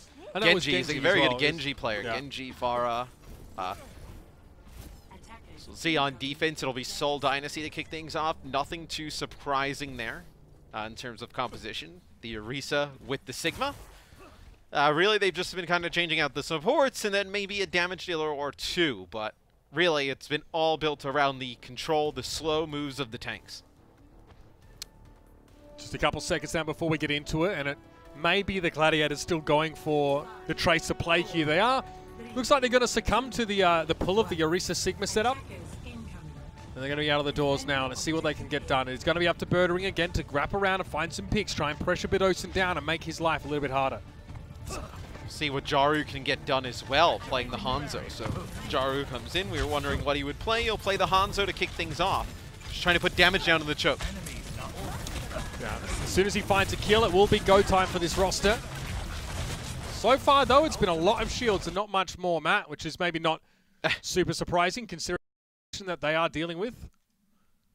And just wrap around the point and get some position here. And you can see this is going to force Seoul now to play more towards that lower level on that left-hand side, just to try and stay safe in the teams. Yes, we'll see how Seoul decides to play this. Coming up shortly is... Looks like some high ground control here for Seoul Dynasty as they wrap around. Marvel wants to be here. It's interesting. Normally defensive teams go to the left side and not to the right side high ground. Maybe they want to set up for fits, allow the Hangzhou to do a little bit more damage and still be able to sit behind these shields. And 2 minutes 52 here, so already some time being spent. And with Shaz out of position as he is here, it's going to be a long regroup for the Gladiators. They haven't found the answer yet. Space... And OG not really finding a lot of damage either. It's just shields on shields so far. You do have some damage that comes down from the Seoul Dynasty tanks. So you see both of them sitting up near 60%, almost double the ult charge. The tanks of the Gladiators. Profit on Mei. See the icicles going into the halls. The walls able to split them off. They've done a nice job capitalizing on his walls. You see 2 headshots there to OG. Takes his health down to below half. Yeah, he actually hits the ice block before the whole proc, so he doesn't get launched up into the air as you often do if you ice block as you're getting hit by that. Quite an important little trick. Fitz is down there. Birdering's finally found that kill he was looking for, and Jaru has a pretty safe position to play here. That Blizzard was wishful. I'm not really sure who Seoul were trying to catch with that one, but Prophet doesn't find his mark either way. And Jaru is able to sit here comfortably just getting that damage down. You don't want to be here as your Marvel. It will be the Gladiators able to push on and take this point now. And, hey, they bring in Transcendence into this next fight. And Dragon Strike there as well. If they're going to snowball this round, it's going to happen in this next fight. Profit gets... If you have Birdering get a kill with this Pulse Bomb, like early on, then you have the Halt Dragon Strike combination, Gravitic Flux, both support ultimates by that time. You're in a great spot if you're the Gladiators to take point B rather quickly. It looks like they're going to try and take some high ground. Yeah, OG at least, maybe considering setting up there. It's just going to be him for the time being, so there's not really much to shield. The Birdering again is on the hunt. Last time, it was Fitz that he picked up. This time, may also be the Hangzhou that is in his sights. Fitz immediately gets a Harmony Orb. Here is all heads turned in the direction of Birdering, so he repositions. Can still get behind Jesty here. Amplification Matrix is thrown up, and that force of the Transcendence out from Shad. Still this left side presence now for the Seoul Dynasty. So what do they do with this Transcendence? Space goes down. Bidosin eggs his team on, says we need to go forward now with this extra healing, but they don't find anything during the duration of that Transcendence. Tobia just has to turn his attention back to healing. Well, Bidosin was getting harassed behind by Birdering, and he had to use the Transcendence to keep himself up. That's why you saw him come out of nowhere, fly down with the Transcendence, when they really didn't need it that much, as nothing was really going on at that time. So that's great for the Gladiators, because now they have a Gravitic Flux with no Transcendence on the other side. Still an Immortality field, but you'll take your odds in that. You'll take your chances there with that. I think so, especially when at such a crucial juncture when you're trying to prevent a snowball from happening. Volskaya is not the kind of map that you want to go into attack, knowing your opponents have like 6 minutes in the time bank. It's awful. So Blizzard here for Prophet. The question is going to be how can he hold everyone in place here on the side of the Gladiators? Have them just walk into it. Space looks like he wasn't actually committing to that sort of flank there. They need him in the front line. Birdring may have had the opportunity presented itself. But OG has the high ground now. They'll look to pressure shields down. He has to step up and challenge, though. There's going to be a Dragon Strike available for Fitz as Big Goose goes now for that rally. Fitz is forced to back away. Gesture went down as soon as he put that Supercharger down. What a weird sight, just seeing those two bongos sat next to each other. But the kill still came from Prophet and Marvel in the backside of the fight. Prophet overcommitting there perhaps a little bit on the Birdring, but it don't matter because Fitz and Toby are there to rescue.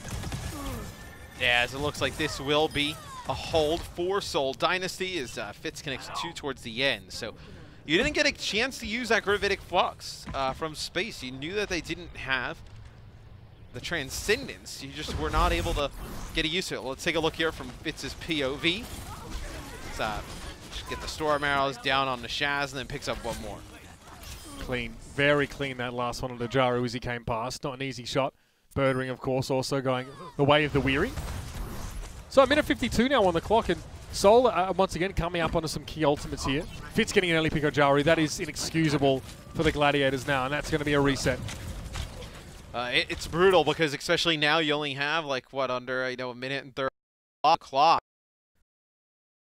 Now as you wait for Jaru to come back. I know he will return. Birdring could look for something in the meantime, but again, there's not really a lot of options that are presenting themselves to him. He just has to go prospecting at this stage. We'll see if they actually come up with anything.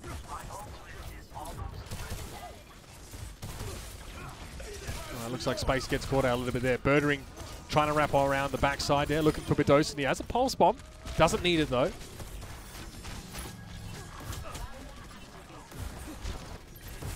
Still just a minute on the clock now. The Gladiators running out of time.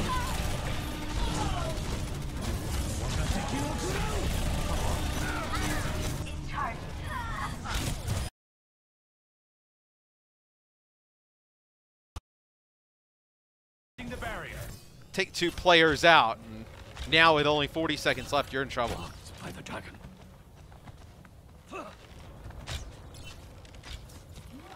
All right, I think my my footage is back, Matthew. Thanks for hanging in there. 25 seconds left in the round. No, I just wasn't going to cast a slideshow, that's all. Here comes a hold, up to the high ground. 20 seconds left in the round. There has to be something here. The Gladiators haven't got themselves a tick at all so far. Birdring off to the side, you know that's what he's looking for, a way to open this one up, a way to get an advantage. Gets a repair pack just in case, and that's Godspeed from Big Goose to send him in. Accretion from Marvel, not sure where that was going, but it's final fight time now. There has to be a touch, looks like there was. Big Goose stepping up to the point, there goes Birdring. Holding on to that pulse bomb, still.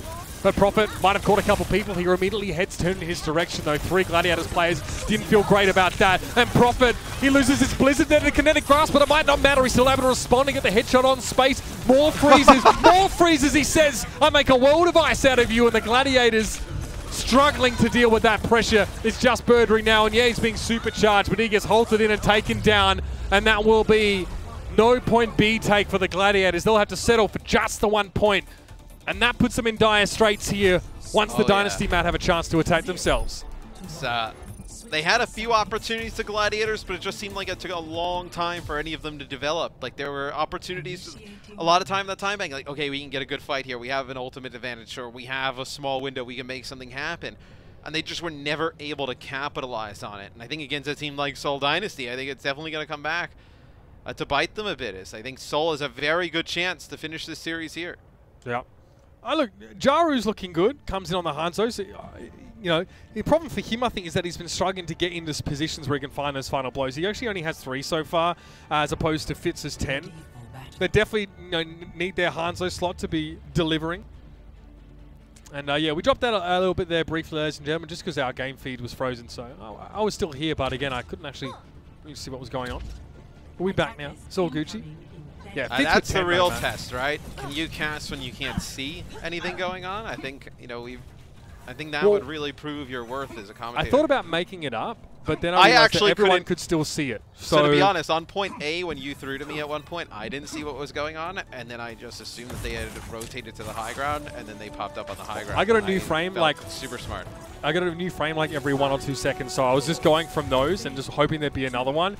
Eventually, though, I ran out of rope. Either way, we're out of the gates here for the Seoul Dynasty, looking to secure this series now and really start to stamp their dominance over the Pacific region. And we'll see Jaru once again on that Hangzhou. I'll be honest, he has to do big things here. The Gladiators have to really need to get a full stop. I mean, another draw. They don't want to go to control map. There'll be 2 control maps at the end of the series if we require them, and Seoul looked to be the better team on the poll earlier on. And I think it would be interesting to see it go back to control from the standpoint. I'd like to see what the Gladiators are able to do with like this Tracer Hangzhou setup instead of just playing like Ryan Zarya Doom. Sure. But still, I would definitely favor Seoul Dynasty in that, as looks like Birdring trying to make a play, dodges the accretion, so one big stun miss there from Seoul Dynasty. There it is, Marvel gets caught. Yeah, the entirety of the Gladiators are able to converge on him, but Fitz able to catch Jaru out as he dropped to the low ground. So, Hangzhou down now for the Gladiators, but Birdring is still alive, and he's making sure that everyone knows it. Can't find Bidosin, no good response from Toby to keep him alive, but the lack of healing on Prophet really hurt him. Jester's trying to back around a corner here, fortified and staying alive, but only Justin. The Gladiators look like they've started this one off well. I mean, there is draw potential here, and even a map win if they can get it. Marvel comes back on D.Va. Maybe he thought that was winnable, just trying to get back into the fight rather quickly, but expect him to go back to Sigma. So Discord Orb, 1 shot to the leg, takes him out. So we have not really seen the D.Va from Marvel today. I think we saw for like maybe a split second, and then he switched right off of it. So goes back to Sigma. Not really working with much here for Seoul. You just got your Ant Matrix, maybe try and get some high ground yet again. High ground much harder to access without the Lucio. You saw the Holds being able to just pull Marvel back in. Get held up behind the rest of the team. Good Maywall here from Prophet, Matt. That's what they're looking for. Set that up with an Ant Matrix. Again, like we saw in Eichenwald, force the Gladiators to stand out in the open.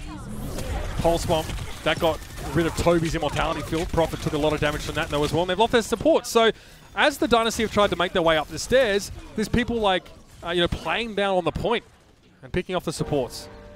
Yes, OG was set up on the high ground there. As they try and push up into him, it's very difficult, right? You try to walk up the stairs, OG's just pummeling you with bullets, playing the Orisa, and you can't really kind of stand in no man's land just outside of the doorway because you have the Hangzhou damage, the damage from the Zenyatta, able to land the Discord Orbs right above the shields. It's a very difficult spot for Seoul to push.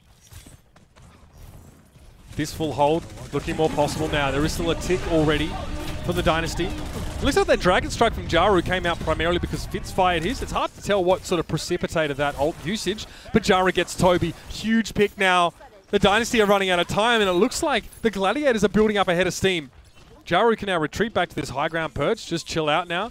I mean, looking at where Marvel is right now, you can just see how split Seoul are, but they're going to go for it anyway. They commit, and they open Jaru up to get yet another kill. Jaru does need to stay alive here, so he wisely backs away, plays a low ground behind his Orisa shield for a little longer. You do end up using your rally there, as that'll be an Ant Matrix, but oh, they get Fitz here early, right as the Ant Matrix goes down from Toby. That's a really bad death, but you do get a trade here as Jaru falls. OG falls as well, as now Seoul Dynasty has an advantage. Gravitic Flux catches Marvel. That should get rid of him. Oh, he drops into the Transcendence just in time. He actually gets healed as he falls. Otherwise, he would have died because he was down to less than half health. He had an Immortality field there as well. Yeah. Shaz down in the Seoul Dynasty. Now they're starting to make the Gladiators sweat just a little bit more. They'll have this point A. They'll have a decent amount of time to hit point B and some key ultimates to help crack it open. All they need is one tick to win the series. You have a Blizzard Supercharger combo to do it. And could you ask for a better ult combo for Seoul Dynasty right now? I don't think you could. I mean, you're going to have a Gravitic Flux as well to use no support ultimates online for the LA Gladiators as they are in dire straits. You just can't mess this up. This fight, if you do use those ultimates and then you lost them, you may not have the time to get them back. If you get this fight right, it's an automatic win there. Gravitic Flux. Everyone comes down. It's a mess, but Space gets called out. That's one down. 5 players now remain on the Gladiators here. Gesture was being hunted down, but he was sat on top of a mega health pack, and the Dynasty have just broken their way through. The Gladiators knew it would be a long slog to try and hold out, but they didn't even know it would be this hard. The Seoul Dynasty have broken through. They were denied on Eichenwald, but it will not be on Volskaya. And they'll catch the series 3-0 with 1 draw in the mix, but they've shown up. And again, I'll reiterate myself, one of the top teams coming out of this division. Yeah, I think they're one of the top teams in the league. I think Seoul Dynasty has a very good chance to be one of the strongest teams in the league this season, with the added pieces they got from the London Spitfire, plus the good holdovers that they had from last year's roster. At first, everybody was a little bit worried about this team because you kind of got like, oh, well, they're just rebuilding London, and London wasn't that great. But you look at some of the pieces that they kept, like, I know, Fitz and Marvel, Michelle on the bench. Like, very good players comboed now with Gesture and Prophet and Bedosian. You have a powerhouse team. I mean, one play that maybe needs a bit more mention, he did get started last year, but it was Fitz. I mean, in a team composition where Prophet's playing a lot of the main and a lot of the utility, someone like Fitz has to really step up and be the difference maker. And when it came to Hangzhou, was it McCree as well on towards Rialto and maps like that? He really showed up. Definite player of the match today. Oh yeah, he was phenomenal today for the Seoul Dynasty. He was able to make the plays on McCree, on Hangzhou, and I think as Prophet, he's so good, right? He opens up so much of the map for another damage dealer. Like, look at Birdring when they made that Grand Finals run, and they win it all. And on the Widowmaker, he was fantastic. What was that? Prophet's Tracer and Hangzhou really kind of opening up a lot of that. If Prophet can open things up, whether it be the Mei, the Tracer, the Hangzhou, Farah, it's Fitz's job to get it done at that point. Today, he was great. Yeah, I mean, he's being put in a position where he might not actually be the most important DPS player on his team, because you need the Mei to be firing on all cylinders if you're going to play her, but you need to be racking up a ton of kills. You just need to be, frankly, really efficient. And he did that. We saw Jaru came in for Volskaya and had some good moments, but in general, Jaru was outclassed by Fitz. Whether it was because he was put in a position to get those kills or not, he was not able to shine in the same way that Fitz was able to over the course of the series, over a multitude of different picks. We even saw Doomfist from Fitz there. A lot of looks from the Seoul Dynasty, and they look really confident considering this is the team that dealt handily with the San Francisco Shock earlier this week. The Seoul Dynasty didn't really seem to mind. Yeah, and I think Seoul, when you look at hero pools, Gesture is a very good Orisa. We know what he can do on the Winston and the Wrecking Ball and the Reinhardt. I know Marvel, we've seen him play main tank, now some off tank in certain situations. And then with Prophet and Fitz, you're kind of covered everywhere. I think it's a very strong team. Yeah, I mean, I'm impressed with what we've seen from Seoul so far. They're definitely, while they keep playing in this division, I expect to see, teams like the Gladiators come back against them again. They will play once more. Teams like the Valiant, but especially the Shock coming in. And speaking of which, our next match is going to be great for all those California fans. It's North versus South. It is going to be the Los Angeles Valiant versus the San Francisco Shock. It's happening right here in both of your ears this time, right after the break. Coca-Cola is the official refreshment of the Overwatch League.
Yeah.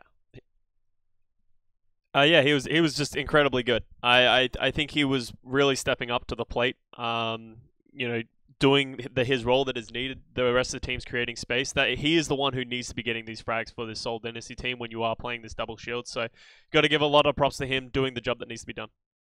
Yeah, absolutely. I agree with that as well. I think Fitz did a great job just peeling off Mirror throughout the series on that McCree as well. And he is pretty versatile, so he can play whatever is needed from him on that Hiscan role, while Prophet can mantle the May or whatever. So I'm really impressed by Fitz so far, and the entire Seoul Dynasty team. I think they adapted and countered the LA Gladiators quite well. So props to everyone on the team and Fitz. A payload in motion stays in motion.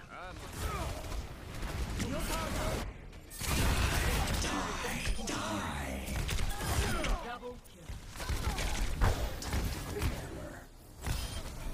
Double kill. Special attack.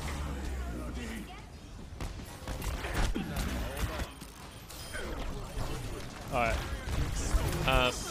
Yeah, so I think they had a Mirror on the Icon World, and he was playing on the Doomfist, and he got mixed value on this one. He opened up the first and second point for their attack, and that was really high value. But you really saw the Gladiators sort of come together on the third points when they sort of stepped away from the Doomfist, which I was really glad that they did. They did make adaptations that gave them a bit more space, so it did work out a little bit better for them on Icon World. But then you did see Jerry coming in for Volskaya on the fourth map. Yeah, and I think this is actually one player they should look more to, actually, to feature more in the lineup, because I think he did really well. I think he was one of the key players on Volskaya for the LA Gladiators, and the only time Seoul Dynasty actually managed to push any of the points seemed to be when Jaru got picked off early on the Hangzhou, because he was creating so many picks going into the fights and actually giving a man advantage to the LA Gladiators, and I think that was a big key as to why they put up such a stalwart defense towards Seoul in the first place on Volskaya. So I like to see more of Jaro, and we know that he can play more than Hangzhou as well. I mean, he can play a lot of other different heroes as well. So I want to see more of this guy in the lineup if Mirror can't really make the Doom work early on in the series. So, you know, you have a lot of great players on this LA Gladiators team. Might as well use. Yeah, exactly.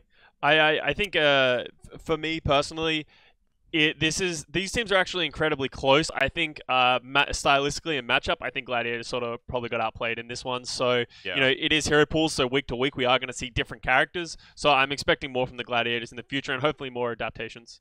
Yeah. But you know this as well, Costa, that just playing one style is usually what teams favor to do, because if you go into practice, you want to refine that and try to beat everything with that one style. So that just makes Seoul Dynasty even more impressive in my opinion, because they managed to play one style the other day, and now they come in and they play the double shield, and they play a bit more passive with the May and the McCree. So I'm really impressed with what we saw from Seoul Dynasty, being able to stay versatile and being able to counter the team they are facing, while the LA Gladiators, I completely understand that you're just playing this Doomfist composition and that's what you're comfortable with, right? So props to both teams on that one, but I think Seoul Dynasty overall, championship caliber, Costa, I mean, could they win? Could it go all the way? I think so. They look very good right now. You can't argue too much about that. But if we are moving on, we are going on to the next match, which is the San Francisco Shock taking on the LA Valiant. Obviously, that's your team, right? This is my team. Well, I don't know. I sold all my stocks. So, you know, we're sort of seeing both these teams took losses yesterday. So, what are you expecting coming into this match? You are going to expect sort of some more consistency coming from the Shock? Are you going to see something different from the Valiant? Well, Valiant, I think I just want to see them be a bit more, like, active in what the composition they're playing, because yesterday against Seoul Dynasty, it seemed like they were reacting most of the time and they were one step behind. So now for the LA Valiant, I want to see you go more aggressive, and I want to see you initiate and actually be a bit more comfortable. I know Gig might not be in the lineup because he can't play as aggressive on the Reinhardt without a Lucio, but maybe you should still be able to be more on the offense and actually take the game to San Francisco Shock, because remember, this is a San Francisco Shock team that lost to the LA Gladiators yesterday, so now might be the time to expose this San Francisco team, and then I want to see you take control of the matchup and actually play a bit more aggressive. So regardless of whether Gig or Dreamer's in the lineup, just go for it, man. Just go for it. Just go, dude. That's what I want to see from the LA Valiant. The Shock's is probably the most vulnerable we've seen them in a while. Obviously, taking that loss to the Gladiators. And, you know, I think we're either going to see one of two things. We're either going to see Shock still sort of struggling to find their foot in this medal, or they're going to come out with every bit of fury that I expect from them, and they might, you know, just rush at the Valiant. So we can also just check out this Shock lineup. This is the thing that we were talking about a lot. You know, what are we going to see here? We do see Super and Sinatra starting in this lineup. We have Architect on the flex support as well. Choi on the off tank. So this is more towards what we would expect from Shock, and a lot less, I guess, honestly, experimentation. Yeah, this is what we wanted to see all along, right? Because you and me were watching the game yesterday when we were thinking, like, what the heck is the San Francisco Shock up to? They were just playing ANS, they were experimenting with an all-Korean lineup, etc. But now we see Super and Sinatra back in the lineup, and you're playing Choyobin as well. I mean, this is the grand finals roster, right?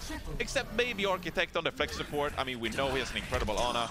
Still, Violet is known for that flex support role, but this is the A team they're bringing finally out. So remember last year when they went on their run and they did the golden stage kind of thing? Yeah, I feel like this is the same San Francisco Shock now back with that kind of hunger and motivation. So hopefully they're stepping it up for this match. I don't think I'm sorry, Costa. I don't think Valiant has a real chance on this one. I think this is going to be a Shock team that is super hungry to now get a win and get a revenge. I gotta agree with you on that one. I think the Valiant didn't look too hot yesterday. Yeah. This has got to be the Shock really stepping up in this moment. If anything, this is less of Valiant's match needing to prove themselves and more of Shock trying to be like, hey, we are still one of the top teams in the league. If you're playing against the Valiant, you really need to come out here and prove a point. Be like, hey, we got our team and we're not really experimenting as much. Let's show that we are the force to be reckoned with. Yeah. But adding to that, though, now that we see Sinatra back in the lineup, we saw that his May was pretty shaky against the Dallas Fuel. What heroes would you like this Sinatra to play going into this matchup, Costa? Because he could play the Doomfist, or he could play the May. Like, what heroes do you want to see, Costa? I think the Doomfist, mainly, he hasn't been super strong on the May. I think they could easily come out with some aggressive Doomfist play. We've seen it from a bunch of different teams. So that's what I'm expecting. So with that said, we are going to head into the match. Unfortunately, Soy wasn't here, so you got me wrapping up, so it's just been completely awful. So I apologize about that, but let's get into the match where the good stuff's going to happen.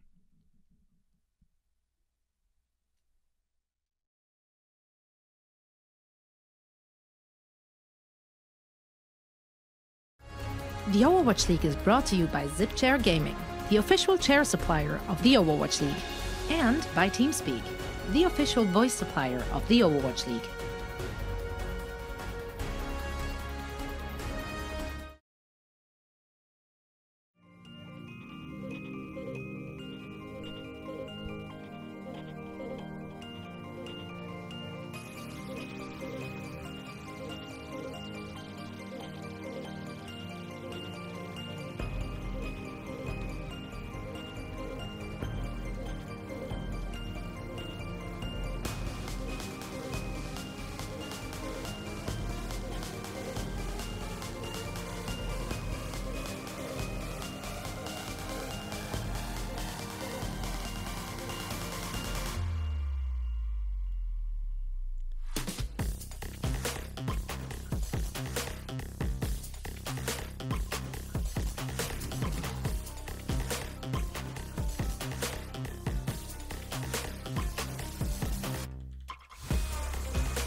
Welcome back to the Overwatch League, ladies and gentlemen. Thanks for sticking around in the break, and thanks to Watchpoint for giving us a bit of a prelude to another Pacific West head-to-head. It is going to be the Los Angeles Valiant taking on the San Francisco Shock. San Francisco obviously coming off of a tough loss to the Gladiators, but Matt, history has shown that every time they lose to the Gladiators, the San Francisco Shock kind of go wild. Yeah, you think they would be able to bounce back from that tough loss. We just saw the Gladiators end up falling to Seoul Dynasty. I expect the Shock to come out in full force today. I think the Valiant are a good team. I think they're like a middle-of-the-pack, a team where you kind of, you don't really think of them in like the upper echelon, but I think they have the capabilities to beat teams like the Shock. But I fully expect the Shock to be motivated after their match the other day. So let's have a look at their starting lineup, Matt. Of course, the DPS lineup is the acronym bros. It's KSP and KSF. We have Dreamer actually on tank here alongside McGravy. And then Lastro and Rain to round out this lineup. Not a lineup of big flashy names, but really strong players. Especially, I think they're damage dealers. I think KSP and KSF make a really strong damage dealing core, which could lead the Valiant to some wins. What does Dreamer in for Gig make you think? Probably they're going to play a little bit slower. Gig plays extremely aggro, really in your face. That's why Johnny loves him, and I expect you'll probably see a little bit of a slower playstyle today. Let's have a look at the San Francisco lineup, though. Again, they go with Striker and Sinatra this time. Comes back in on DPS, so a little bit of a revolving door. Super is actually going to begin the series in the roster. We saw Smurf start off earlier on for them. And they'll have Trehobin, Architect, and Moth to round it out. So still not much of Rascal happening this season, man. No, Architect, he will be in to play the support role for Violet, where we've seen more Architect in the support role. As time has gone on, some Brigitte play. We've seen him play like on in the past, and then, you mentioned we haven't seen Rascal that much. I think as more damage dealers like Tracer and whatnot are being played, it just makes a lot of sense to play Striker and Sinatra. They're very, very strong. Both of them. I mean, Sinatra is the MVP last year. Striker Season 1 was super close to being the MVP in his own right. That's right. Had his team actually performed a bit better, then maybe he would have had that chance. We're going to be straight into this series. You saw the map pool. It'll be Busan, Dorado, Numbani, Paris, and then Ilios. A couple more maps, Oasis and Nepal if we require them. But it begins here, Busan.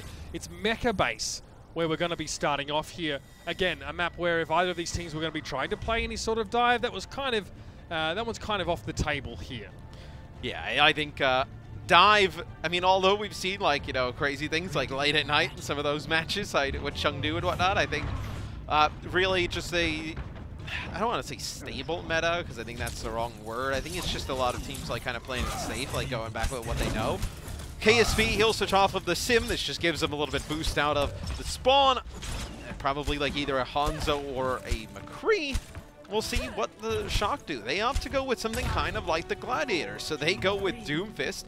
Instead of playing another flanker, they decide to play McCree for consistent damage. But then they don't play the double shield. They play the Ryan Zarya.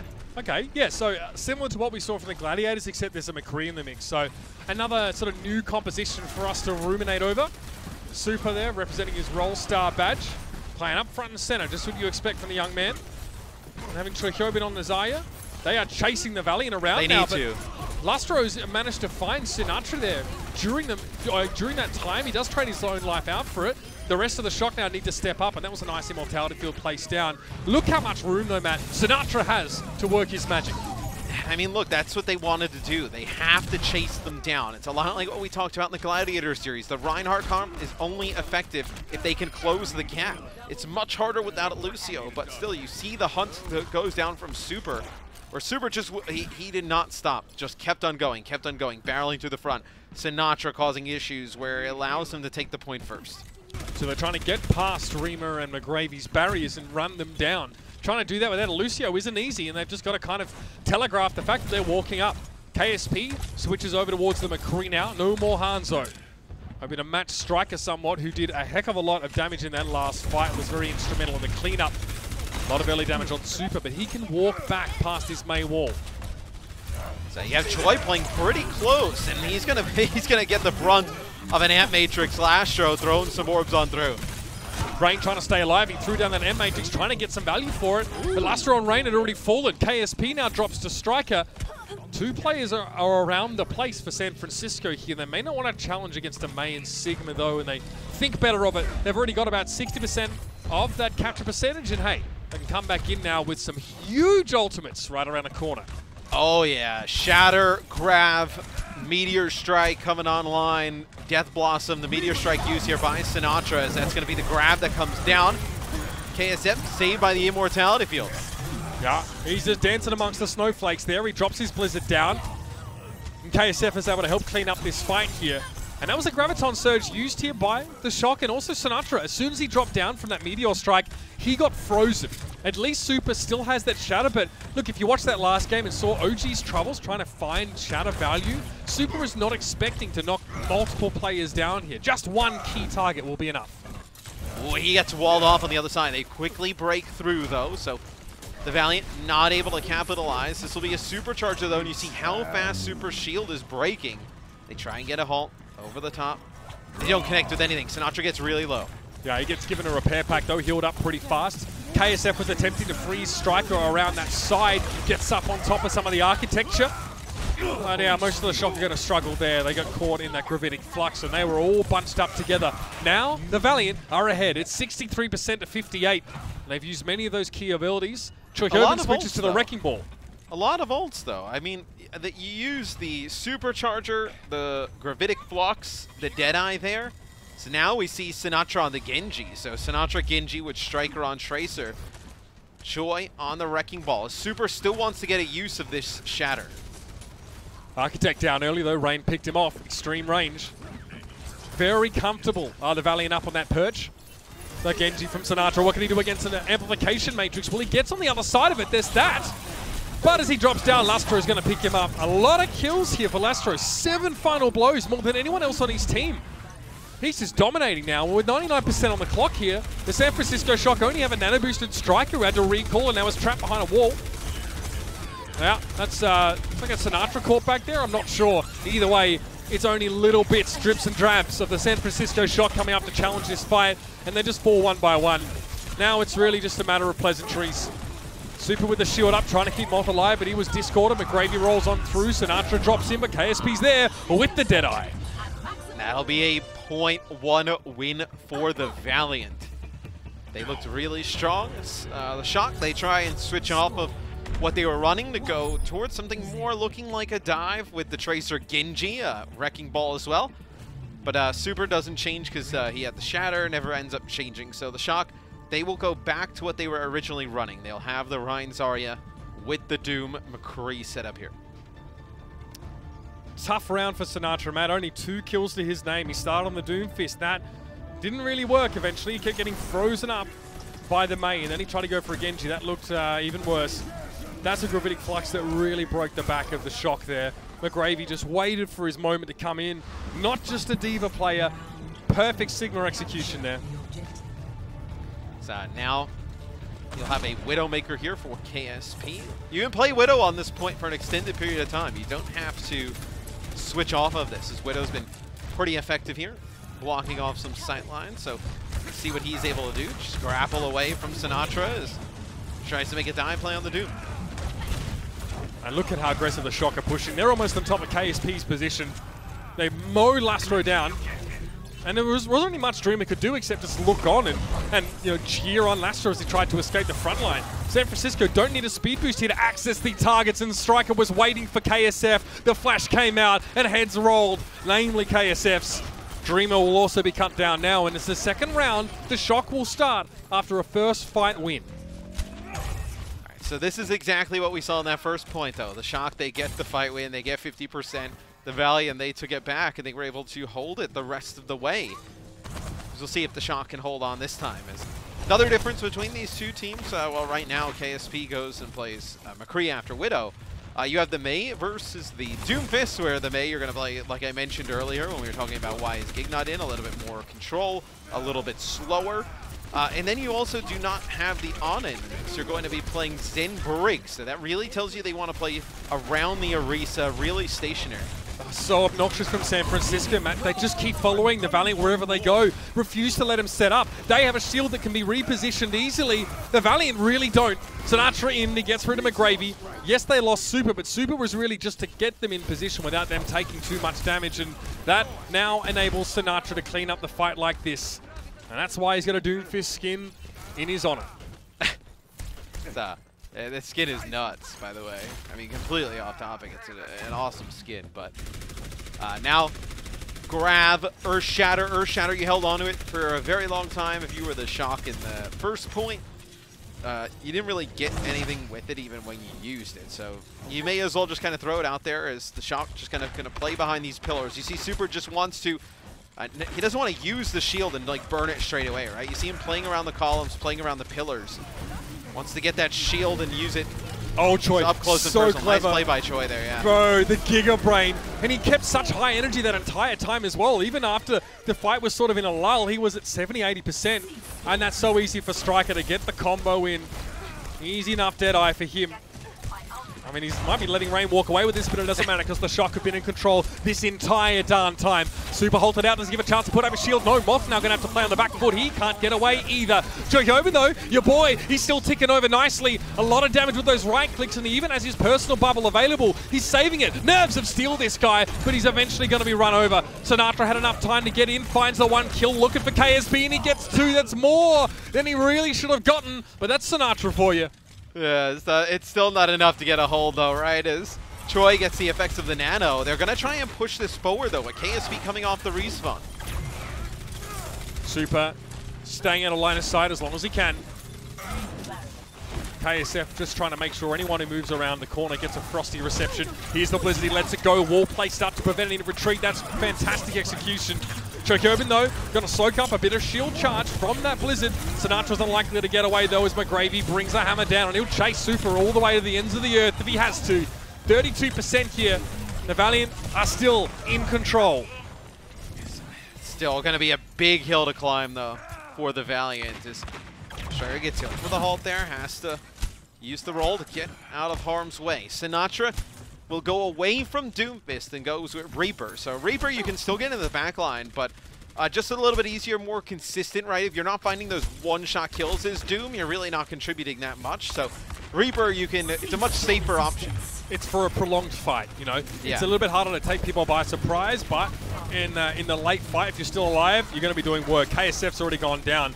Grab, straight down Rage, and into the kinetic grasp. Again, there might not be a Diva there, Chokobin, but Sigma can still shut down those projectiles. That's really long range. Oh, man, and they still push them off the point anyway. San Francisco, all right, they're looking a bit more like themselves now, Matt. Yeah, it was, you don't have to have the fastest reaction time to hit the kinetic grasp to eat that one up. I mean, that is down. You can see that is downtown. Floating in towards you, man. Well, yeah, I mean, McGravy will take it anyway. Yeah, if you're McGravy, you still put it in the montage. Hell yeah. I won't hate. No, you just cut to that clip just as you're about to eat the grab, right? So like you can't see where it came from. Yeah, exactly. You can't say there was basically a paper plane that was thrown at you across the classroom. Yeah, you're the master at editing things to make it seem like you're really good.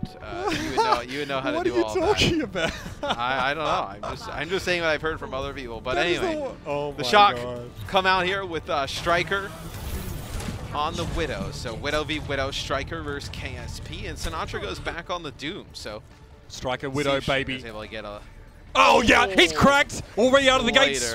Why not a KSP? This is the guy that last year people were keeping an eye on because they saw his Widow stats on ladder and that they were frankly unbelievable. McGravy playing a dangerous game. Sinatra just going to bang a couple of those left kicks in there, try and get that shield down. But the fact that the Valiant have been forced to put an Orisa shield down so far away means that they're not going to be able to contest this point. Moth will be able to capture it to start with, even if Sinatra got boomed by a rock. You know, that first Widow pick is massive. And Sinatra, he'll take out McGravy. A Dreamer who's going to take out Super. The Valiant making a play towards the point. As the Shock were trying to establish control in the middle of the map, and they never actually got set up. Well, the they Valiant split just super ran right away in. from the rest of their team. Not only was there a wall in the way, but Sinatra got hit with an accretion, so he actually couldn't help Super out. He had to first pick himself off the ground, dust his shoulders off, and then get around that May wall. Super got discorded and smashed instantly. Striker on Tracer now, so Choi on the Wrecking Ball. So they go back to, I mean, they had the Sinatra on Genji the last time, right? But this is a very interesting setup here for the Shock, as that'll be the Wrecking Ball with the pile driver on the high ground. Well, Choi knows how to make an entrance. He also knows how to make a swift exit, apparently.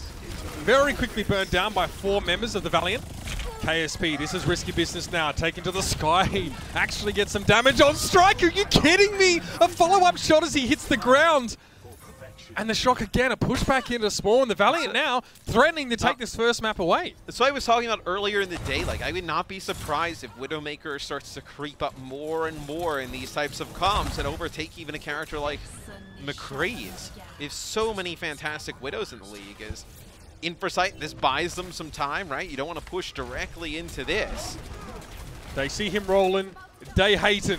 Up the backside is Choi Gobin. Couldn't actually get a pile driver connection though. Fell back onto the point. But Lastro's gone down. Sinatra was able to find out after having switched back to the Doomfist. There's more work to be done. This is the wheelhouse of Sinatra, but not much you can do when a boulder flies through the windscreen. KSP caught on point is going to be picked up by the combined efforts of Striker and Choi Gobin, but the Shock still don't have the staying power to capture the point. They still have to work in from the fringes, play with their food, so to speak. And the Valiant this whole time are just getting further and further ahead. Choi Gobin had every form of CC in the game leveraged at him at once. That's how it feels to play Wrecking Ball right now. Moth walks onto the point. Flail Akimbo swinging for the fence, but the heal from the rally really makes a big difference. They get Lastro on KSF. Yeah, the rally armor pays off big here. It allows them to play aggressive, be way more durable as they push on through. And the Shock, they do get a point flip at the very end. So 85% for the Valiant.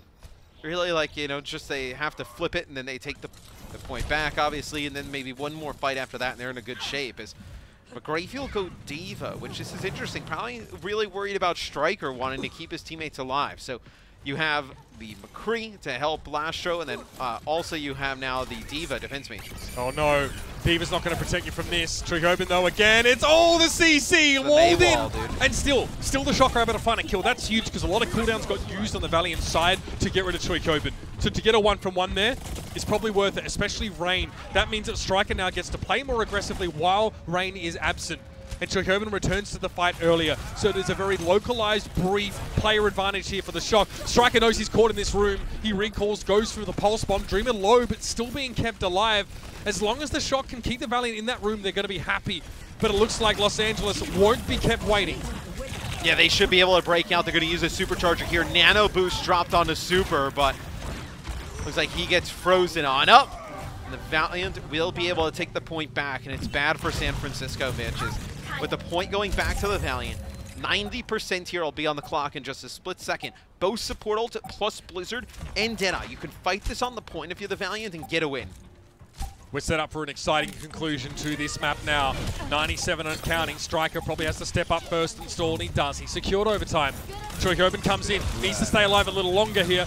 KSP's Deadeye can't find any targets right now. Gets a ton of damage on Super and takes him out early in the fight. Couple more shots and he'd have the better of Moth as well, but Moth has to back away. Still the kills are there for the Valiant, and they plant the flag. SoCal takes the first map in this series. Yes, the Shock could not really get much of anything really going, like really strong momentum holds. It was really the holds that they struggled with. They were able on the offensive end, when the fights were even in terms of ultimates, to get the point first, right, on both points. It's just the holds with the composition they were trying to put together. They just were not able to get any of those. Matt, the Wrecking Ball, I don't feel like it worked. The amount of times that Choi Gobin just got stunned up, frozen, shield bashed, whatever you like, walled in. And sometimes the Shock were at least getting a 1-for-1, but you want to be in a situation where you get a clean first pick in these fights and you don't have to overextend to get those 1-for-1s. A little bit tough for the Shock. They're often playing a man down early on in those fights. Well, when you're playing Wrecking Ball with a Doomfist and a Tracer, and you have the point, like, what do? You can't just sit there and let the team with the McCree and the double shields and the May just walk you down and run towards you. You have to be the aggressor there, and when you're trying to be aggressive, that's when you can get 1 or 2 fights in a row, but it's hard to get a consistent hold to keep the point. Chance here for the Shock to bring things back. Map 2 is going to be Dorado, so stick around for that. We'll be back with more Overwatch action from the West Coast right after this. Coca-Cola is the official refreshment of the Overwatch League.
The Overwatch League is brought to you by Zip Chair Gaming, the official chair supplier of the Overwatch League.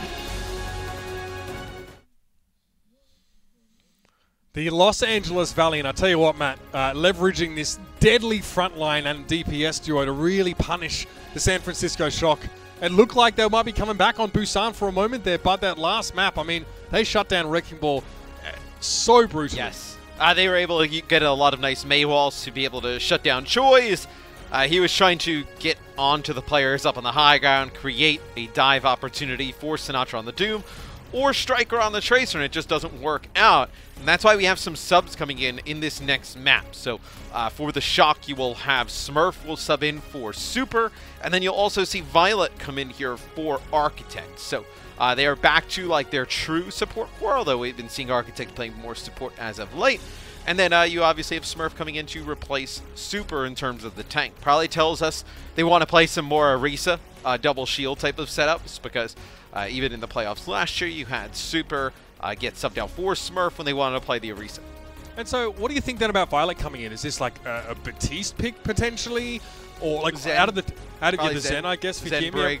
Yeah. Moth continues to play Brig there. I mean, we're starting to coalesce a little bit more around those two picks. I mean, but just wait, because we're going to do another hero pool draw, and that's going to get thrown out the window anyway. Yeah. I love that. I really do. I don't think the players are huge fans of it, but you know they what? love it. Don't care.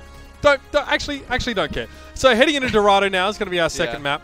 And, I mean, the acronym bros for the Valiant, Matt, looking really good on DPS. I think KSP has impressed us all. We got to see him a little bit, of course, with the United Kingdom World Cup team last year, and he has delivered. The Valiant have been able to create this roster of young, hungry players, and it shows. You know, this could be, I mean, this is looking to me like the San Francisco Shock of, like, late 2018, early 2019, before they really started to become monsters. Just, you know, players that have been grinding really hard, man. I don't know if I would say they have the same ceiling as, like, the Shock, the Shock players had.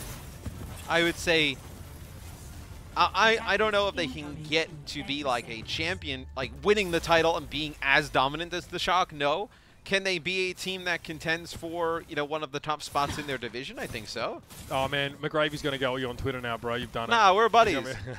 I love that guy. Caleb is awesome. Yeah. And to be fair, like, watching him on teams like Envision and such, and now seeing him in the league, not only, by the way, is a strong player, but also a really effective leader on this team, is super impressive. Yes. That guy's development has just blown me away.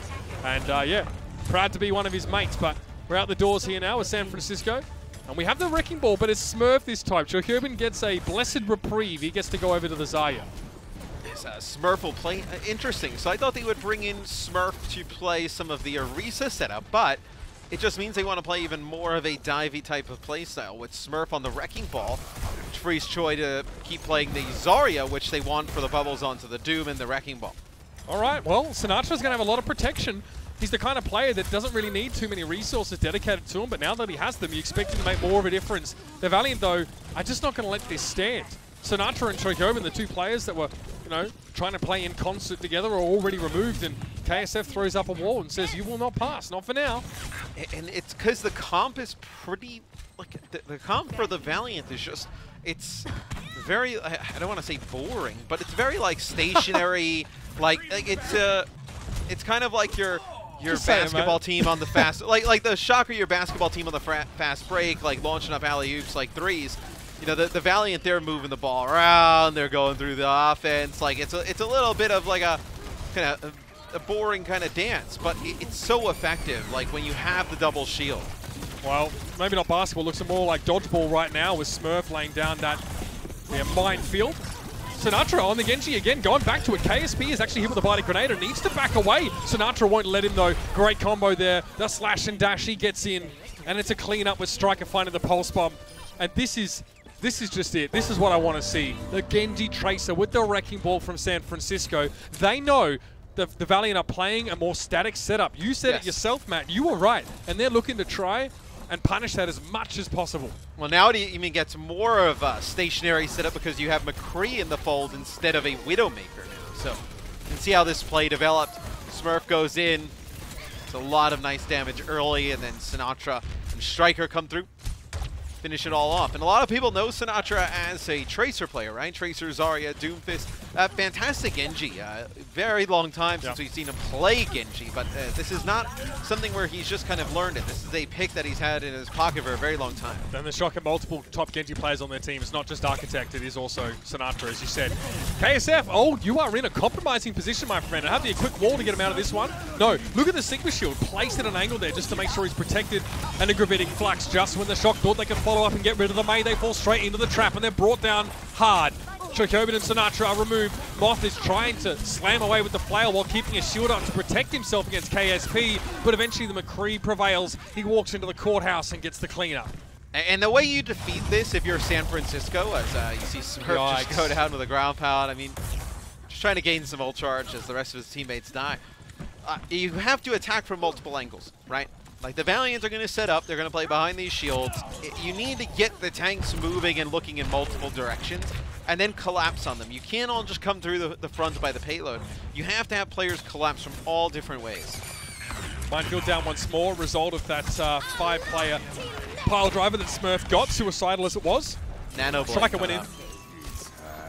Violet's looking for the McCree, got him. KSP gets put to sleep, no Deadeye, but he's given a Nano Boost straight away. Sinatra also got it though. Nano Blade here for the Genji, but he doesn't find much. Just as he gets to the window ledge, it times out and he's forced to back away. But in the meantime, Striker's able to get rid of Dreamer. The ground forces really struggling for the Valiant. The Shock are able just to push it through. That's what I was going to say. Even though Sinatra doesn't get much with that blade, he occupies 3 players up there on the high ground, and it allows the rest of the Shock to just deal with these players right on the card. It's an easy point B take. So the words of Matt Morello, necesito ocupado. Yes, those are my words. Matt has much better Spanish than I do, of course. Yep. I have not taken Spanish since the 8th grade. A very long time. I love that you guys learn it at school here. That's so cool. Anyway, high ground. Here comes the Valiant. Chohyobin's waiting for him to drop, get a grab, but ooh, he takes a face full of damage. McGravy almost had to kill there if he followed that up. Chohyobin's going to wait now for that defense matrix to time out, and he lets the grab go, but the timing it leaves a lot to be desired. That grab fizzles, not impressive at all. And now McGravy gets to just chase here a little bit more. Striker's kept it range, he wants a D-shoot, he gets McGravy out of the mech. Yes, this will force some changes from the shot. Oh my. Sinatra will go over to The Reaper is Striker still causing problems, man. Man, it's so fun then to he see kills him Lastro. Then he gets a pulse bomb. And look how low everyone is. Without Lastro there, there's no healing available from the Ana. So no burst healing really to speak of. Tracer again. He's so good. Tricobin, oh, he's moving the cart even while he's asleep. KSP's test up though, tries to get rid of the Zarya. Tricobin gets his personal bubble just in time, and KSP, once again, the Electric Cowboy rides for the sunset. He'll stand behind Dreamy though, still playing safe, but Striker and Sinatra combining to get rid of Rain and McGravy. And now it's just these two players for the Valiant left. Striker's trying to find a way around Dreamer's shield if he can. The rest of the Shock now step forward. Looks like they took a deep breath for a moment, but they're back in the fight. Flashbang doesn't connect though on towards Striker. He's free to buzz around the payload as a nuisance. And Moth is trying to turn around and deal with KSF on the Doomfist now. Look at Striker, top of your screen, gets KSF. It has another pulse bomb. Oh, KSP, he got him well enough. A lot of damage on that. And Dreamer's going to get blown up, knocked to the ground, and then the Graviton Surge. Another connection from Tricobin. This time, it's far more impactful. McGravy's just forced him to stall, and KSF's going to step up too, but he was knocked down by Moth's shield bash, Matt. Striker's been alive forever. I mean, they had no way of dealing with Striker there towards the end. Sinatra with the spin to win there. Just a celebration on the cart. That'll be the Shock completing the map. Blistering pace, 2 minutes left on the clock, but if you are not going to deal with Striker and let him just live and pulse bomb and get D-max and just be a nuisance, this is going to be an extended series. You know, it's gonna go for a bit. The Shock are going to bring this back. Oh man, you should be a diplomat, Matt. Striker has 9 final blows and 0 deaths, so he has not died once on that attacking round. So yeah, astutely pointed out, no one is able to shut him down. Is this going to be a case of what we saw from the Atlanta Reign earlier today, where Yaki could not shut down Edison, Tracer v Tracer, Striker then switching over towards a Reaper and still managing to stay alive? I mean, the Shock, they've got so much depth, the talent. Matt, you talked about ceilings. You said you felt the Shocks was higher, and you may be right. They have 2 minutes on the clock after that attack. Well, I mean, I think that's not even a slight to the Valiant. I think anyone who looked at both of these rosters would obviously say that the ceiling is higher for the Shock, being like what we saw them do last year. I do think the Valiant, though, like if you were like, hey, who's a Dark Horse team like in the playoffs who can make a lot of noise, or who could be there, you know, near the end, who you didn't really expect, I think the Valiant is a fair as choices of any we have in the league. So far, so good. Got that first map in the pocket at the very least. Tricobin playing close there. You can see Striker trying to harass on that higher ground, and Tricobin wanting to cover his escape. Defense matrix thrown up. KSP is going to lose a couple bullets there into the Korean future Dyson. Little Moira pick here. Oh, yeah, We haven't seen Moira today. So that kind of makes me feel that the Shock really want to play. Yeah, they just want to brawl up close here and get a ton of value from those orbs.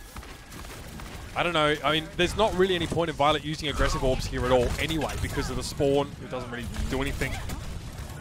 You get Choi on the Diva again, yeah. Who stops KSF? Maybe Violet tries to slope him down, but I don't think the Purple Drank's going to be enough to stop him here.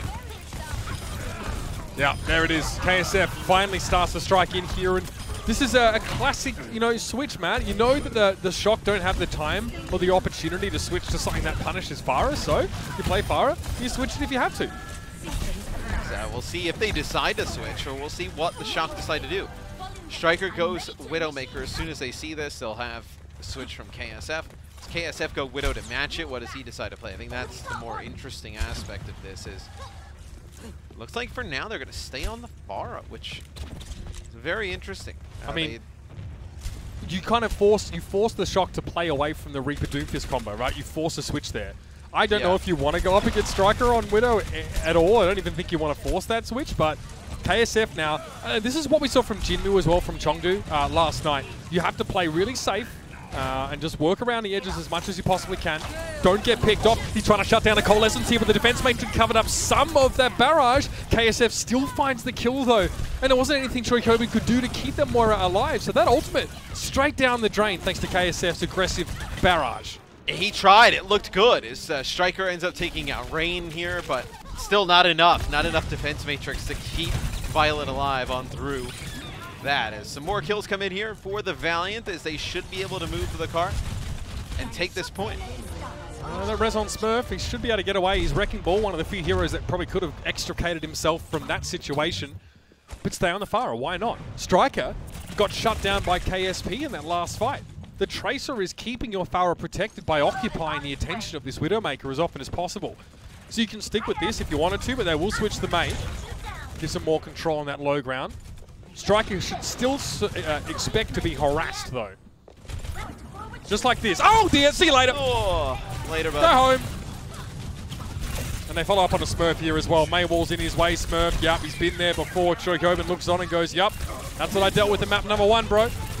Meteor strike from Sinatra is going to be defensive. Yeah, he's just trying to get out with his life. So, I mean, dying there would have been pretty tough. His Striker now will come back. Will they be able to get access to the high ground, though? Are they going to put pressure on this? Because you saw KSP look like he was rotating around, trying to make a play on it. Striker gets that kill on KSF there, but they've lost that Ana. Fortunately, Moth is using Rally currently, even if he's sleeping. That is obviously still in effect. So there's a decent amount of healing right now. But this is a tough job for Striker, man. No one really wants to be here. Striker is able to grapple up to the high ground now, but Sinatra's down to McGravy's bomb, and I think the Shock just have to take a hard reset here. But look at KSP just hunting down Striker. Like, we were on with Striker for a while up on the high ground, and then he grapples away, and KSP just tracking him perfectly. That's how you want to play it against that Widow. The Widow has no impact there. Matt, this second half has gone for like 4 minutes less than the first half, and KSP has already equaled his kills from the first half. So he's now up to 13 final blows. Sinatra has 3 final blows for the entire map. You need your superstar to be firing, and that's not it. Smurf down, switch to the Reinhardt, maybe wishing it was super right there, but nothing the Shock could do. And that's what I talked about in the pregame. I think these damage dealers for the LA Valiant can really make an impact this year in a way that, like, a lot of teams are kind of, they're built around very strong, like, support cores and tanks. And not to say that the Valiant don't have that, but the Valiant have tremendous damage dealers. And I think you combine that with, like, a Gig, Dreamer, McGravy, and then the support core. That's where they become a very dangerous team. Now the Valiant. This is a strong position. This is really hard to break as McCree Doomfist. You just had to bust the shield down, and even then, you're probably not too worried about it. Okay, Electric Cowboy, KSF. Oh, Sinatra! He just went face first into that flashbang. KSF had enough damage on that one to get rid of him. And then again, the Shock are going, well, we can't contest. We can't drop down because the McCree has the high ground. And if we just go to the cart, we give that over to him, let him do whatever he wants. Let him Deadeye, let him flash us, let him just pick our heads off. This could be a big pulse bomb. KSP in, gets Violet, that's big. A lot of that healing once more is gone, and the pressure starts to mount on Moth. Sinatra's able to find Lustro, so both teams are without their Anas for the time being, but look how close the cart's gotten. Dreamer goes for the supercharge, just tries to extend a little bit further, trying to get a bit greedy perhaps. Moth just knocking KSP back, but it's a matter of time. Moth is kept alive by a Biotic Grenade from the direction of his own spawn, and that's a Graviton Surge. But McGravy's able to resuit inside of the grab, and Striker now needs to try and come for a flank and clean up. KSP goes over his head though. Now he's trying to deal with this Tracer, and KSP, his 18th final blow. What a menace he has been. But finally the Shock are able to slow this down, and yeah, I mean, the Dilmar dunk is reasonable here, Sinatra, but you guys are behind in time. Tactical crouch there. See it. Coming in from Sinatra. But Limbering up. They'll be ahead in terms of time bank, right? Just from the sheer fact that the Valiant just getting back to the card will take a little bit. The Valiant makes some changes, so they're going to be behind in some key ultimates here as well, Mitch. This one's going to come right down to the wire. Oh, yeah. The Valiant have lost that lead. And now they need to make up some time without ultimates, mind you. Okay, on the low side, McGravy just went through that small corridor, so he's in a flanking position right now. Sinatra, I think he just got picked off a long range, Matt.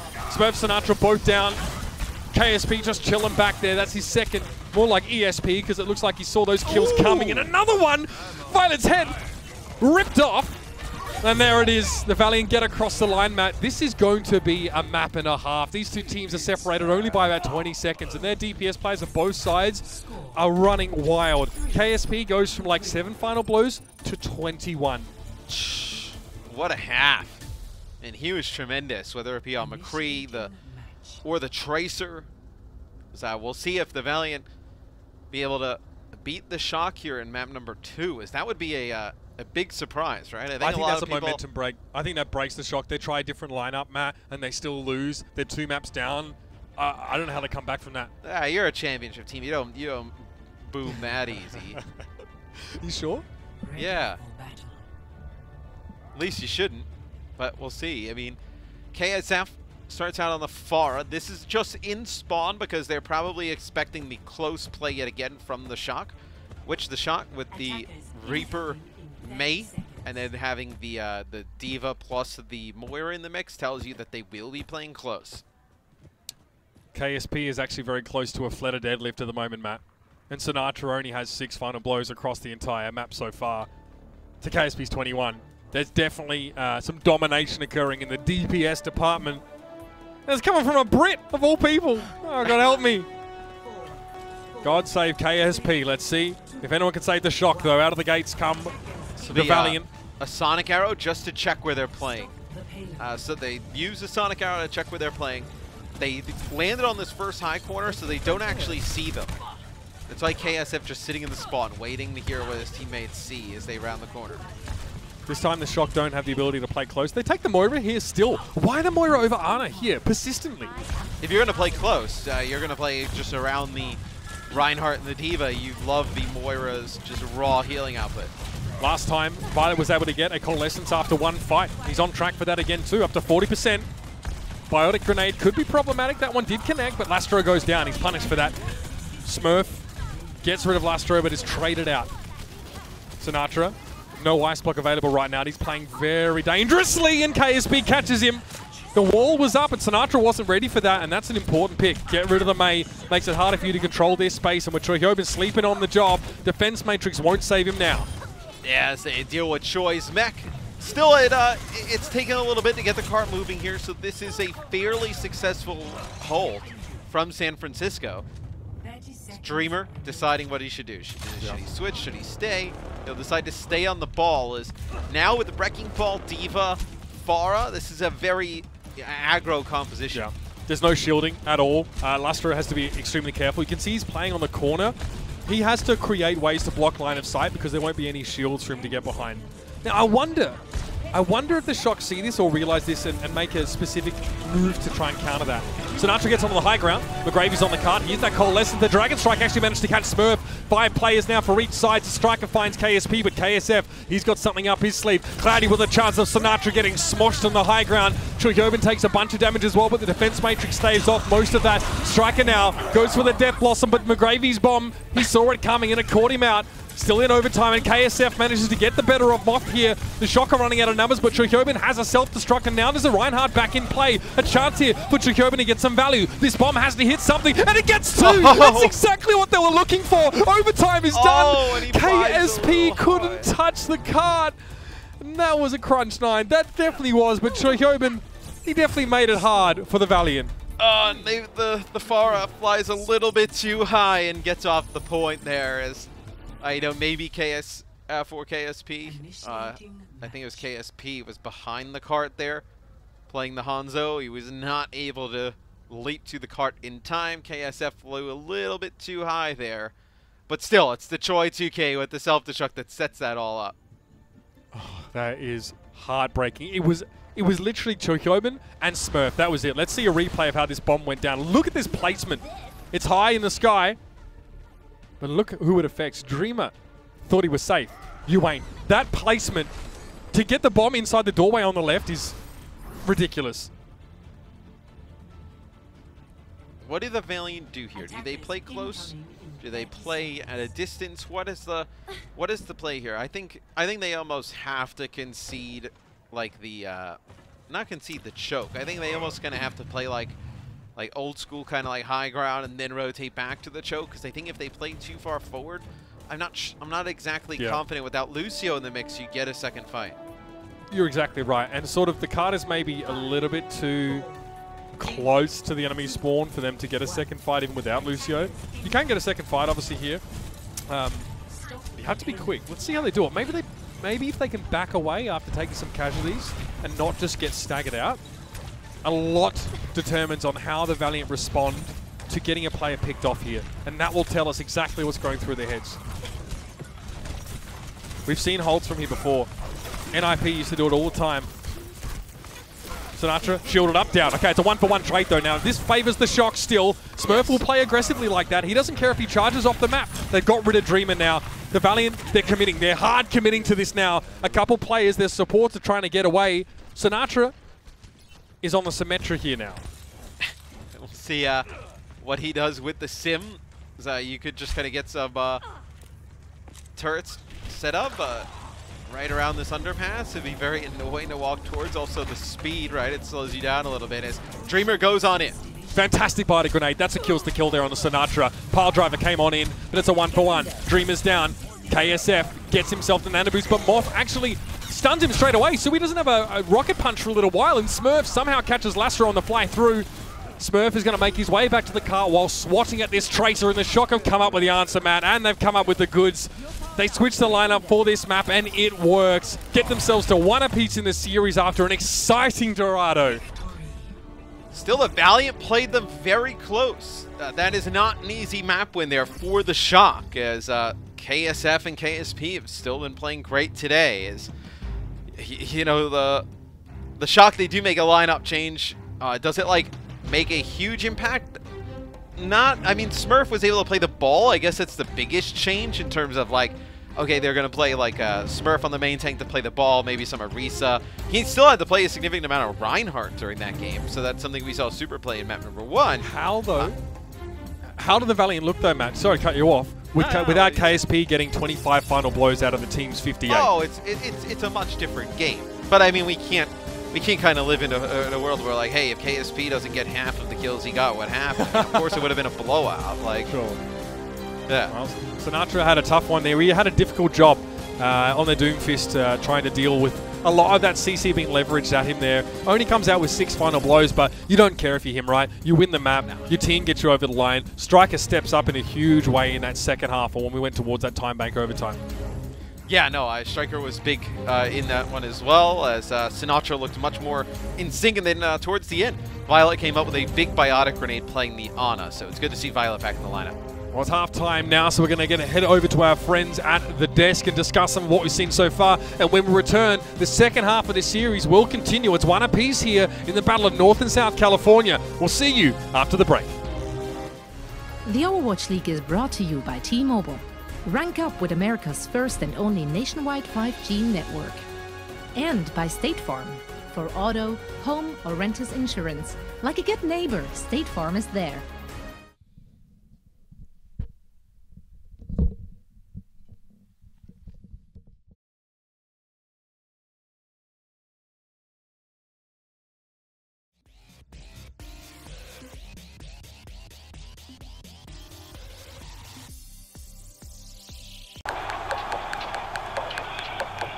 This is it, the official Overwatch League apparel.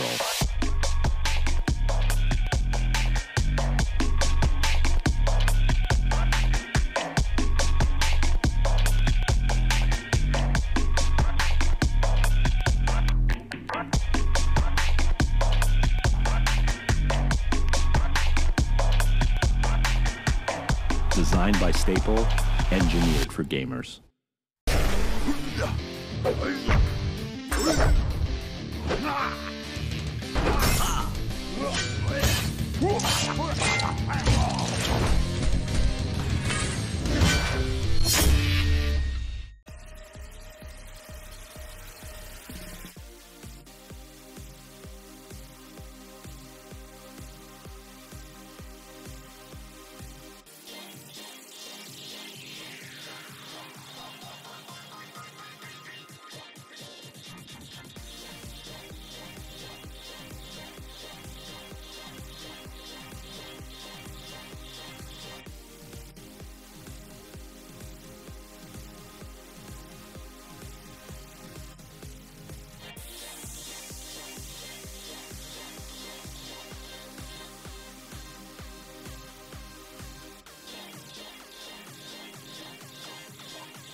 What's up, everyone? This is Game Break presented by Cheese It Grooves. I am Zoe. Joining me are Costa and Reinforce, and the match is currently 1 apiece. The Valiant looking good, starting off with what we saw from them on that first map. bit of a different scenario today versus what we saw from them yesterday. They're doing a really great job at countering the dive coming out from San Francisco Shock. Gotta ask, Costa, you regret not betting on them today? I feel like every time I bet on them, they do terribly, and then every time I just sell all my stonks, they start doing really well. So I'm gonna keep my stonks sold. I'm gonna keep being hard on the Valiant. You guys suck because it seems to be working for them. So you just end up wrong. No? Yeah, but like I don't care if I'm wrong. As long as Valiant gets some W's, I just want to see this team do well and this roster do well. But they are playing that double shield, and they do look really good on it. Why didn't they play that yesterday? I think it's just the classic case of getting caught up in your own head of like, this team's doing this. Oh, we can't. It's not working right off the bat. We should mirror. So they seem to have mirrored the dive with the wrecking ball and the tracer and that kind of stuff. Well, I think if they had just played the double tank and sort of tried to shut it down, which is what they've done against the Shock, I think it would have worked out a lot better for them. So you got to give them props for coming into today after yesterday and sort of like consolidating, because they look significantly better against the Shock today. Indeed. Now, Reinforce as our tank extraordinaire. What are your thoughts on Dreamer today? In my opinion, he did look a lot better when we saw him on Orisa versus the Wrecking Ball. Yeah, he's looked a lot better. And I think this is the composition that Valiant plays so well at, because going into the season, there was a lot of hype. We heard a lot of rumors about how Valiant were performing really well in scrims. And I think this double shield composition is part of why they are performing so well today, because they practiced this so much. They're showing that they have the reps in, and they are using ults really well, and they just look way more comfortable than yesterday. It also deserves to be said that I think that San Francisco, they're playing a bit less aggressive compared to Seoul yesterday. So it feels like Valiant are still dictating their tempo a little bit as well, and actually feeling a bit more comfortable, not getting pressured all the time. So this matchup in particular, I feel like Valiant are playing to their strengths, and you can show that they're way more comfortable playing the heroes they're playing today. So I think that they found their groove, at least for this week's hero pool, on a Sunday in the last match, and then they're going to change up the hero pool going into next weekend, and then they'll have to figure out that one. So I don't know what next week will say. Such as Overwatch League these Sometimes days. it be like that. Now, guys, looking at that second map, though, there were a particular few individuals which really stepped it up on the San Francisco side. So we want to give you a very long highlight for our crunch time presented by Cheese It Grooves. Guys, take it away. Yeah, so this is Striker just going off on the Tracer. And I mean, this guy is nuts. I don't know about you, Kassa, but I love watching Tracers. I mean, it's one of the best heroes in the game just for pure spectator entertainment. So I loved what we saw from Striker. He just absolutely dominated the opposition, and especially on point C, that's when he really caught on fire, and he got so many opening picks. He got McGravy's Diva suit, and then later on he got picks onto KSF, hit a nice pulse bomb onto KSP. So many factors he had in this point C capture, and I just love what we saw coming out from him. We know this guy to be a Widowmaker and a Tracer hero, and he really showed up on point C for San Francisco Shock to be able to capture the point. Yeah, and for anyone who's pretty new to the Overwatch League, Striker in Season 1, he played for the Boston Uprising, and he really made a name and sort of really was the reason Boston was such a good team in Season 1, because his Tracer is just insane, considered by a lot after that season to be the best Tracer in the world. Obviously, after that, we went into the GOATS meta, so Tracer was found nowhere. But coming into this season, we're seeing more Tracer. We get to see him back on this comfort pick. So it's really awesome to see, and he's actually pulling Shock across the line, because he was benched all of last season, so it's great to see him pulling his weight now. Yeah, and we also saw some other changes coming in for the Shock, so I'm wondering which main tank they will be fielding for the third map, which will be Numbani. It's going to be interesting to see, as we were saying, it's 1-1, and that means everything is still wide open. Now we're all ready for map number 3, and for all the action, we're heading back to Uber and Mr. X.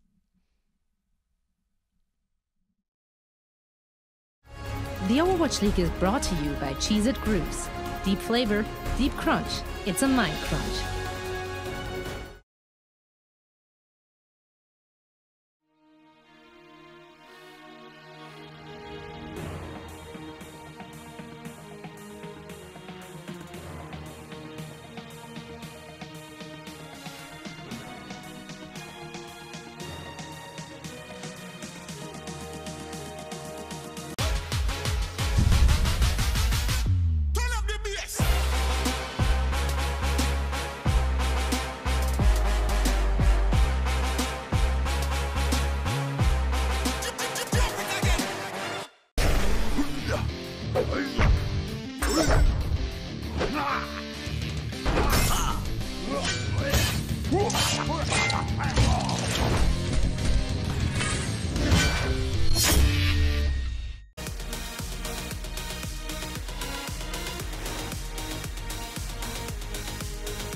Well, at the half, it's neck and neck between the San Francisco Shock and the Los Angeles Valiant. Welcome back. I'm Mitch Leslie, joined by Matt Morello. And for those, Matt, that may have forgotten, this is the California Cup, a series of matches which, generally speaking, the Shock have kind of always dominated it.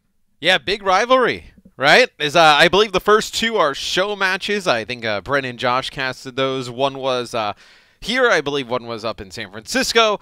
And then, obviously, the other ones are Overwatch League matches. But still, this is what? We have the California Cup, the Router Rumble, right? Oh, Shock are also Rumble. A part of the Router Rumble. That's the Shock versus Dynasty matchup. Yeah, I wonder how we're going to do the Router Rumble this year. It'll have to be Bren's decision on how he operates that. That's been his official program. I don't mind if he busts into, like, the practice facility with a mask on and just with the bell. Yeah. You know, and then the losing team is just going to attack them with the bell. I think they'll be fine. And he also was the one that made the Church of Krusty in the California Cup matches. So, yeah, those guys are good with props, you know what I mean? Bren's an innovator of our times. He is. It's a cult of personality that they're starting out there. There's no doubt about it. So, we're coming into map number 3, ladies and gentlemen. It's going to be Numbani. We have substitutions at the half as well. Ansan Sniper comes in. And, I mean, his announcement was kind of random to many people. A lot of people didn't really know him that well and then watch his stream. Widowmaker player, though. Incredible. And we should expect to see that from him. Will we see more picks from this player? That is a question as well. I'd say you want to be able to show, you know, a McCree maybe on that hit scan role as well. Yeah, and even, not Otter, but in a different vein, Rascal comes in for Moth. So you will have Rascal in here on the Brigitte for Moth. So Moth was playing the Brig. Moth's been a staple of this team ever since joining it, right? Rarely, if ever, coming out of the lineup. He comes out for Rascal, who for majority of last year played like the Brigitte and the Baptiste. I'm curious about who calls now. You know, like who the shot calls are coming from in this lineup. Is it Violet doing the calling? It might be. I'm not really sure. I mean, that's interesting to me. With Moth out of the picture, but again, this is, I mean, there's no Lucio right now, so if you get a chance to bring someone like Rascal in, and Rascal's got plenty of Brig experience, I guarantee you that. We're out of the gates. The Shock on the attack, so Ans is going to be on the McCree, not the Widow here. Yeah, so see how he does.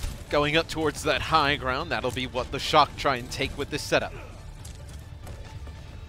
And there will be some resistance offered to them on that high ground. All of the tanks of the Valley there will be sitting. The form of 2 shields and an ice wall. That's going to be super difficult to get through. Sounds, yeah.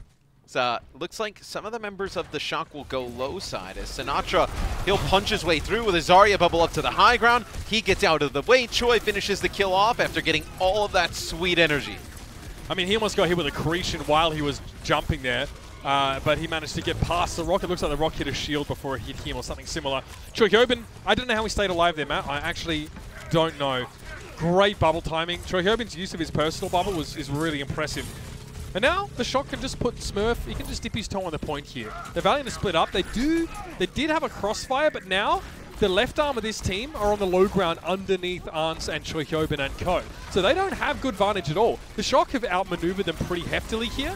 And now Ansan Sniper is just set up on the high ground as McCree, exactly where you want to be. KSF never stood a chance. And I mean, you bring him in, and when you bring him in, he's going to play McCree and he's going to play Widowmaker. I mean, that's what you've picked him up to do, and I think a lot of people were kind of shocked that he even got playtime. But you know, I've been watching Super's been like duo queuing with him some nights, like on his own personal stream, and the guy is crazy. Like, he's insanely talented as an individual player. Getting him in the team environment, you get him to play the right way, you kind of plug him into the Shock formula of what they already have. Now, he could be another devastating piece that they have to add. Yeah, I mean, credit to the scouts of the Shock who, you know, were able to sort of find him. Not that he was hiding under a rock or anything, he was sort of streaming. It's but true. I mean, it's not the pickup that sort of many, you know, people would have expected to see, I think, especially with the pool of players that are available right now. You know, there are so many, you know, contenders teams in South Korea they could have chosen from or anything like that. Sinatra limbering up there, top of your screen, looking for an immediate punch. Oh, that is perfect. Just perfect. He gets McGravy not only off the high ground, but sends him right into his backline, and they descend upon him like a warren of rats. Still, frontline, great response from the Valiant to fight back from a player deficit here to sort of be ahead in this fight. Yeah, as Dreamer trying to put some more pressure on. You see Rascal getting a little bit low, probably deciding whether they want to invest the rally into this, as now you have everybody back up at full strength here for the Shock, and you have 5 ultimates. So, pretty significant advantage for San Francisco. Let's see if they can capitalize and turn it into a very fast point B take. The Valiant just have to make this expensive. They realize they might be giving up point B here against so many ultimates. Just make it costly. Sinatra's able to get out of jail free there. Meteor Strike had to change his target at the last second. Nice placement there. He places his Meteor Strike location in front of the wall, so he can't get flashed immediately there by KSP, and he can sort of have some time for his cooldowns to return. KSP, valiant effort from him, no pun intended, but it's only 2 kills, and it doesn't slow the Shock down a lot. But, Matt, they did force ultimates out of them. They made it costly for the Shock, and that's all they could probably really hope for, being so far behind in ultimates at that point. Right. With all those ultimates versus what the Valiant had, there wasn't a great opportunity for the Valiant to hold. So, changes come in for the Valiant. Lastro now plays Zen. KSF play Tracer here. So now you're just trying to put some more pressure on Ansan. Sinatra goes in. Oh, KSP tries to get a Deadeye. He's able to cancel it and deal with Sinatra in midair, though, and then he finds 2 more. Nano Boost got used onto Trick here, but KSP, I mean, McCree loves to clean up. He loves to be in a fight where he has a player advantage, and that is exactly where he shines. Again, KSP is just dominating. He's taking all the DPS kills, Matt. KSF has none. So you take a look at it from his POV. Oh, the bubble's perfectly timed from Choi, yeah, but still the flashbang midair, fan the hammer. The rest of the kills come relatively clean. So I wonder if the nano boost was meant for Sinatra, as it looked like the nano boost actually connected onto Choi there. So this is not a replay, ladies and gents. This is just the setup here. This is live. This is live. Don't be fooled. All right, again, Sinatra goes in. Discorded this time, but this time Arns is able to get around the backside. Dreamer, oh, he realizes too late. Arns just plugging the shots to the head, and it is a McCree battle between these teams. Arns on Sniper with 4 in this fight, and now the Shock are going to get right up outside of this point. Nice little stall there from McCravey. That's all that he could do. Dreamer switches a Wrecking Ball now. Perhaps it's a matter of just shutting Arns down before he tears him another one. Yeah, well, let's see. The Wrecking Ball gets onto the cart, gets stunned up. As long as it just lives long enough. As long as Dreamer lives enough for everybody to come back, they're in a decent spot. So that'll be a grab that comes out here from Choi. Doesn't really connect with much. Gets like a 1 or 2 players stuck in the door. The Deadeye comes in. This should beat the Shock, putting the cart through the end goal line with 2 minutes and 50 seconds in the bank. Yeah, that is a healthy time bank for the San Francisco Shock. I love the maneuvering on point A, Matt. They got on the high ground balcony. They controlled most of the point and forced so many players from the Valiant down. Just a really clever approach. It does help, of course, that Ansan Sniper has 10 kills right now. The Valiant has 10. So, you know, he has he's kind of dominating on that McCree, and it really started to come alive in the final moments. You saw he started to flank a little bit there. If he's willing to be a playmaker, if he's willing to be the aggressor, the instigator, you're getting so much value out of this guy who, before this season, by most Overwatch fans, wasn't really known. By the time we're done here, everyone will know his name. Absolutely. So, see, the Shock play anything different on defense. It looks like pretty much the same outside of Rascal play the Baptiste. This will allow them to play more around Ansan up on the high ground, playing the McCree, right? Now you have the Immortality field. You just keep him alive and let him just keep shooting heads, right? Been a tough one for McGravy so far, Matt. The way the Shocker played, it's been really, really hard for him to actually get to be aggressive. He spent so much time just trying to keep Dreamer alive, prolonging that Orisa shield, trying to prevent any sort of flanking. The thing is like, if you're up against a Tracer or Genji or something like that, it's maybe, you know, you have more opportunities to shut down flankers. But when Sinatra flies on him with a Zarya bubble, your accretion is useless. And Ansan is not going aggressive. It's just Sinatra. And with all the resources that he's getting, Sigma, with all of his massive kit that does so many good things, it doesn't really do anything, you know, on the grand scheme. So yeah, the Valiant try and pressure out the high ground. So they don't have the Brigitte in either. They run Baptiste Zen. So a little bit of a different support for the Valiant here. As the Immortality field's very good over here on the high ground. Flashbang over the shield. They're able to deal with Smurf. That's centimeter perfect execution, Matt. The wall covers up that gap, so there's no way that Smurf could have escaped. And it makes it impossible for people on the other ledge to see them. So Arns can't do anything. Like, he can't stop this push at all. I mean, I thought the Shock definitely took gold medal for the best point A attack, but the Valiant just one-upped them. And I love the decision by the Valiant. Like, they put one player on the point, and then they chase those 2 kills down on the low side by the Mega Health pack. Where sometimes they've seen teams let those players linger. Smurf could have came back on the Wrecking Ball. Who knows what happens at that point with how good the Shock are. Well, that's what happened at the end of Dorado, Matt. Yeah. You know, Smurf and Choi were left alive long enough then just to take the game over. So, it'll be the Shock go through my favorite shirt store. Oh, man. They're ruining the prints. All the stuff. No! Yeah. Oh, well, at least I get them a discount now if they've got grease on it. Sinatra staying out of line of sight for the time being, and well, unfortunately, he comes in a little bit too late in the day with Smurf already out. Finding KSF though, as only Sinatra can. KSP's comfortable here. He'll chase Choi Hyobin down, almost gets baited into Rascal there, but Rascal doesn't have a shield bash, or he's not able to connect it either way. San Francisco playing a fighting retreat right now. Arns gets rain, and they're just going to try and commit to this and burn as much clock as possible. Yeah, they nanoed Rascal during that fight as well. So once they lost both tanks, so they felt like it was a fight that potentially winnable as Dreamer ends up using his supercharger to put it away. So let's see this from Lastro's POV. So he takes out Sinatra. Rascal at that moment was nano boosted, maybe towards the end of the effects. And just a headshot on a Violet to put him away. High ground, low ground split here for the Valiant. They just leave Dreamer on the cart. Deadeye from KSP, gets Sinatra. It sucks to be Sinatra. You're literally just catapulting yourself every time into the McCree, and that's the second time that KSP now has been able to kill him when he dives. McGravy, patience here. Look at him wait on this Gravitic Flux, and he'll catch the backliners. You already got one Hypersphere hit on the Violet, so that means when he dropped down, he just died. And it wasn't that bad from Sinatra, right? If you really think about it. He dove in onto the McCree, who's using the Deadeye. They had to use the Transcendence as well for just a Doomfist Seismic Slam with the Zarya bubble. Yep. I mean, it's pretty decent value right there to just go in and get those 2 ultimates out for just relatively normal, I mean, literally normal cooldowns. This will be a Blizzard on the cart. KSF expects the push to come on through. He tries to get a main wall to block off Choi. Yeah, the ball was a little bit late. Had KSF placed it down before the Blizzard, he might have actually caught those 2 players, but it may not matter here. A Graviton Surge out of what looked like desperation from Choi Hyobin has no follow-up whatsoever. Smurf has to now go back to spawn, and look at this time bank. This is one of the most egregious time banks I've seen on Numbani. Don't have Troutman in my ear to tell me if it is the fastest, but it is exceedingly quick. Smurf, well, he was discorded, frozen up. KSP now just wants to try and play from this backline here, but he's pressured down by Violet. Being kept alive, but only just. Smurf tries to come in and capitalize on that damage, but it's not enough. So you still have a Transcendence coming up here for Lastro if you need it. As Supercharger comes through, Transcendence really just kind of a victory to keep everybody up. They get 320 in the time bank.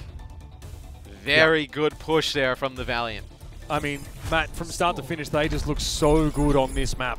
They won up the Shock over the entirety of Numbani, I'd say. 1 minute and 20 extra in the clock. It's not top 5 time this time bank, so there have been faster times, but you know we've had a lot of Overwatch over the years. How would you know if it's in the top 5 or not? I got it in my ear actually. I mean, those people could be lying to you. You never know. They could. If I can't trust my producers, then who can I trust, right? True. You could trust me. That was about I don't know, 8th all time. Probably sitting around 8th. I would trust you. Oh, that's yeah. You trust me. I'm a numbers expert, guys. Trust me. That was about 8th. So it feels somewhere around 8th to me. Yeah, and if you guys are wondering about upcoming patch changes as well, Matt does all that. So you just Yep. I'm the one who keeps buffing May. No, I'm not. Yeah, that's him. We can't keep buffing May. I mean, you know, when I was watching KSP, I was like, man, it's so fun to watch these McCrees, and then all I can think about in the back of my head is the hero draw that's gonna come. And I'm like, oh. No. That's not going to happen. No. Don't worry about it. It's going to be Tracer. Tracer's going to be able to pull. It's fine. Oh, that's even. We're not drawing it this time, bro. True. It's not us. Yep. All right, out we go. Blame other people besides me in the sideshow. So for Shock now, they had to look further ahead than just its attack, actually. They have to assume they're going to capture point A at least, and they should already be thinking about their defense because with the amount of time the Valiant have and how effective they were at capping point A, this game's like modern NFL match. There's 0 defense. Wall thrown up. Smurf again is caught, but the bubble from Choi Hyobin prolongs his life. And ooh, this could be dangerous now for the Valiant. Another great pick from Lastro, though. As soon as Smurf starts swinging the hammer, Lastro's playing an off angle. There's no Ryan shield there to protect the backline, and Arns gets domed. It still is dangerous for the Valiant as you get 3 players drop here. I don't think they committed fast enough. That was the thing. They had both tanks split off, and then they never went all in on it. And they just allowed these players to linger for a while. Sinatra with the melees there. Choi with the help. They take out Dreamer. They should be able to at least get point A. Dreamer taking so long to die actually hurts the Valiant. That staggers their Orisa, their key player, out for much longer than anyone else. And you can see them trying to get in position. They're not going to get there in time. I think, KSP is in the back there, and so is Lastro. And I think they thought they had a chance, but no one could touch the point. There's no Tracer here. There's no Wrecking Ball right now for the Valiant. They don't have a composition that can rush back to the point really quickly and try and get some overtime or some contest. Oh, and it was a nice accretion from McGravy. Actually even intended that for Sinatra, but connects with Smurf. But you lose your May, you lose a lot of point control. Do you want to keep fighting this if you're the Valiant? Do you back out and just give up some payload space? It seems like the right thing to do. The issue that will come with that is when you back up, you're now going to give Sinatra a better opportunity to land a Blizzard. You also have a Nano Boost. You're going to have Deadeye, a lot of ultimates here for the Shock. And if you're the Valiant and you invest heavy into this and you lose it, you may be looking at a defense where the Shock run it all the way back. Great May wall there. That's going to shut down some of the Amp Matrix, and Arns again on the flank. Gets 1 kill, but Matt, that's the important one. Supercharger is still active, and Arns was trying to find it, but the Ice Block May was actually breaking the line of sight for it. Smurf gets rid of the Immortality Field, and Arns combining nicely with the Graviton Surge. Choi been able to find one there, and I think this is what the Shock needed, Matt. With the time bank they're facing down, they need to at least get checkpoint B on the second run through to start to feel like they've got a real shot at taking the map. It's massive, right? Smurf moves forward. He's going to try and build up some more ult charge towards that minefield, but Blizzard Deadeye could be enough to clear the point down. And look at this. That is elementary, my dear Watson. McGravy was there, but he didn't want to step into the grab. Now, had he stepped into the grab with that kinetic grasp, he could have shut the Deadeye down, but, I mean, it's not intuitive. Why would you do that? Answer's behind yet again. Oh, and they come walk on, bro! That's a crunch time! Oh, man. Oh, come on, bro. San Francisco. They step off the cart. Yeah, they didn't really need any more progress. They, like you mentioned, as soon as they got that second one, they felt like they were done. Initiating match. But they probably just wanted to play defense. They were like, oh, we're over this. The C9, Matt, though. Oh, the C9. Oh, the humanity. It's debatable. It's debatable. It's debatable. Well, we'll get a look at that. I mean, that was hopefully in a moment. Yeah, let's have a look at this. Yep, Cart moves up. Come on! No! The Choi just walked off, right? Yeah, he just... maybe he thought Sinatra was going to break the wall and move closer to it. That is actually more egregious than the C9 against Atlanta Reign in the playoffs last season. That's... well, I guess the map doesn't necessarily ride on it, but hey, if you're the Shock and you get boomed on point A, you're going to start thinking of what could have been. I mean, they were in a really bad situation. I mean, the other they had Valiant 6 players, bro. The Valiant had Blizzard. They had a Deadeye. Like, what are they going to do there? They have no ultimates. They can at least wait for the Valiant to use those ults before they step off the damn cart. I was going to say, I was like, all right, so what? Would you like them to get off the cart when they blizzarded and then lose, or would they get off the cart there? Yeah, because then it's not a C9. If it's forced, it's not a C9. True. You know what I mean? And then I wouldn't be whinging. So you just want the fan service of a C9, but you... No, I don't want the C9. I want them to get forced off the cart. Because, like, as far as your fundamentals are concerned, that's the correct play. It's like there's people that say that you never lose if you never try. It's like, well, come on. Yeah. Anyway, I'm over it. It's fine. The Shock won a brawl. High ground here. On's on the May. Okay. Throw up a cheeky wall. Okay, they get the May. Now, they break the wall before the May block actually expires and get an immortality field. I think the Shock are going to play into this, though. They have one of their own. Much damage Smurf has an ult augment.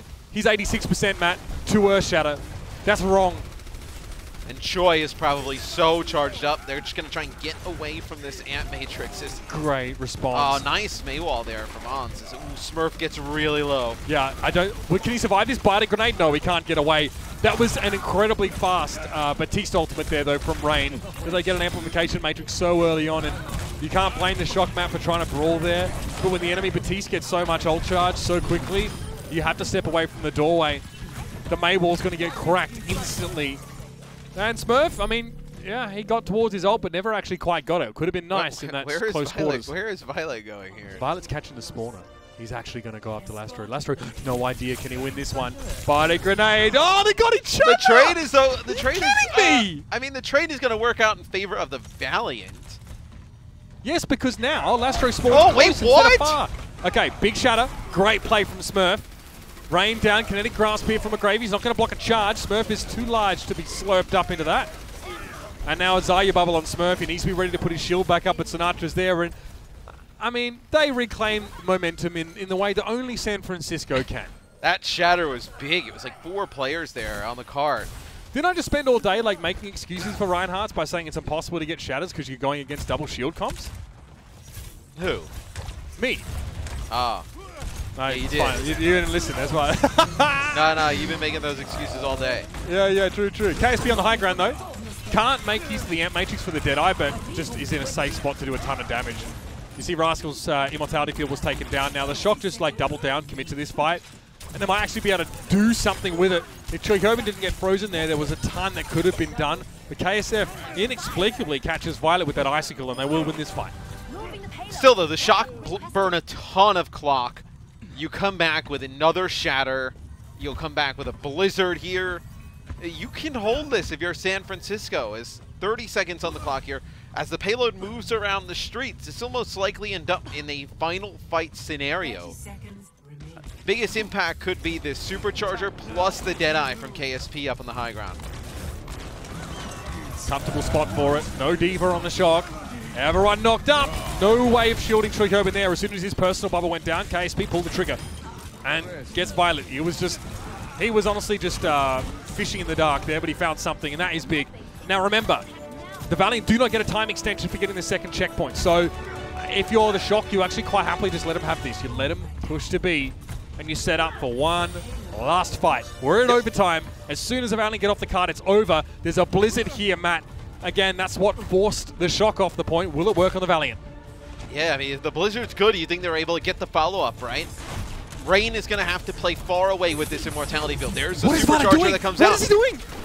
Answer! Oh no, the Blizzard gets eaten as well. Violet tries to go for a 1v1 on the high ground, but gets taken down by KSP. Sinatra gets one. KSF is frozen for now. Rascal manages to get rid of the May. Immortality Field is down, and McGravy's looking for more. Trying to find the Batiste somehow. He's so low, and Dreamer gets rid of Rascal. It's tit for tat though. Choi gets that kill. McGravy de-suited. It's Arns against 2. Does he have Ice Block available? Yes. He can buy a couple of seconds, but that's it. Maybe a Maywall here to keep him alive. Yes to that as well. Oh, no! How does he get KSP? Random headshot from Arns and Sniper, and now there's time for the Shock to get back. That Orisa shield's getting low. Arns is just ducking and dodging away, manages to stay alive, and almost has another Blizzard. He threw the last one away into the Diva, but he has a chance now in this fight. He needs teammates, though. Maywall goes up. That's going to buy a little bit of time for the Shock. Here Rascal's Immortality Field has taken it down, but Arns is felled. He almost had the Blizzard. He would have been the game changer there for the Shock. Smurf now has to do it on his own, but it's just going to be Choi-Hoban left on the point after Smurf is removed. Wrecking Ball down, Sigma gone, and the Valiant take Numbani away. What a ridiculous turn of events in those last couple of fights, man. As Ans almost gets another blizzard there towards the end. And he gets that headshot, and then he puts up a wall to keep alive, and he just kites around the corner. Like, he has a chance to really turn that. You had Smurf come back on the Wrecking Ball. It's just not enough at the end, and Valiant send it to a spot where they are on game point. Mate, I was reeling after that fight. That was ridiculous. The fact that Ans can find that kill on the Tracer there, stay alive long enough to potentially get another Blizzard, and then just as he was about to find it, fall down, it's brutal. But you know what, Matt? They wouldn't have been in that position if McGravy hadn't saved the day and eaten that first Blizzard. That is some individual prowess coming out from the Valiant. That is the 2020 Los Angeles Valiant team. And they're not done with this series yet, but they're set up well to take it all away. One more map is what they need. The Shock have to dig their heels in, Matt. We're going to go to a break now quickly before we jump into our next map in this series, and this has been Delivery. The Overwatch League is brought to you by T-Mobile. Rank up with America's first and only nationwide 5G network.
Welcome back, ladies and gentlemen, to a series that only gets better. Now, the Los Angeles Valiant are in a position here to take the entire series away. They win the second, or that second round, of course, on Nombani, and it was incredibly close. Couple of individual errors or prowess plays from the Valiant managed to get them across the line, Matt. Getting rid of the Blizzard was huge from McGravy, again coming up clutch.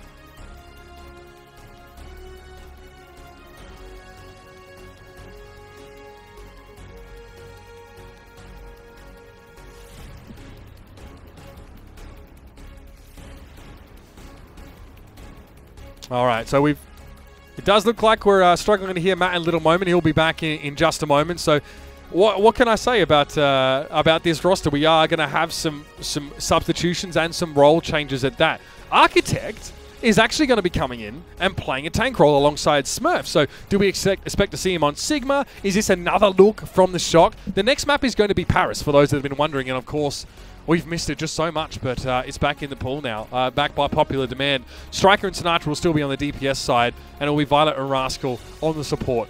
So Architect, what's he been working on? He was always touted as a player that was incredibly flexible for this team, but we more saw that manifest as a DPS player in general. We know Architect's been playing some support, but now they have him here on the tank role. Is it going to be a standard Orisa Sigma? We are playing Paris. Bunker comp's definitely pretty popular. Maybe there's even a chance for Bastion to get some play here if you know, people are still going to be keeping him alive and playing that old school style. On the side of the Valiant, though, no changes. They're going to be staying with this lineup, and so we are just having to switch some people around in lobby to make sure that they are in role order as well as changing their particular players in and out. So we're working on that in just a moment. Okay, so it turns out that it was not Architect as a tank, but as a DPS player. So, well, I was waiting for the role switch there. So that maybe is less surprising. Sinatra, though, may be heading over towards a tank role. Does that mean we see Zaya from him? That's another interesting question. But again, the battle for LA has not been one that the Valiant have had much success in the past. The Shock have generally been in control. San Francisco already have lost one match against an LA team. Making it 2 would be pretty tough for them. I don't even know when the last time was that the Shock, have lost multiple matches in a row. So this would be, for them, pretty tough pill to swallow, I think, but also a sign of new talent like the Valiant starting to really show up and starting to, cause problems here. There's less travel involved for these teams right now. Much easier to focus on your scrim schedule and practice. And online is, frankly, it's a different environment for a lot of these teams. So I am back now, Mitch. Nice. As far as I am concerned, I am back, and I didn't have to do anything to get back. You just happened to be back. I just happened to be back. Is that not those tech issues that just solve themselves, man? Yeah, it works really well when you hit the on button, then the off button, then the on button one more time. It's the best solve to anything. It's very interesting. When we were going through the positional changes, it was obviously different on the screen at the time, but now that I see it, Sinatra will be playing off tank, which makes a ton of sense, and then Architect and Strike will be playing the damage dealers. As we go into the next map, it's Paris, right? Does it make sense? Like, what does it mean that Sinatra's going to be playing then? Probably Zarya. Okay. Probably Zarya. They'll play Zarya, and then what you can see from Architect is he'll probably bust out like a Pharaoh or something, or maybe they want to play something a little cheesy with Rascal in and play something like a Bash and Baptiste setup. Well, okay, so here's my question to you does this map sort of mean that we get to see Bastion again? Is this the only map really in the pool that he's going to get play on? We just don't see him anywhere else at the moment. We honestly haven't seen this map in so long, really, at like a high level of play, that I think you have no clue what to expect from some of the teams that have game planned on Paris. We may not. We'll have to see. Yeah, on defense here, it looks like it's going to be McCree and Reaper. So no Bastion here, even though look, I guess that makes sense if you are trying to play Ryan Zarya and not sort of double shield. What does this mean though? Like, okay, so how are the Shock actually trying to play this defense? What are they responding to, and what I guess are they like their main objectives as defenders? You're playing Architect in terms of like, okay, are they going to have like a Pharah or dive? You want the McCree. Reaper can help the Reinhardt in that close brawly battle, make plays, and then Sinatra, when you have him on Zarya, he's like one of the best Zaryas in the world, so you may as well play him on it.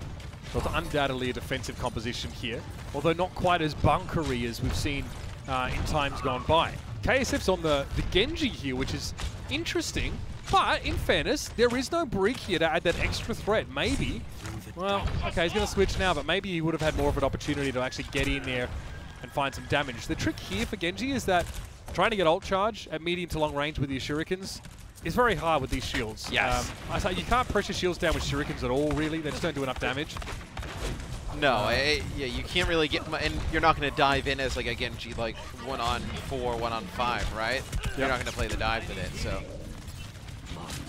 So, slow going for the Valiant here, Matt. They actually managed to get in around on that right side. Now, the Shock have to have realized that the Hangzhou isn't with them right now, but they don't have a Sonic Arrow to confirm that. So, they do need to be careful, because if they're playing around Smurf and they're playing that left side, that leaves them open to KSP just to find a random kill, as only Hanzos can. Sinatra's been staying well charged up most of this time, and Architect is using that little bollard in the middle just to break line of sight, whether it's from the left or from front. And now a switch up here. The Valiant going to go to the right-hand side, but Sinatra is ready for it. KSP's down. Striker gets into the back line here. It's Cat amongst the pigeons, but he's forced to Wraith walk back and away because of the immortality field. Those are gone now, though, and he might just go back in for more. Well, I do like the decision from the Shock to make a little bit of a change-up and put Sinatra on Zarya. If you wanted to commit and play tons of Ryan Zarya comps, you may as well have him be the Zarya. I mean, MVP of the league last year, Zarya is kind of like his hero. You may as well move him off of the damage list. You have Architect, you have Ansan, you have Striker, Rascal. You have so many other damage dealers. If you want to play the Zarya, you may as well bring him in for it, as we take a look from Architect's POV.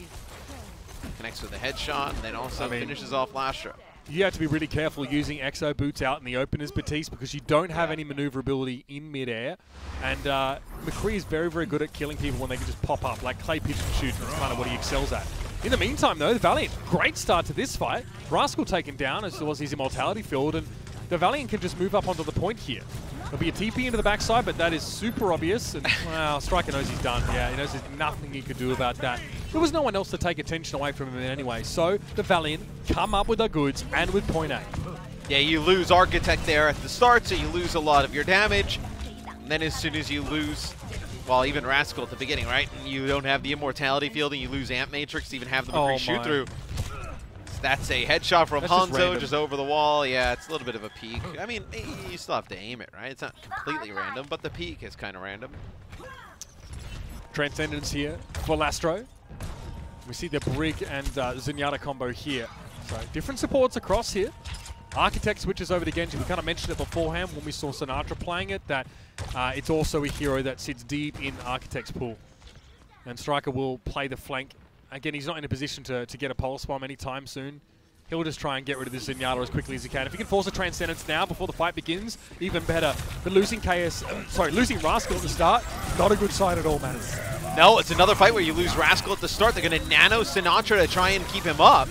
But he doesn't even get a grab off here as Architect falls, as this may be a pretty fast take here from the Valiant on their offense on Paris. That's it. Yeah, nice ice wall there to make sure Smurf can't get back on the Wrecking Ball. And 3 minutes and 19 sit in the time bank for the Valiant. Not much of a resistance there from San Francisco on point B after the Valiant breakthrough. I like the idea. I think they're playing Ryan Zaya, but is that a little bit more risky to defend on this map with that kind of composition? You do have to go forward. You have to get value out of that Zaya, otherwise she's pointless.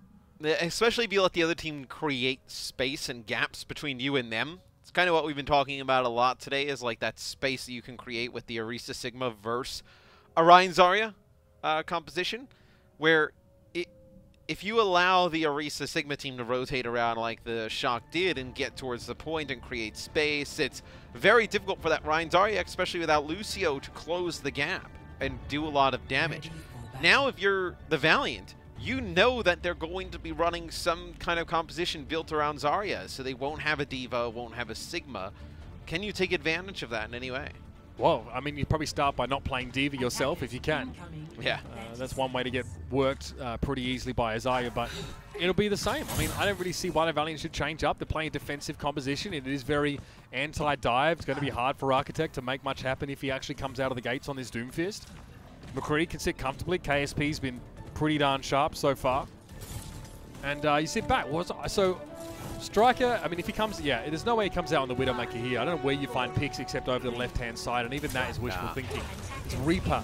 And it's going to be all a pile-in. Smurf, Architect, and Striker are going to try and get to grips with the Valiant on the point. And the Valiant have been good when they've gone up against this.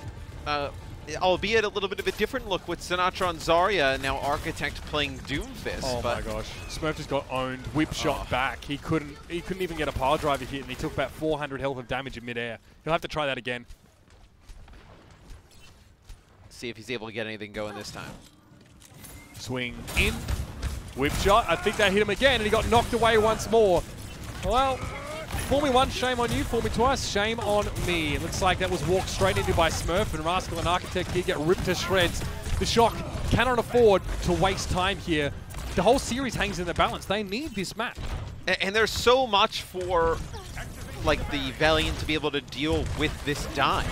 Halt, Accretion, Discords of players coming in. May freeze, May wall, the shield bash, the whip shot, the flashbang. So much CC and stun on the Valiant. Literally every player on the team almost has some form of it. Yeah, Architect just got all of it, by the way, aimed at him. Yeah. Smurf was able to roll through, but couldn't knock anyone off at the edge. He was sat behind in a flanking position for a while to try and set that up, but doesn't come up with too much. Rascal was able to find Rain in the brawl, but the high ground still very much controlled by the Valiant, and even if there's a tick of progress on the point for the Shock, San Francisco really don't have the numbers here to make anything real happen. Another tick. Smurf's going to try and get a second tick, and he does. Yeah, really nice. He rolls forward, makes sure KSP can't touch, even though he knows he's going to go down. They get a second tick, 72% on the clock, but they need to get that last tick. They need to capture. I wonder if 2 ticks here, though, means that the Valiant have to play on the point. They can't afford to let a Wrecking Ball sit behind him for any longer. Yes, let's see. It looks like they're setting up a little bit further back, but that may just be because they're waiting for one player to come off the respawn as KSV gets caught out alone. Well, and this was all necessitated, I think, by the 2 ticks on the point. I mean, the Valiant have to play back now, and it's a less defensible position than the platform in the middle is. KSF is still alive on the point, though, and that Flux is going to get rid of Violet real quick. Striker's able to find Dreamer, but that Accretion from long range would have killed Sinatra if KSF didn't. Rain can sit on the point now, deal with the Wrecking Ball. Minefield shouldn't be too much of an issue. They're placed down quite tight because the Wrecking Ball was on the ground and not in the air. So if the Valiant are careful, they should be able to hold on here. Reinforcements will be on the way. Rain is getting those Inspire procs right now. Dealing with the Tracer quite happily. Repair pack for KSF, but he gets overwhelmed. Architect wants to finish his fight now, and a nice Meteor Strike takes most of McGravy's health away before he goes down. Yeah, just a few more stragglers coming out on the point here for the Valiant, but this will be the end of their point A hold. They hold and shot 4 minutes in the time bank. It's a better defensive hold for the Valiant than it was for the Shock. Now we see the famous Sinatra Reinhardt, right? Didn't he play some of this during World Cup? Yeah, I think he did. I don't know if he was memeing or not, though, but yeah, it's happening. Sinatra on the Rhine. But this is what happens. If you get signed up as tank, you have to be ready to play those roles. I mean, he's a serial solo queuer, so he better be ready for this. Again, another Wrecking Ball getting completely stunned into oblivion. KSP now trying to push up. Deadeye doesn't work. Striker's able to find him here in the Valiant now, trying to get back and help Lastro out. Striker's all over him, though, and that's another kill for the Tracer. Frontline is still looking healthy enough for the Valiant. These two teams have essentially swapped places. Rain just trying to prolong his life with that whip shot, but eventually he's run over as well. Oh, Sinatra with one and then lands a shatter there onto McGravy. Takes him out, and they actually dealt with Rain while he was using his rally there as KSP rolls onto the point. The Shock starting to make some progress now. All right, here's Paris for you, ladies and gentlemen. About 3 minutes left in the clock, and the Shock are in position to finish this attacking round now. Striker with a pulse bomb here. I mean, I don't see why you don't just stick at the Dreamer. It's an easier hit. If you can work him low enough, you can find an easy kill. No, takes a Brig instead, but still, the bomb sticks. Ah, the annoying Wrecking Ball stall. Yes, Dreamer keeping this one alive a little longer with the Deadeye in the back from KSP. Doesn't shut down the ball, but this will. McGravy's able to bring him down with the Gravitic Flux, and, well, eventually eyes are going to turn towards Smurf. And there it is. The Valiant actually strike back in. The San Francisco Shock somehow just gets stopped there. All the ultimates come up at the right time. It's the story of Paris, right? It's so hard sometimes to take this. Like, these fights go... How many times have we casted this where you have a fight like start with like 2 minutes to go and then it ends, the one team doesn't get it, and that was the final fight of the game. Like, the fights can go for so long on this map. Yeah. Quick double on the KSP was a huge part of that, to be fair. Yeah. Rain sleeping. No one hit him somehow. Future Roomba just getting knocked out of the way, and it's a trade, but Architect's down. With Violet missing, this is basically over for the Shock unless they find a quick one, and they won't. Sinatra's down too. I mean, you don't want to be here in San Francisco. Smurf almost your life in this series. Almost gets Smurf, look how close he is to backhapping there. I mean, they don't actually get the kill onto Rain, like you mentioned. Like, it didn't seem like anything went down. That's because it's a perfectly timed bubble from McGravy. McGravy put the bubble on a Rain on the ground as soon as they start to come in on him. So this is interesting. Now you're going to play Smurf on Orisa. Sinatra will play the Reinhardt, so they'll play double shield instead of playing with a Sigma. Sinatra will continue to play the Reinhardt. Off to the right side is where the Shock are going. They're running out of options, and they're running out of opportunities to attack this point. This might be their best window. Not a lot of ultimates ready on the Valley. In fact, none. Architect needs to find something here, and Dreamer's very low. Got hit with a Vitic Grenade, and yeah, it was a matter of course there. He was always going to drop. Can Lastro get out of this? If he can escape this, it'll be ridiculous. Architect denies him any opportunity to sleep dart, Vitic Grenade, anything like that. And it looks like now the Shock, their mean business. Moving on to the point. KSP getting blown up pretty much instantly. KSF manages to find one, but that shatter from Dreamer does not connect, and there's a minute left in the bank here for the Shock. They have to double down, and they have to speed up this next attack. But think about this, though. Like, they were so close to taking the point before, and that was like with 2 minutes and 40-something seconds. It's like a minute and 40 extra on the clock. Yeah. That just because of those few kills, I believe it was KSP comes up with, ends up turning the tide in that fight. I mean, that's a massive difference in time. I mean, that is something that's definitely going to come back to hurt the Shock here. Maybe it had something to do with that fight. Well, I mean, yeah, had they won that sort of second to last fight when they still had about 2 minutes inside the time bank, we'd be in a different position, but maybe they need to play differently now on the attacking side. They are definitely, number-wise, numerically, that's a better way of putting it, behind.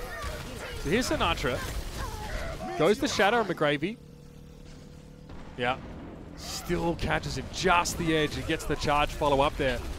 McGravy's in a position where it's unlikely to get a Graviton Surge there. Yeah. Just completely booms the McCree. Sinatra's kind of clean, man. Doesn't really matter what he's playing. Hey, who would have thought? Put good players in the game and they'll be good. Yeah. We spend so much time like subbing people out and making sort of roster decisions based on like individual sort of preferences or like one tricks, and then Sinatra walks in and is like, I can play everything. There are a few players like that in the league though. Like Blase, Dante is another player I feel like is the guy that can just do a lot of that stuff. We've not seen him on this particular role, but I bet you Prophet could play some Reinhardt. Why not? Yep, absolutely. Gesture can obviously play Widowmaker. He's a beast. There goes Striker. Super can't play Wrecking Ball though. That is well known, I think. That's my man's birthday. Don't go hard on Super. Oh, happy birthday! That's I think it was yesterday, or a few days ago. Smurf down. Not a good push here, Matt. Striker did well. Not much. Now he's switching to Tracer. That means desperation. That means we need the touch to get overtime. Smurf will go to the Wrecking Ball here to try and get a touch. As nobody really close to ultimates for the San Francisco Shock. I mean, you just have this nano boost, and who does it even go on to? So you see, KSP knows Smurf's on the point. He just can't really do anything about it right now. They're going to get rid of the rest of the Shock and guarantee themselves a hold. Yeah, they're going to give a tick, but they're probably just focusing on the rest of them. Okay, no. Rain moves to the point. They get rid of the Wrecking Ball. And so they actually effectively split their attention in two directions. And KSP has all the space to clean up. Rascal got stuck there in that little alcove and doesn't even touch the point. So now, yeah, this is dire straits for San Francisco. Just one tick is all the Valiant need. And they look pretty darn good, Matt, at pushing through the setup that San Francisco had on defense. I was going to say, I would have hated if they gave up a tick there. Like, I know you were talking about, like, they were trying to play, like, half their player, like, some of their players towards the front, take those players out, then double back. But in this type of overtime scenario, especially here in Paris, like, if you have the opportunity to just get the easy one tick, regardless of, like, what they could have gotten, where you would have had to, like, match it, you still put that away in that type of situation where even if they have the back up to the point, they don't have to, though, because McGravy ends up getting a Gravitic Flux that ends up putting down enough damage where they can split some of the players to the backside to the point. 3 minutes, 32 seconds. Play standard here quite happily. I don't really feel like if they're Valiant, I'm pretty sure right now they're feeling good. They know that they're not going to be going up against double shield. They know if they can actually make it hard for Sinatra to get charged, and once the fight actually begins, they do know that if it is double shield, it's most likely a Orisa Reinhardt composition, which doesn't give like the halt accretion type of setups, the more shield mobility. Halt Fire Strike's an option, but Fire Strike's travel speed is slow enough that it's a little bit harder to line up. Yeah. Violet, this will be a nade spot. Give it to me. Now look at the scoreboard. You'll see if anyone gets it. Oh, no. Oh, wow. Observers dominating. Love to see it. Oh, there you go. Just two. It's not bad. I mean, it was pretty much on target. It's hard to cover that entire pathway. But it gets them up to 9%. Oh, there's a bigger one. Yeah. 3 players that time. The earlier they get that nano boost for, well, presumably Smurf, the better. No! Smurf worked down! And they got him off the edge, Matt. And they hit him with a Discord. Can Striker save the day? A quick pick from him. But he's only got, what? Well, it's just him, actually. He is one of the only guys on the point here. He and Sinatra, though, are able to fight back just that little bit more. And with only 4 players, the Valiant are still going to have a crack at this point. They know if they can steal this out from under the Shock's feet, they're going to win the series right here. Sinatra sets up. He's able to touch, and Violet's going to be right there as well. Sinatra is charged up and ready to rumble. Lastro goes down. McGravy back in the corner. He's also going to be removed, and a sigh of relief. San Francisco managed to hold off the Valiant, but it could have gone either way. But now you're in a weird position where you have the Wrecking Ball on defense here. So you have you had to have him switch off of the Risa to get back, or the Reinhardt, sorry, and Rascal now will be playing Moira, and you don't have that nano boost, you just used it, so this Rascal is so comes nerdy. back Oh, with Moira for some extra healing. Oh, he gets 3, it's so good. Still Sinatra goes down though. Not ideal. That was a whole accretion combo on the Zarya, man. What can you do? And that's an instant kill on Violet there, who's already below half health, and now the Valiant just get to swagger on up and take what's promised to them. Not much left here for the Shock to work with, and KSP wastes very little time, should I say, to get to the point. Architect try as he might. He's stunned up straight away, and there it is. The San Francisco Shock fall.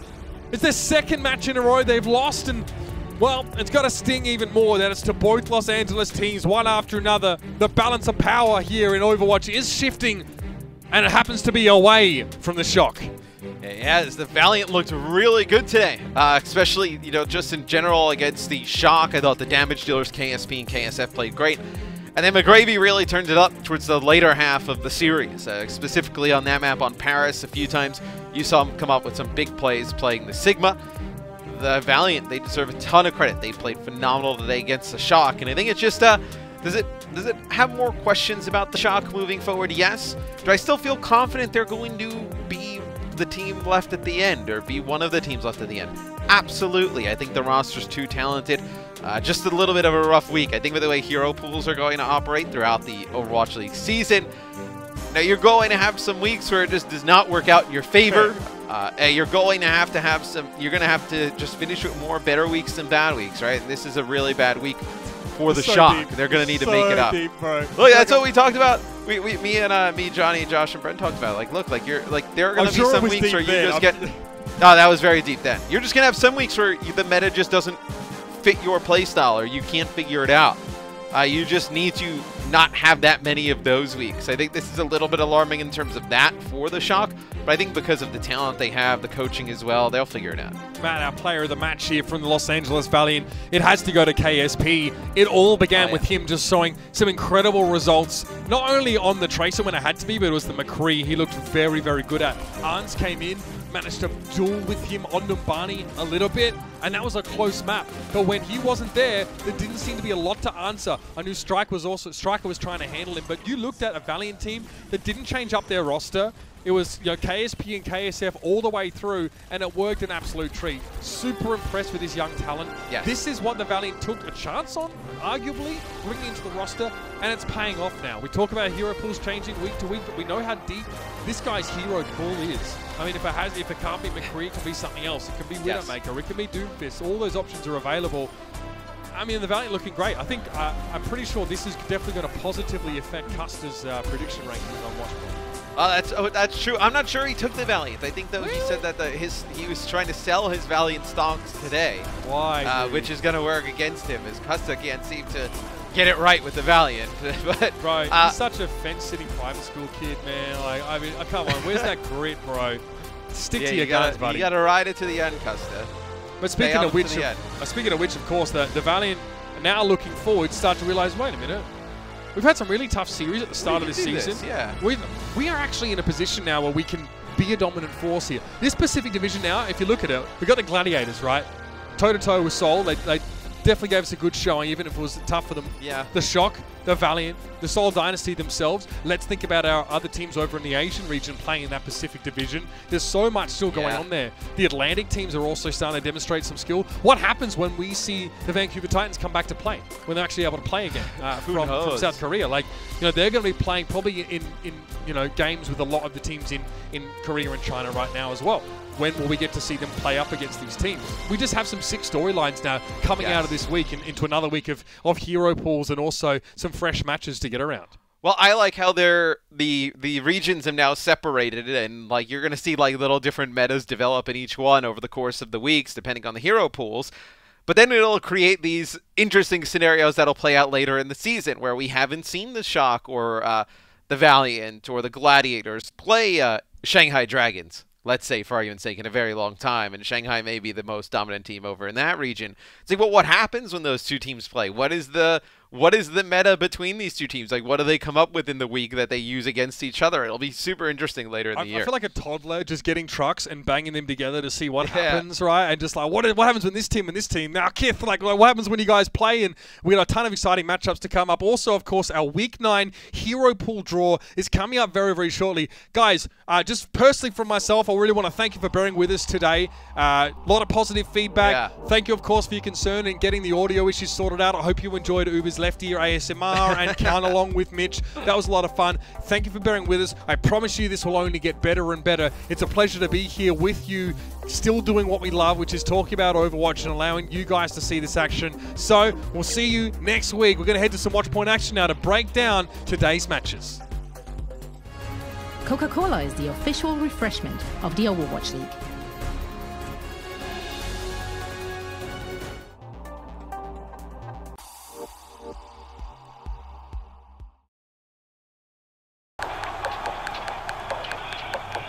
This is it, the official Overwatch League apparel.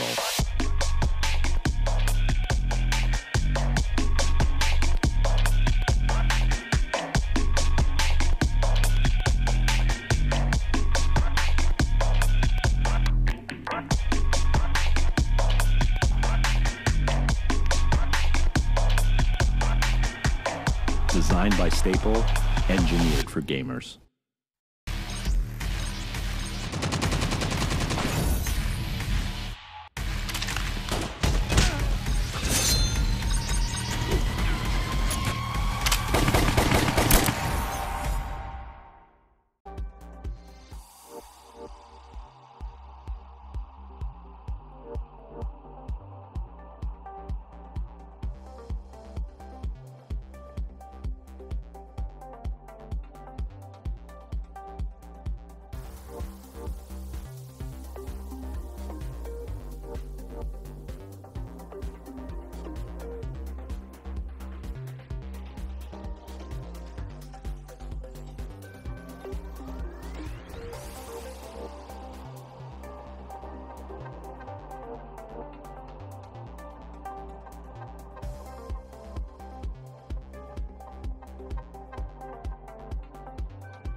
Hello and welcome back, one and all. This is Zoe Schwind, and joining me here for our Watchpoint post show is Costa and Reinforce. And what a match to end the day with. Pretty sure at least 1 out of 3 people here is slightly disappointed that they didn't pick the Valiant.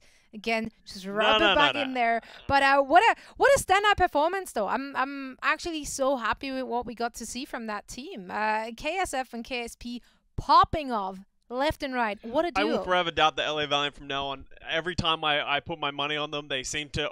Oh, so you did that on purpose. They seem to just think. So I'm just gonna always vote against the Valiant from now on. It might hurt my predictions, but you know I gotta help them out a little bit.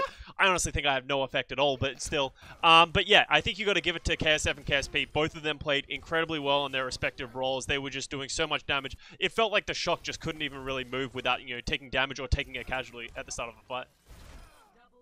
But we're looking at the Shock here, and in the second half, we saw some changes coming in there as well. At the very end, we even saw Sinatra coming in, playing Reinhardt, and then moving over to Desarya. What was that all about? Honestly, it just looked like San Francisco Shock didn't have the meta figured out. It looked like they came into this weekend unprepared, and they were a bit all over the place. And I get it, right? You have a lot of talented players on your roster, and you want to make sure everyone gets play time, and you're so reliant on everyone's mechanical skill that you could realistically make everything happen with regardless of what heroes you play. So I think Shock, though, they just looked unprepared. It looked like LA Valiant were just ahead in terms of the meta game. They looked super comfortable playing the double shield. McGravy just popped off. Like, the amount of stuff that just McGravy ate. I mean, he had to go on like a fast for like 2-3 days to make up for it.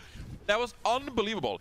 But it just looked like Shock were one step behind all the time because they were swapping up their players and their heroes, and they just didn't look comfortable. I don't really know what to make of it. Maybe it was just like an off weekend for the San Francisco Shock. I can't tell you what exactly went wrong, but the Valiant looked so good. A championship caliber team like the Shock, with so much potential, with so much talent on the team, can this really be an excuse they didn't look prepared? I mean, quite frankly, they only played 1 match as of right now in the league. They should have, in theory, plenty of time to prepare. For me, I want to go back to the fact that they have so many swaps happening in their roster. There is no synergy being built between 6 players. Obviously, they have a completely talented roster. If they could go any 6 players on their roster, and it would be fine. But if you consistently take things out, put things in different roles, all that kind of stuff, it gets very convoluted. And as a player on a team, it can get really hard to sort of get that synergy going and sort of understand what you need to switch to, what needs to be done at which time. And you see that, we have Rascal coming in and playing main support because he can play Bap and Brig. We have Sinatra going to the off-tank role because he can play Xayah, but then you get caught in this situation like we saw in Paris, where it's like, well, we don't need Isaiah right now, so he's playing Reinhardt. I don't know if he secretly has a pocket Reinhardt in his back pocket, but he's playing for Team USA. But I mean, I wouldn't recommend it. Yeah. That's not 100% true, right? And it's obviously just going to be a lot, less. It's going to be pretty weak for the team. So I think they just need to decide on 6 players. It could be any 6 players, and it'll be fine. Yeah, tough pill to swallow, honestly, for the Shock and their fans, of course, ending this weekend with an 0-2, unfortunately. Now, switching gears, looking at another match we saw today, the Seoul Dynasty going up against the LA Gladiators. Gladiators had a phenomenal day 1 here this weekend. However, the second one, they just got bested by a Seoul Dynasty, who had an amazing game across the board, literally in every single category. They managed to be 1 step ahead at all times of their opponents. I feel like this is just the counterpart of the San Francisco Shock. I feel like Seoul Dynasty, okay, you have the mechanical skill and you have individual players popping off, but they also combine that with teamwork and the team playing together for a unified strategy. And that's where the Seoul Dynasty really shined, in my opinion, where they had a strat going into the matchup. They were going to play double shield, they were going to peel backwards, profit on the May, and they played so well together that they made the magic happen, and they just stood out as a team rather than individual efforts from all the players. I mean, obviously we saw Fitz popping off, we saw Bedosin do a lot of work, but that was only fueled by the fact that they had such great teamwork. So in my mind, Seoul Dynasty is looking like one of the best teams in the league because of their teamwork. And so yeah, you can look at San Francisco Shock and say, yeah, they have all the individual skill and we know them to be a championship caliber team, but they're not playing well together because they're mixing up all those players. Just like Costa said, Seoul Dynasty, on the other hand, they had such great teamwork that they're looking like a complete team, and they're looking like a team that can actually fight for the title. So I'm super impressed by the Seoul Dynasty so far this week. So Costa, you were betting your jelly beans onto the wrong LA team today. You actually went with the Gladiators. They did not make it. What stood out for you personally, looking at their performance? I think it was just the lack of ability to change what they were doing. They got really tunneled on this Doomfist on Mirror, and it just... they have the players and the strategies to be able to play these other things, but it felt like it took them too long to really sort of, deal with that and make that switch. Once Jarrow came in, he was playing the Hangzhou. They were playing the double shield versus double shield. They looked a lot more comfortable and they could compete with Seoul Dynasty, but it's another case that we saw yesterday from the San Francisco Shock, I think it was they just lost too many maps early trying to do one thing. People need to be willing, especially in hero pools, to make changes early in your compositions and your strategy if it's just not working. If you lose 2 maps before you start deciding that you need to make changes, you're going to lose series. So talking about Jarrow and what we saw from him, definitely the fights they did win was when Jarrow was involved. Is he a player you want to see more of moving forward? Do you think he might be a key to victory for the LA Gladiators? Yeah, I mean, it depends on the strategy, right? And because of hero pools, we have a rotating amount of heroes that we're going to see each weekend. But I think that Jarrow is one of those versatile players. I mean, Mirror is versatile too. But I feel like Jarrow has this potential to be a starter for this team in case Mirror isn't feeling comfortable on other heroes aside from Doomfist. I think that Mirror can play a lot of different heroes, but in this match in particular, I think that Jarrow played really well on Volskaya Industries, and I think maybe he could be a player you could put a field going into next weekends when you see other heroes going on, because we know Jarrow to be very versatile. He has a great capability to play like Genji as well, and I believe the Pharah, we've seen some of that in contenders. So I think I want to see more from Jarrow in case Mirror can't step up his game for the next match. Right on. Now we have one more game to dissect, and then we have a lot more exciting things coming your way. Of course, we have Alt Economy for you and the Hero Pool draw, which will happen at the very end. And trust me, this one you don't want to miss. For now, we're going to head into a very quick break, and then we will be right back. The Overwatch League is brought to you by Xfinity, the preferred internet provider of the Overwatch League.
Welcome back, one and all. Zoe here, joined by Costa and Reinforce. We already dissected 2 games. I'm using the word dissect a lot.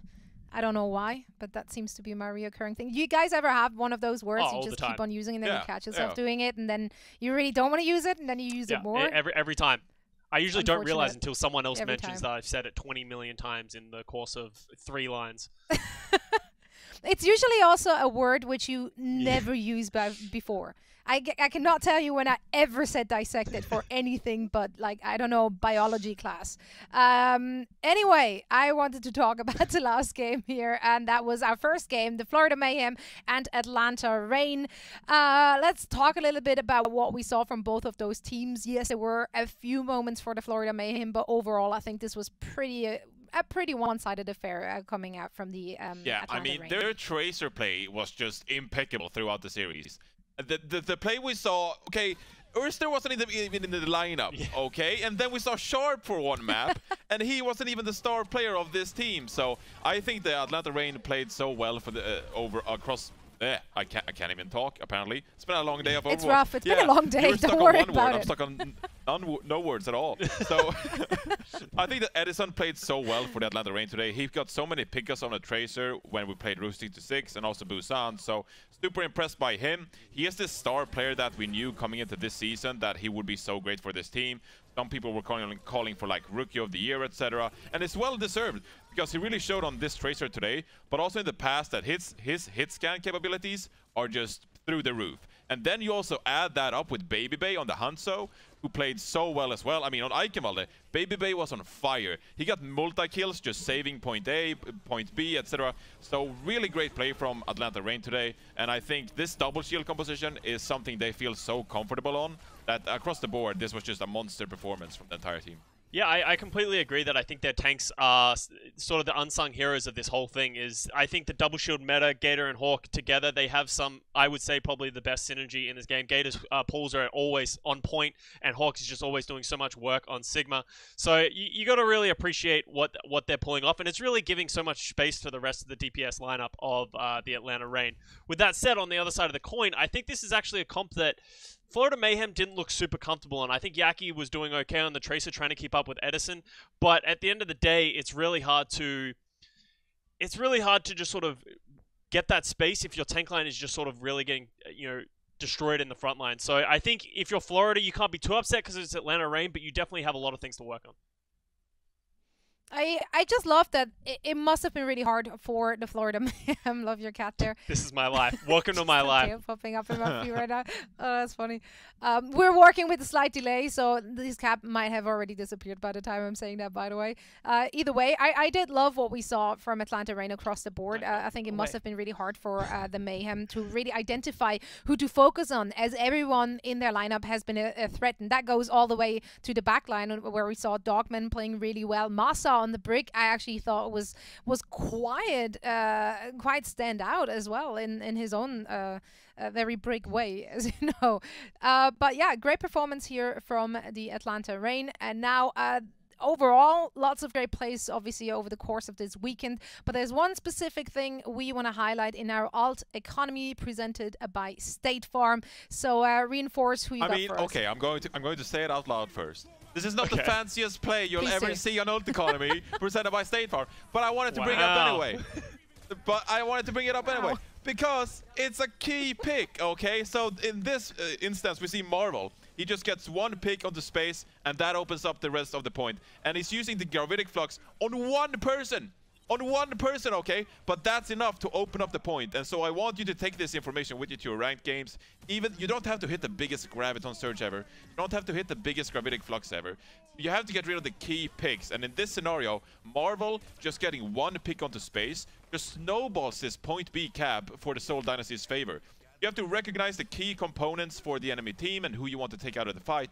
And then one pick could be good enough, even if it takes so long to charge up this Sigma ultimate, or it takes a long time to charge up Zarya's ultimate. If you get rid of one key component of the enemy's composition, that can be enough to win that one fight. So I want you to keep that in mind when you're playing with your ranked games. Goes with Farah barrages as well. Even just I was just about to say, you're gonna make them relate to their games, because that means that everyone who fumbles their ult now and Johnny only told gets me to do it. pretty much no value out of it will tell me like, Johnny said it's okay. That was a key pick. All the time, so. Thanks. Thanks. True, but also he is usually the key pickup. So, are you sure about that? I don't think he's ever got one. Well, pick actually, he's never the key, but he's the first pickup. That's for sure. He's a I love opening. you, Sideshow. I'm sorry. Or we're just blaming you. Yeah. We do love him. No, reasonably it's okay. deserved. Someone has to be the one. Someone needs to be picked on, and this week it's been Sideshow. Thank you so much. It's for the greater good. Well, yeah, so with that, we pretty much talked about all the matches we saw today, but we still have more to come, and that is, of course, our hero pool draw. We're going to find out live on stream which heroes will be out of the rotation for next week. So stay tuned. We're heading into a quick break, and then we should be right back.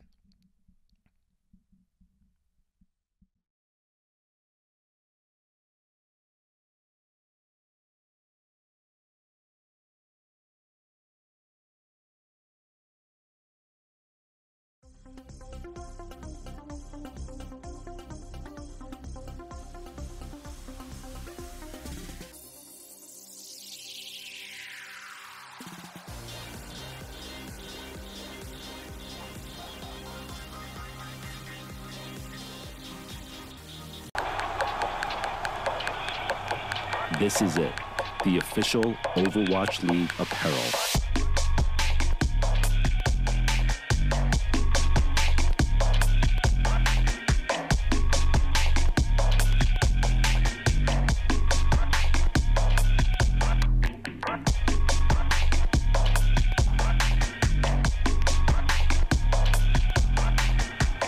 Designed by Staple, engineered for gamers.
Previously on Watchpoint. Hero pool draw is back again. 1 tank, 1 support, and 2 DPS heroes will be taken out of the...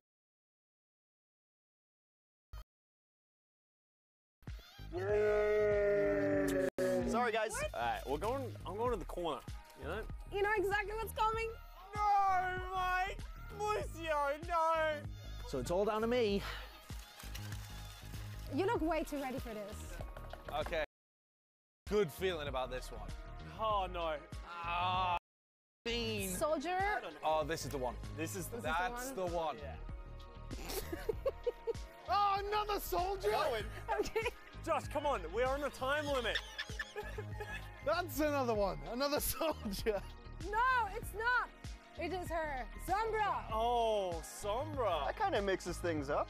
I think I'll be able to tell you exactly what's being played, actually. Go ahead, please do. A Reinhardt Diva, yeah, a May McCree, yeah, and Anna Brig, I think is going to be the default composition. That was a terrible round of picks. We've done terribly. I mean, we could have worse. Who knows what the meta will bring? Don't be a pessimist.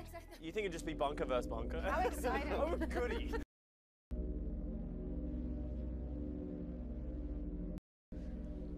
Hello and welcome, my quarantined buddies out there. It is time for our hero pool for week 9, and we're gonna do this the right way this time around, because there were a lot of issues in the past where we just couldn't trust our allies. So far. The guests were not helpful, and neither were guys, honestly. Yeah. So I thought we're bringing in reinforcement for real, and it's gonna be my cat Nori.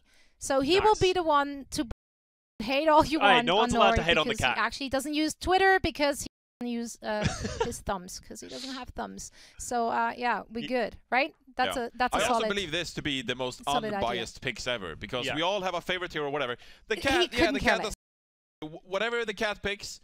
Those are the picks that just need to be removed, and we just have to accept that. You know, you can't blame anyone. The cat can't be wrong. It can only be right. Yeah.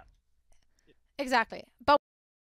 So, Costa, why don't you? Yeah, I'll take over from here. So, there are a couple of changes to the hero pool selection process. So, there is being some weighted. So, if a character has 1 ticket will go in the running for the character. Between 25 and 50% play rate, 2 tickets. Between 50 and 75, 3 tickets. And over 75%, the character will have 4 tickets in the running. Okay? And the selection process will be changing as well since we are in a work from home, so I'm going to go over this again. Zoe is going to shuffle the hero tickets per role and put them face down. Guest cat Nori, the wizard, I call him, will be selecting from the week 9 hero pool. A hero is considered selected upon any contact with Nori, the cat. If Nori touches multiple tickets at once, there will be a reshuffle and a redraw for obvious reasons.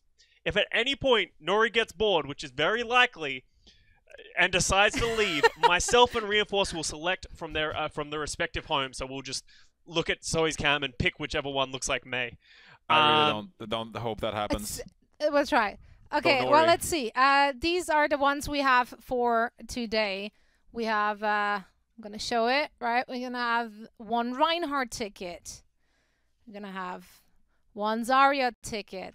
You're not up yet. Go away. It's her time to shine. it's already not working. We have 1 Wrecking Ball, a Diva, another Diva, and 2 Orissas. Yeah. Right? So this is what's gonna be shuffled. We're gonna shuffle this. So I don't know what's going to be picked. You guys don't know. Nori definitely doesn't know, although I did hear that he is an Orisa. So keep in mind, Winston actually has above 10% pick rate, but it cannot be picked again. You cannot have 2 consecutive weeks getting removed, because that would be very rude. And we're not about rudeness. We're all about PMA. So these 6 heroes are going to be the ones available for removal. And given that it's weighted, it's most likely to be Orisa or Diva, but we'll see what happens. We'll see what Nori thinks, because ultimately Nori decides. It is in the fates of a cat. Like it or not, I think this is the right way to do hero This is polls. the fairest way we've ever had. Nori, this is it. It's game Touch time. one. Let's go, Nori. I believe in you. Make sure you spread them out. Wait. We can see them perfectly. He touched this one first, so this one was the first one. Come on, Nori. Zarya's out. All right, Zarya is out. I think that's a very recent. Well, he did walk over Zarya. Yeah, I think walking over Zarya. I'm the official rule master. That is definitely Zarya.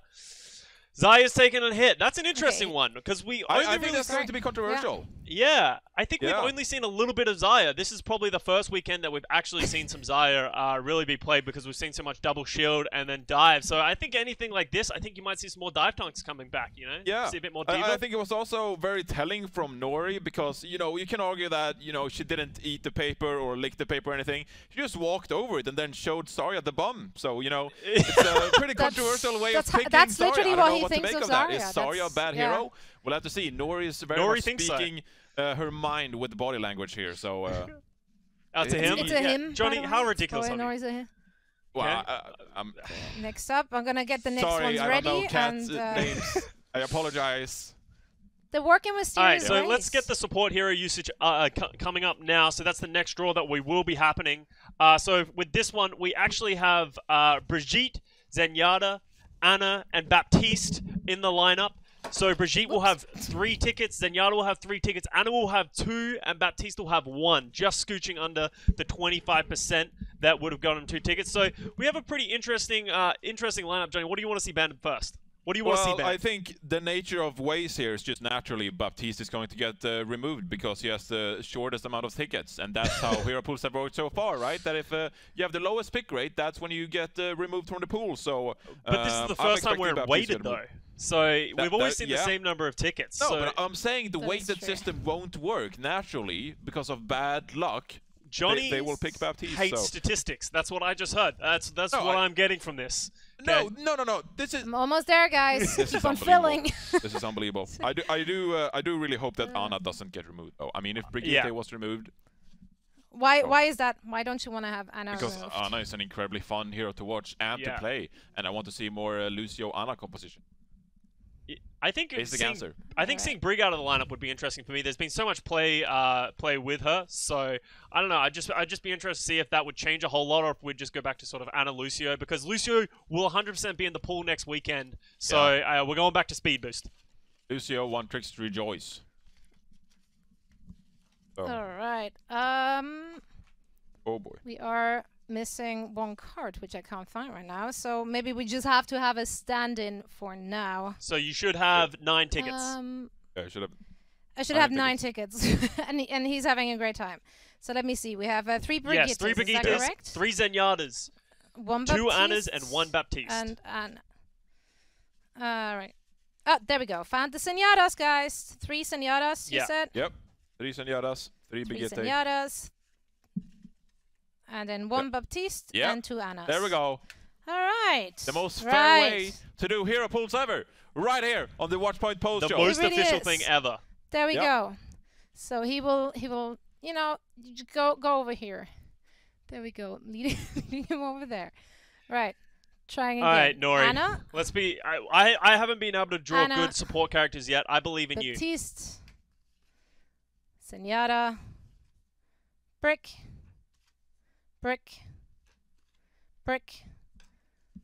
And Zen. Got it. We're gonna shuffle, and then we're gonna have Magical Cat coming in again. You have 2 Zenyatas there. Oh, 3 Zenyatas. Yeah. There we go. Let's make sure we have 9 tickets on the floor, just to be sure. 9 tickets on the floor. No, you just can't. Yeah. Just can't wait. And you need to. I think you need to spread them out in a row. Because they can't be stacked behind each other, because then it's biased towards the closest stack. So they need to be on a row. I'm really. The problem is with a row is that I don't know if the camera if you just do it just in front of the cat tower, or in front of the bedside table, then I think it should be good. Is everything still on? Yeah. Okay. Yep. Nori. Yeah. Now we need to get the cat in again. You're doing a great job, Zoe. I just want to point that out. I know Nori, this is a difficult job. You're trying to make a cat pick papers. I realize it's a very tough job. Hey, come here. In this general direction. I don't see how this could have happened. No. No, wait. Now we have you got treats? That's not how it works. We can't put treats on one. Let me just... Hi, cat. I don't see how this could have possibly gone wrong. This was a perfect idea. Okay, this was flawless. Nori, it is flawless still. So watch him. He's going to get very excited about one of these. We're excited about one of these. Any one of them. Just walk over one of them. Okay. Or smell them. So smell I think we need to put a timer here on the clock. No contact yet. There we go. That was it. Where we got one? Brig is out. Brig is out. Wow. Look at him. He's taking Brig his time got for a bumped choice. with the nose, and Brig is out. Oh? Yep, Brig is out. Okay, Brig has taken it out. That's the one I wanted. So I think we're all pretty... Well, yeah, Nori heard me. I think Nori is not biased at all. So, but I think he definitely heard me on that one. So, I'm happy with the Brig. Brig. I think that's gonna, if anything, sort of reduce the Doomfist that we've seen, because that's been a lot of the value of Brig, right? Is getting the armor packs and the rallies. Yeah. So, I think we might see a bit of that. But honestly, I'm most excited for these DPS picks because so far, throughout the Overwatch League, ever since we've introduced hero pools, no one has been able to get Mei out of the game. Mei just won't disappear, and we've all wanted it. I don't want to see Tracer go. I don't want to see McCree go. Those have been great characters to watch this weekend, so I'm hoping for a bit of Mei going out of here. The cat is the chosen one. The chosen one. Yeah, I believe. So let's get the hero usage up here as well. I'm gonna, just so you know, we will be redrawing the tanks as well. Apparently there were some technical difficulties on that one, and Sigma wasn't in the pool. So that will be happening. Who could have foreseen that? Yeah, I don't know. I don't see how this system could have failed. But we do have 2 DPS coming out right now. What if anyone failed? Then that was me because it's fine. It's fine. So we got the damage here, the usage. Tracer has 2 tickets. Mei has 2 tickets. Hangzhou has 2 tickets. McCree has 1, and Doomfist has 1. So we only have 5 characters in the pool for 2 bans. So that's going to be an interesting one that we're going to have to deal with. So Johnny, who do you want to see out of this one? Take a wild guess, Mr. Scott Kennedy. I think it's Mei. Okay, who's your second one? I think it's Mei. Okay, but we have to remove 2, remember? Yeah. Okay, so Mei and who else? I mean, if they removed Doomfist, I would be very happy with Mei Doomfist. Mei Doomfist is a good pick, Nori. Yeah. Just in case you can hear me through the headset. Nori. Mei and Doomfist is what we're hoping for. So are we getting set up? How close are we? We're close. I'm just showing the cards so we all see what's in it. I think it's worth revisiting this idea for next week, but so far, I mean, we've removed Brigitte, so I would say this idea is working flawlessly. We have a 100% success rate, a hit rate right now with Nori, so I'm impressed with what's going on. So we got all the tickets, so you should have 8 tickets in your hand going through the list. So once we set up the line, let's make sure we have 8. I think I didn't drop them where you guys could see them, so I just want to make sure you guys You're shuffling for a cat. Just making sure that I know, but you know, I don't want anyone to be angry. Maybe they think Nori is the best trained cat in the world. It's his fault if something goes wrong and not mine. Is he trained though? He's just casually walking over stuff and then he doesn't. I believe you had this idea going into this segment, Zoe, that you actually not drenched, but you put the cards in cat food, right? So they're more tempting to pick. I did store all these cards very close to cat treats so that they smell good thinking. And that's how we cat treats to hopefully get him interested in what's going on with various Make sure those are spread out so you don't pick 2 at once. Because remember, if you pick 2 at once, then it's a redraw. It's a redraw. Yep. Okay, now Nori, you need to. I believe in you. Can you be better than Mei, than Matt and Sideshow, who have failed us so far? I think it's important to say, we pick 1 card, then we remove Nori from the pool, and then she walks up again. I think that's the correct way to we'll pick reset 2. again. Yeah, it's not the 2 consecutive cards. It's first 1 card, we remove Nori, and then we make her pick again. Okay. Nori, you need to go somewhere here. Here we go. No, somewhere there. Someone here, not to my finger. I need this is the moment. I'm just. Did he touch one of those? I didn't see any. Oh. It needs to be convincing. Yeah, we need a convincing touch by Nori. Yeah, it needs to be. There we go. That was a convincing touch. Okay. What is it? He moved it. It moved and it's McCree. Nori! No, you kidding me? Oh my! This system, I just can't believe it. It hasn't worked. But can you be? No, I can't. Nori, I forgive you. I forgive you, Nori. No. But if you don't choose Mei next time, okay. I'm going we to reset. Right, Nori? We so give it a good shuffle. I got Twitter open right now. Nori. I'm waiting for the McCree mains to come in and tweet about this preposterous pick. I'm awaiting the tweets. I'm waiting for the tweets that this system is flawed. Mad at Nori. That we've... This system is player-proof. Okay? This is also the longest draw we've ever had. Even the time when Sideshow decided to pick Soldier times, like 100 so, times. I mean, I feel like we have 100% more cats right now. Or infinite more percent of cats. So I think this is just the best draw we've ever done. So I don't this think is the content we've all been waiting for. Yeah, I saw you guys in chat just yelling cat, and now this is the cat content that we're giving to you. So we have 7 tickets now because we have taken the McCree out of there. All right, next draw, ready. Let's go, Nori. Come on, Nori. Let's go.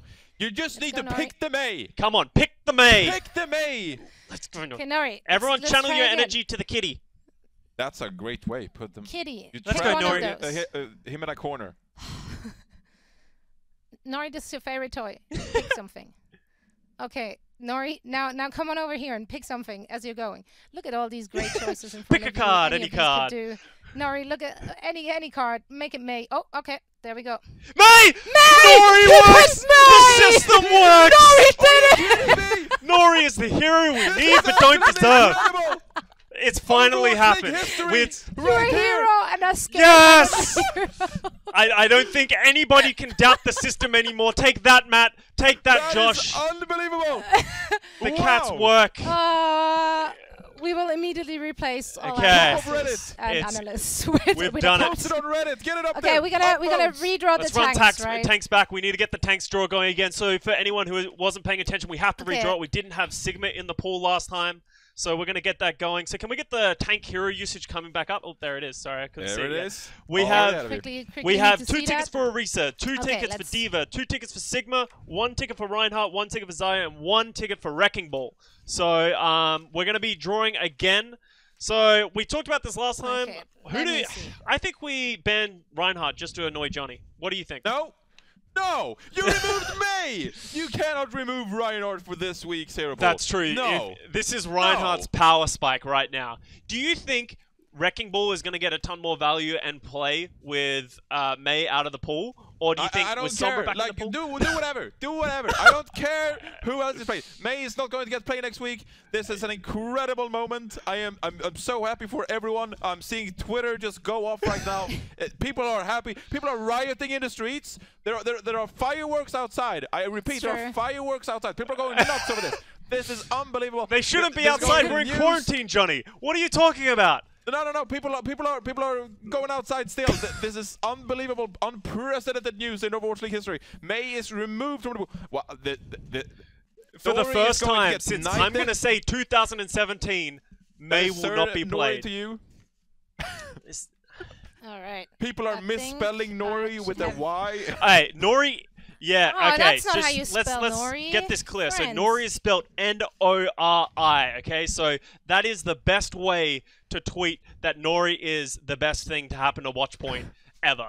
Okay, Player of the match. How Rookie of the many year. Sigmas League were MVP, there? all simultaneously. Can you run me through the So we're at 2 again? Orisas, 2 Divas, 2 Sigmas, 1 Reinhardt, 1 Zaya, and 1 Wrecking Ball. In total, you should have 9 cards. All right. Well, the bad news is I never received the Sigma Okay, can we put cards. 2 of something else in there? Put something else in instead. We're just gonna put something else instead. Wait, can you use like a DPS card? How many Sigmas was can there? you use like soldier card or something? Yeah. So we have 2 traces. Yeah, that's what I'm saying. So there are 2 traces in the. You should have 2 traces. You can just chuck them in. I just grabbed my first 2 here. Okay. It's 2 Genjis, Alright. so That's fine. Genji henceforth will be Sigma. Genji is Sigma. Repeat, Genji Sigma. I can't find my cat anywhere. I think he's over this. But just one more. Yeah, one more. Maybe the other one is coming in, you know? Oh, yeah. You never know. Maybe Miso Miso's is time going to shine. Yeah, my cats are called Miso But and Nori. Nori's done so well for us, so I don't really want to break... He did. Okay, we have a Diva. I think what we concluded from this is just like Overwatch League need more cats. Yeah. Like, that's what I've learned this weekend. We just need more cats. I can... can we do Bring Your Cats to Work? A Genji, which is Sigma. Another Genji, which is Sigma. A Zarya. a Reinhardt, and a second Diva. So you should have 9 cards in right. total. Yeah, let's shuffle and count. I hope everyone at home really appreciates the production value. We put a lot of work and thought into this one, as you said. Cost. We saw the drum over there, and we're like, this just isn't going to work from home. So, I mean, the drum wouldn't have worked. Yeah, that's there's the a whole lot less cats in that system. Yeah. Yeah, the lack of cats was an actual issue, so we tried to make amends. All right, so we're setting up the cards now. So once again, we have 2 Orissas, 2 Divas, 2 Sigmas / Genji. Genji is Sigma in this system. 1 Reinhardt, 1 Xayah, and 1 Wrecking Ball. Okay, so we'll get Nori, the hero, to pick these cards. I just want to say I love being here with you, Zoe and Scott. I'm having the greatest of times. This is okay. Well, my Overwatch League second cat just right came here. in, so maybe we can. Miso is actually joining. All right, She's Miso is doing the last one. Miso, any? So there's 9 cards there. Oh. All right, we got one. There we go. That was a very Wrecking Ball is out. Wow. Out. Oh man. What are you gonna do? Yeah, this is going to be interesting. Miso, thank you so much for to joining. be fair, I've only seen Amon play Reinhardt once, right and now. he destroyed the Vancouver Titans. So, yeah. Fear Chengdu Hunters next weekend. That's what I'm going to say. Fear Chengdu Hunters. Yeah, fear Chengdu Hunters. Wow. So. And now it's free time. I'm not sure who Chengdu is playing against, but I'm sure they're very happy with the draw right now. So the total draw was, for the recap, so we had Wrecking Ball being banned for the tanks, we had Brigitte being banned for the supports, we had May being banned at the DPS, Hallelujah, and we also had McCree being banned. So those are the 4 bans of the weekend, and that's what we'll see next. That's pretty good. That's a good pool. That's not bad. Good job, everyone. Yeah, I'm very happy with how they've done. So guys, thank you so much for joining me for all the action and taking over the hosting role as I was trying to, get everything settled with the little tigers. And no, we can't have all the treats. He didn't do that well. Actually, he did do so well. All the treats for Nori. We'll set up a PO box for well, we Nori will be back again next. Box for Nori, so fans across the league can send treats to Nori. He's gonna have a little OnlyFan for Nori, and you can send him treats. And it's cut the stream. Can't wait. Anyway, thank you all for joining us for this great hero pool draw. But now, of course, we still have some questions about what this actually is going to mean for the teams playing. What kind of comms do you guys expect to see next week? And which teams do you reckon would potentially struggle? I think we'll see a lot more Lucio, Anna going into next week because Brigitte was removed. Yeah. For the DPS department, it's hard to say. I would say the DPS sort of conform to whatever the tanks and the supports are playing in these circumstances. I do expect we might go back to the Reinhardt Diva compositions that we saw earlier in the year. What do you think, Scott? I agree. The only reason I think it might not be Diva is because the May is out. I think we could almost see some more Reinhardt Xayah. We could see almost like a GOAT-esque kind of style of play. If not, I think we could also play dive. We have all the tools available to play proper dive other than the Wrecking Ball, but I think that should be possible. We might even see some Sombra Tracer. Who really knows at this point? Maybe Legs will make a reappearance. We all know Josh hates Legs, but he might come out again. So it's kind of up in the air. We haven't really sort of had a meta without May for about a year now, so we'll see where it ends up. Yeah. Who would have thought a cat would send us back to GOAT? Yeah. Yeah, it takes a cat to go to goats, as they say. I'm not sure where they say it, but we say it now. Anyway, this was fun. Thank you, gentlemen, so much. Yes, we did have a few hiccups here and there over the course of the weekend, but we really, really appreciate everyone out there watching and sticking with us as we're just trying to make it work, trying to bring you some great Overwatch. And that is what we've done this weekend. And there will be more, of course. So just head on over to the Overwatch League Twitter and make sure to stay tuned for all the updates and all the information, so we will find out which teams will be playing next weekend, hopefully. And for now, we will, of course, say goodbye. So make sure to head on over to the Twitter for all the information and updates. Thanks a lot for joining, guys. Have a great night, and we see you again soon. See you Thank you, Nori.